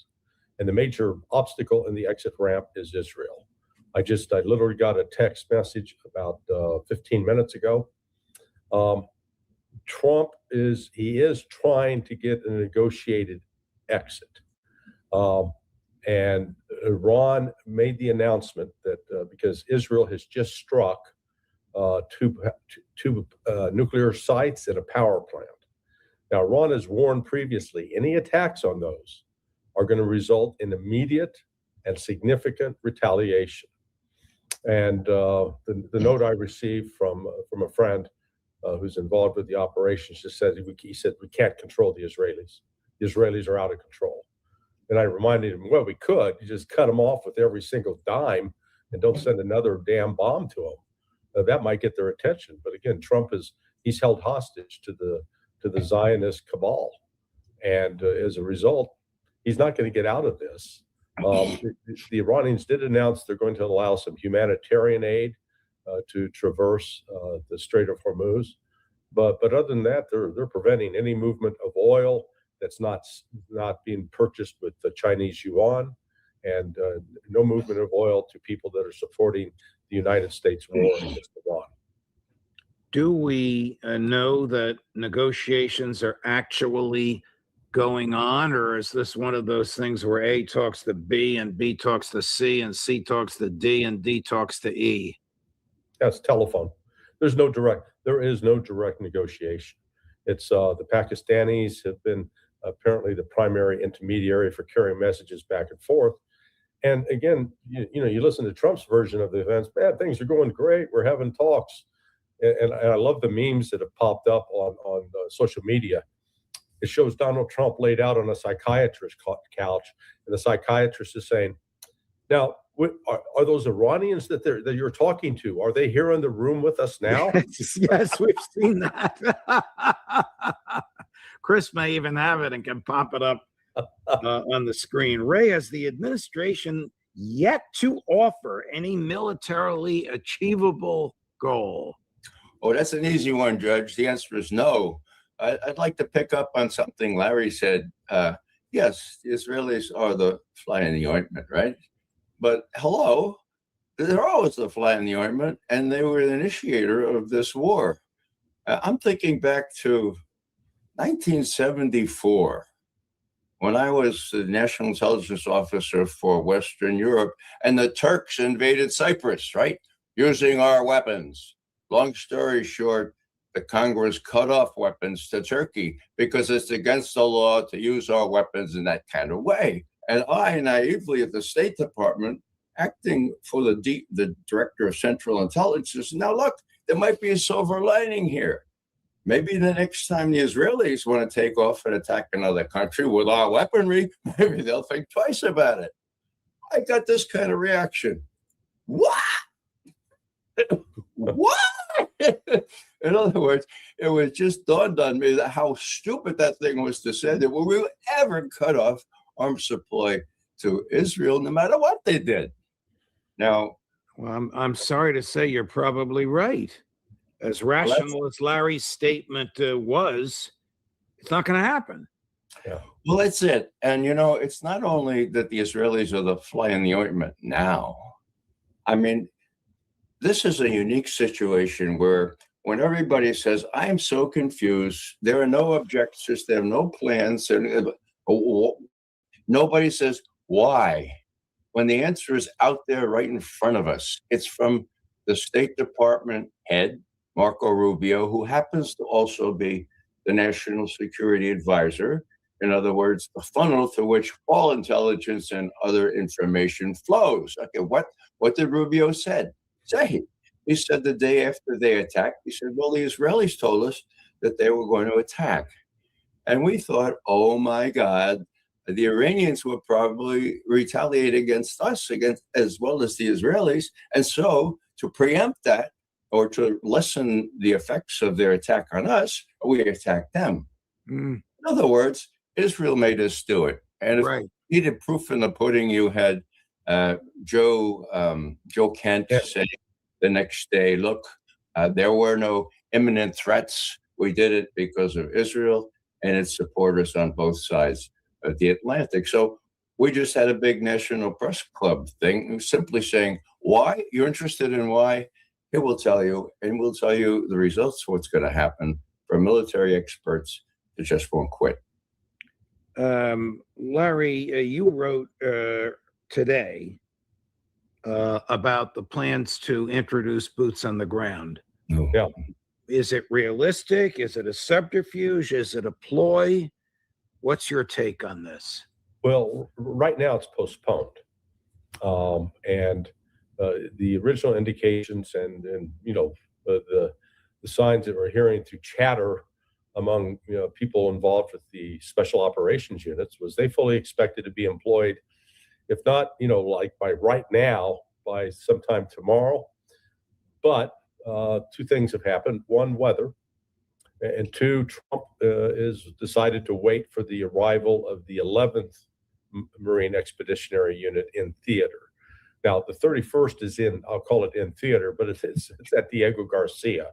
So it's Iran's in no danger of being attacked by it. But what we have seen that started on March 12th was the movement of the special operations forces, and not just one or two elements, the whole kit and caboodle. How many human beings is that? It'd probably be around 2,000, 3,000. So, but it would be, for example, SEAL Team 6 could be used, or Delta Force could be used to attack, to go after the missile city that's on Kursham Island, right there in the Strait of Hormuz. Now, this is not enough force to, quote, open the strait. In fact, I don't care if we put 50,000 troops on each island to, quote, open the strait. That doesn't deal with all the other things that Iran has at its disposal to close the strait. But this is the kind of operation that has been envisioned. You've got at least 2 battalions of the 75th Ranger Regiment deployed along with this. And so those are, those come in at about 800 apiece. You've got the 82nd Airborne. So this, in theory, based upon what Donald Trump said yesterday, it's delayed till next week, 10 days.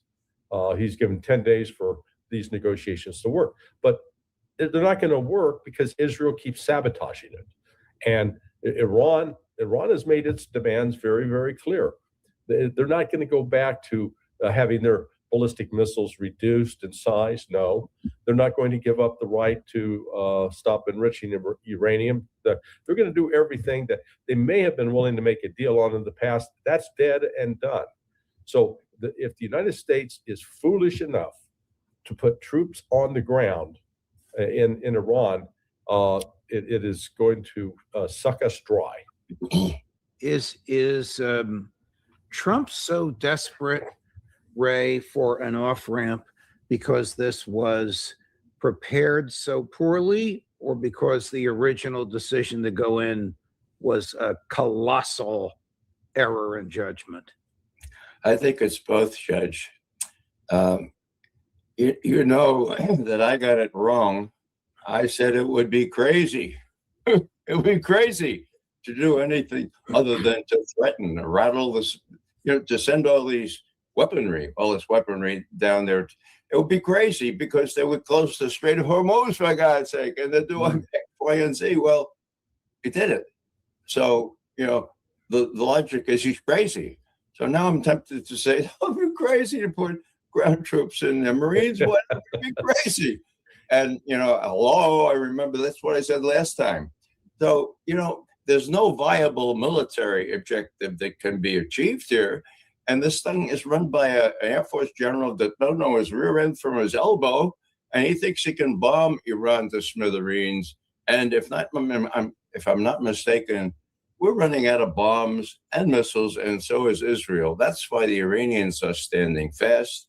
And that's why the Israelis are getting pretty desperate. Larry, Ray brings me to my next question. How depleted is American ammo? I'm talking about defensive ammo as well as offensive. Well, on the defensive side, the air defense, PAC-3s and THAADs, if they're not fully depleted, they are close to being depleted. We knew what the numbers were maximum possible without making any assumptions about how many had been used in the past. And Iran already has fired more missiles than we would have if we had used every one of our PAC-3 Patriot missiles to intercept those missiles. Iran has exceeded that. That as well as what the THAAD could do. Now we're getting reports where Israel's, we shot this down, we shot that down. I've heard actually what's going on is some of the Iranian missiles are just misfiring. They're not effective. They're falling out of the sky on their own, and Israel's taking credit for it. I guarantee you that if there was actual evidence of Israel intercepting these missiles, shooting them down, we'd be seeing it on the highlight reels. Donald Trump would get to watch it in the White House and convince him, Israel's winning. But Iran continues to launch missiles, and not just Iran, Hezbollah in coordination with Iran. And Hezbollah is doing enormous damage to the Israeli military right now as we speak. They've destroyed probably over 20 Merkava tanks in the last week and a half. They ambushed a significant column of those tanks just 2 days ago.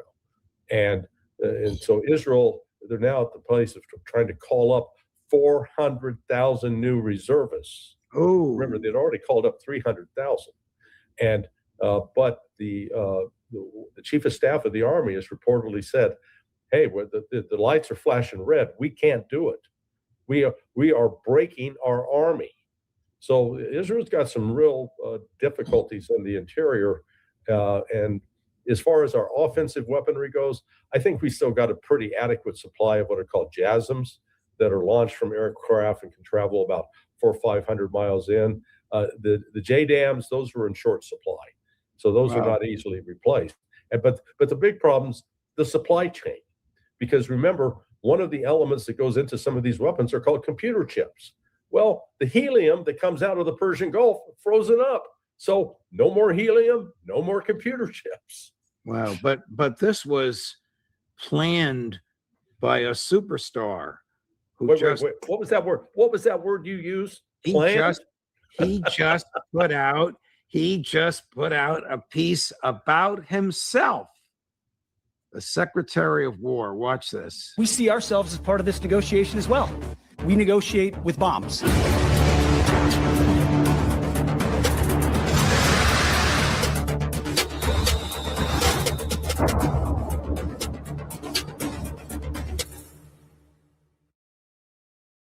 Brought to you by Pentagon Productions at the expense of the U.S. taxpayer. Ray, what a disgrace. I wish that were funny, Judge. We were at the Pentagon this morning, my Catholic worker friends and I were singing Lenten songs like, "Were you there when you crucified my Lord? Were you there when you killed 175 little girls in Nabab?" You know, we had good exposure. We got right to the front entrance for the people coming into work. Some of them seem to have their consciences a little awakened, but that's what's happening there. And Hegseth is just the opposite of the way our country used to work, giving no quarter, showing no mercy. Well, that's going to come to a no good end because we don't have the wherewithal to bail Israel out this time. And what worries me is that Israel in extremis will, in my view, likely use nuclear weapons to prevent themselves from being demolished by Iranian missiles and bombs. Is Israel close to extremis, Larry? Yeah, they're certainly heading in that direction. I mean, let's remind ourselves that they've been fighting Hamas for 2.5 years and have failed to defeat Hamas, even though they've got them confined in a 5-mile by 25-mile concentration camp. But yet the Israelis are too fearful, too cowardly to go in and try to confront Hamas, because Hamas is going to fight back and kill a number of Israelis. So the Israelis just want to kill the Palestinians. They want to risk their own blood. But that's what's happening. And now they've extended the war to Hezbollah and southern Lebanon. So they are stretched beyond their capability. They can, for now, continue to try to carry out these attacks in Iran. But at some point, I'm hopeful, personally, that Iran is able to destroy the airfields that they're operating from, so that it'll put an end to that. Watch the grilling of the Undersecretary of State about whether or not Israel has nuclear weapons. Cut number 19, Chris. What is Israel's nuclear capability in terms of weapons? I can't comment on that specific question. I'd have to refer you to the Israelis on that. Does Israel have nuclear weapons? I'm not prepared to comment on that. You're not prepared to comment on it? It's a very basic question. We are with an ally conducting a war against Iran. This war continues to escalate. Tell us something, as Congress, as the oversight body, what is Israel's nuclear capability in terms of weapons? I can't comment on that specific question. I'd have to refer you to the Israelis on that. Does that mean you don't know? I can't comment on that, sir. You're the main person in charge of knowing this and understanding it. Will you not give us an answer? I don't understand why this issue is so taboo when it's a basic question and we're in a war alongside Israel against Iran. We're dealing with the potential for nuclear fallout. and you won't answer this basic question. Well, again, it would be outside of my purview as the Arms Control and Non-Proliferation Undersecretary to discuss that specific question. Sir, that is a dereliction of duty. The answer he gave, I would suggest to you, is perjury. He was under oath. How could it be outside of his purview? That's his job. Non-proliferation of nuclear weapons, Ray McGovern. Well, there are some things that are taboo, Judge, and that's one of them. That was pretty ridiculous, wasn't it? But Yeah. it shows what a hold the state of Israel has on our policymakers. That's a very senior official in charge of these things, and he can't admit what everybody knows and what some statesmen from the U.S. have admitted in the past. Of course, nuclear weapons are in Israel's possession. Some 200 of them, most people think. And my God, if you can't admit that now, and Israel thinks that it needs to use them, what kind of impression does Israel get from that? The U.S. will cover for us no matter what. Larry, let me just chime in that we're seeing a theme here. We saw it with Tulsi Gabbard. Oh, it's not my job to say there's an imminent threat. I don't know nothing about that. That's for the president to determine. No, that was exactly her job. And here's another example of a guy, this is his job, and he won't do his damn job. Man, you talk about public welfare. We got all these high-paid government officials that don't do their job. They just get to draw a paycheck. Oh, somebody ought to buy him a comb, I think, before he testifies next time. No, that was a Boris Johnson hairstyle, though. Let's not insult or bring. Sorry. Here's Pat Buchanan in 2012, not afraid to say what Israel has and how much of it they have. Chris, cut number 15. There are many Americans who genuinely believe that if they believe Iran is moving toward a weapon, and if it is, they would favor military action to prevent it. There are a number of people that want a war. But is there a really vital threat coming from Iran as you see it? I don't know. I don't look. Iran is not Iran. I mean, during the Cold War, with due respect, Soviet Union had thousands of weapons. They could have destroyed us in an afternoon, and we could have done the same thing. I was around during the Cuban Missile Crisis. That was genuinely terrifying. But Iran doesn't frighten me, and I don't think it should frighten the American people. They don't have a bomb. They haven't made a decision to build one. They don't have the means to deliver one. And the Israelis have 300 atomic bombs. I mean, who presents the existential threat to whom? Iran, though, they got the Ayatollah and they got Ahmadinejad, and he will always help out the hawks with some insane statement every couple of months. He's going to destroy somebody or other, and then the Americans say we have to get him. What is the danger of such rhetoric? The danger of such rhetoric is that it leads to another war in the Middle East, which I think would be a disaster for my country, and I think it would be a disaster for the world economy, and I think it'd be a disaster for the world. I don't think you can't replicate the Middle West in the Middle East. So who is an existential threat to whom? The most profound thing he said right there. That was 2012. Nothing has changed. Well, I was around for the Cuban Missile Crisis too, okay? And I remember I was a second lieutenant at Fort Benning, and all the weapons that we were going to train on were down in Key West. That's how close we came. Now, I remember President Kennedy, 8 months later, after he had ducked this nuclear confrontation with Khrushchev by adroit diplomacy and personal intervention, he made a speech and he said, look, the main thing now we have to avoid is to prevent any nuclear power to create the kind of threat to another nuclear power that would face that other person, that other nuclear power, with a choice between humiliating defeat and using nuclear weapons. Since then, up until now, we've had people with nuclear weapons being discreet and being well short of the threshold of even threatening to use them, much less using them. This is new. This is a sea change. Israel has them. We don't admit that they have them. What kind of impression does Israel get from this? They have carte blanche. They know it. I'm afraid. Yeah.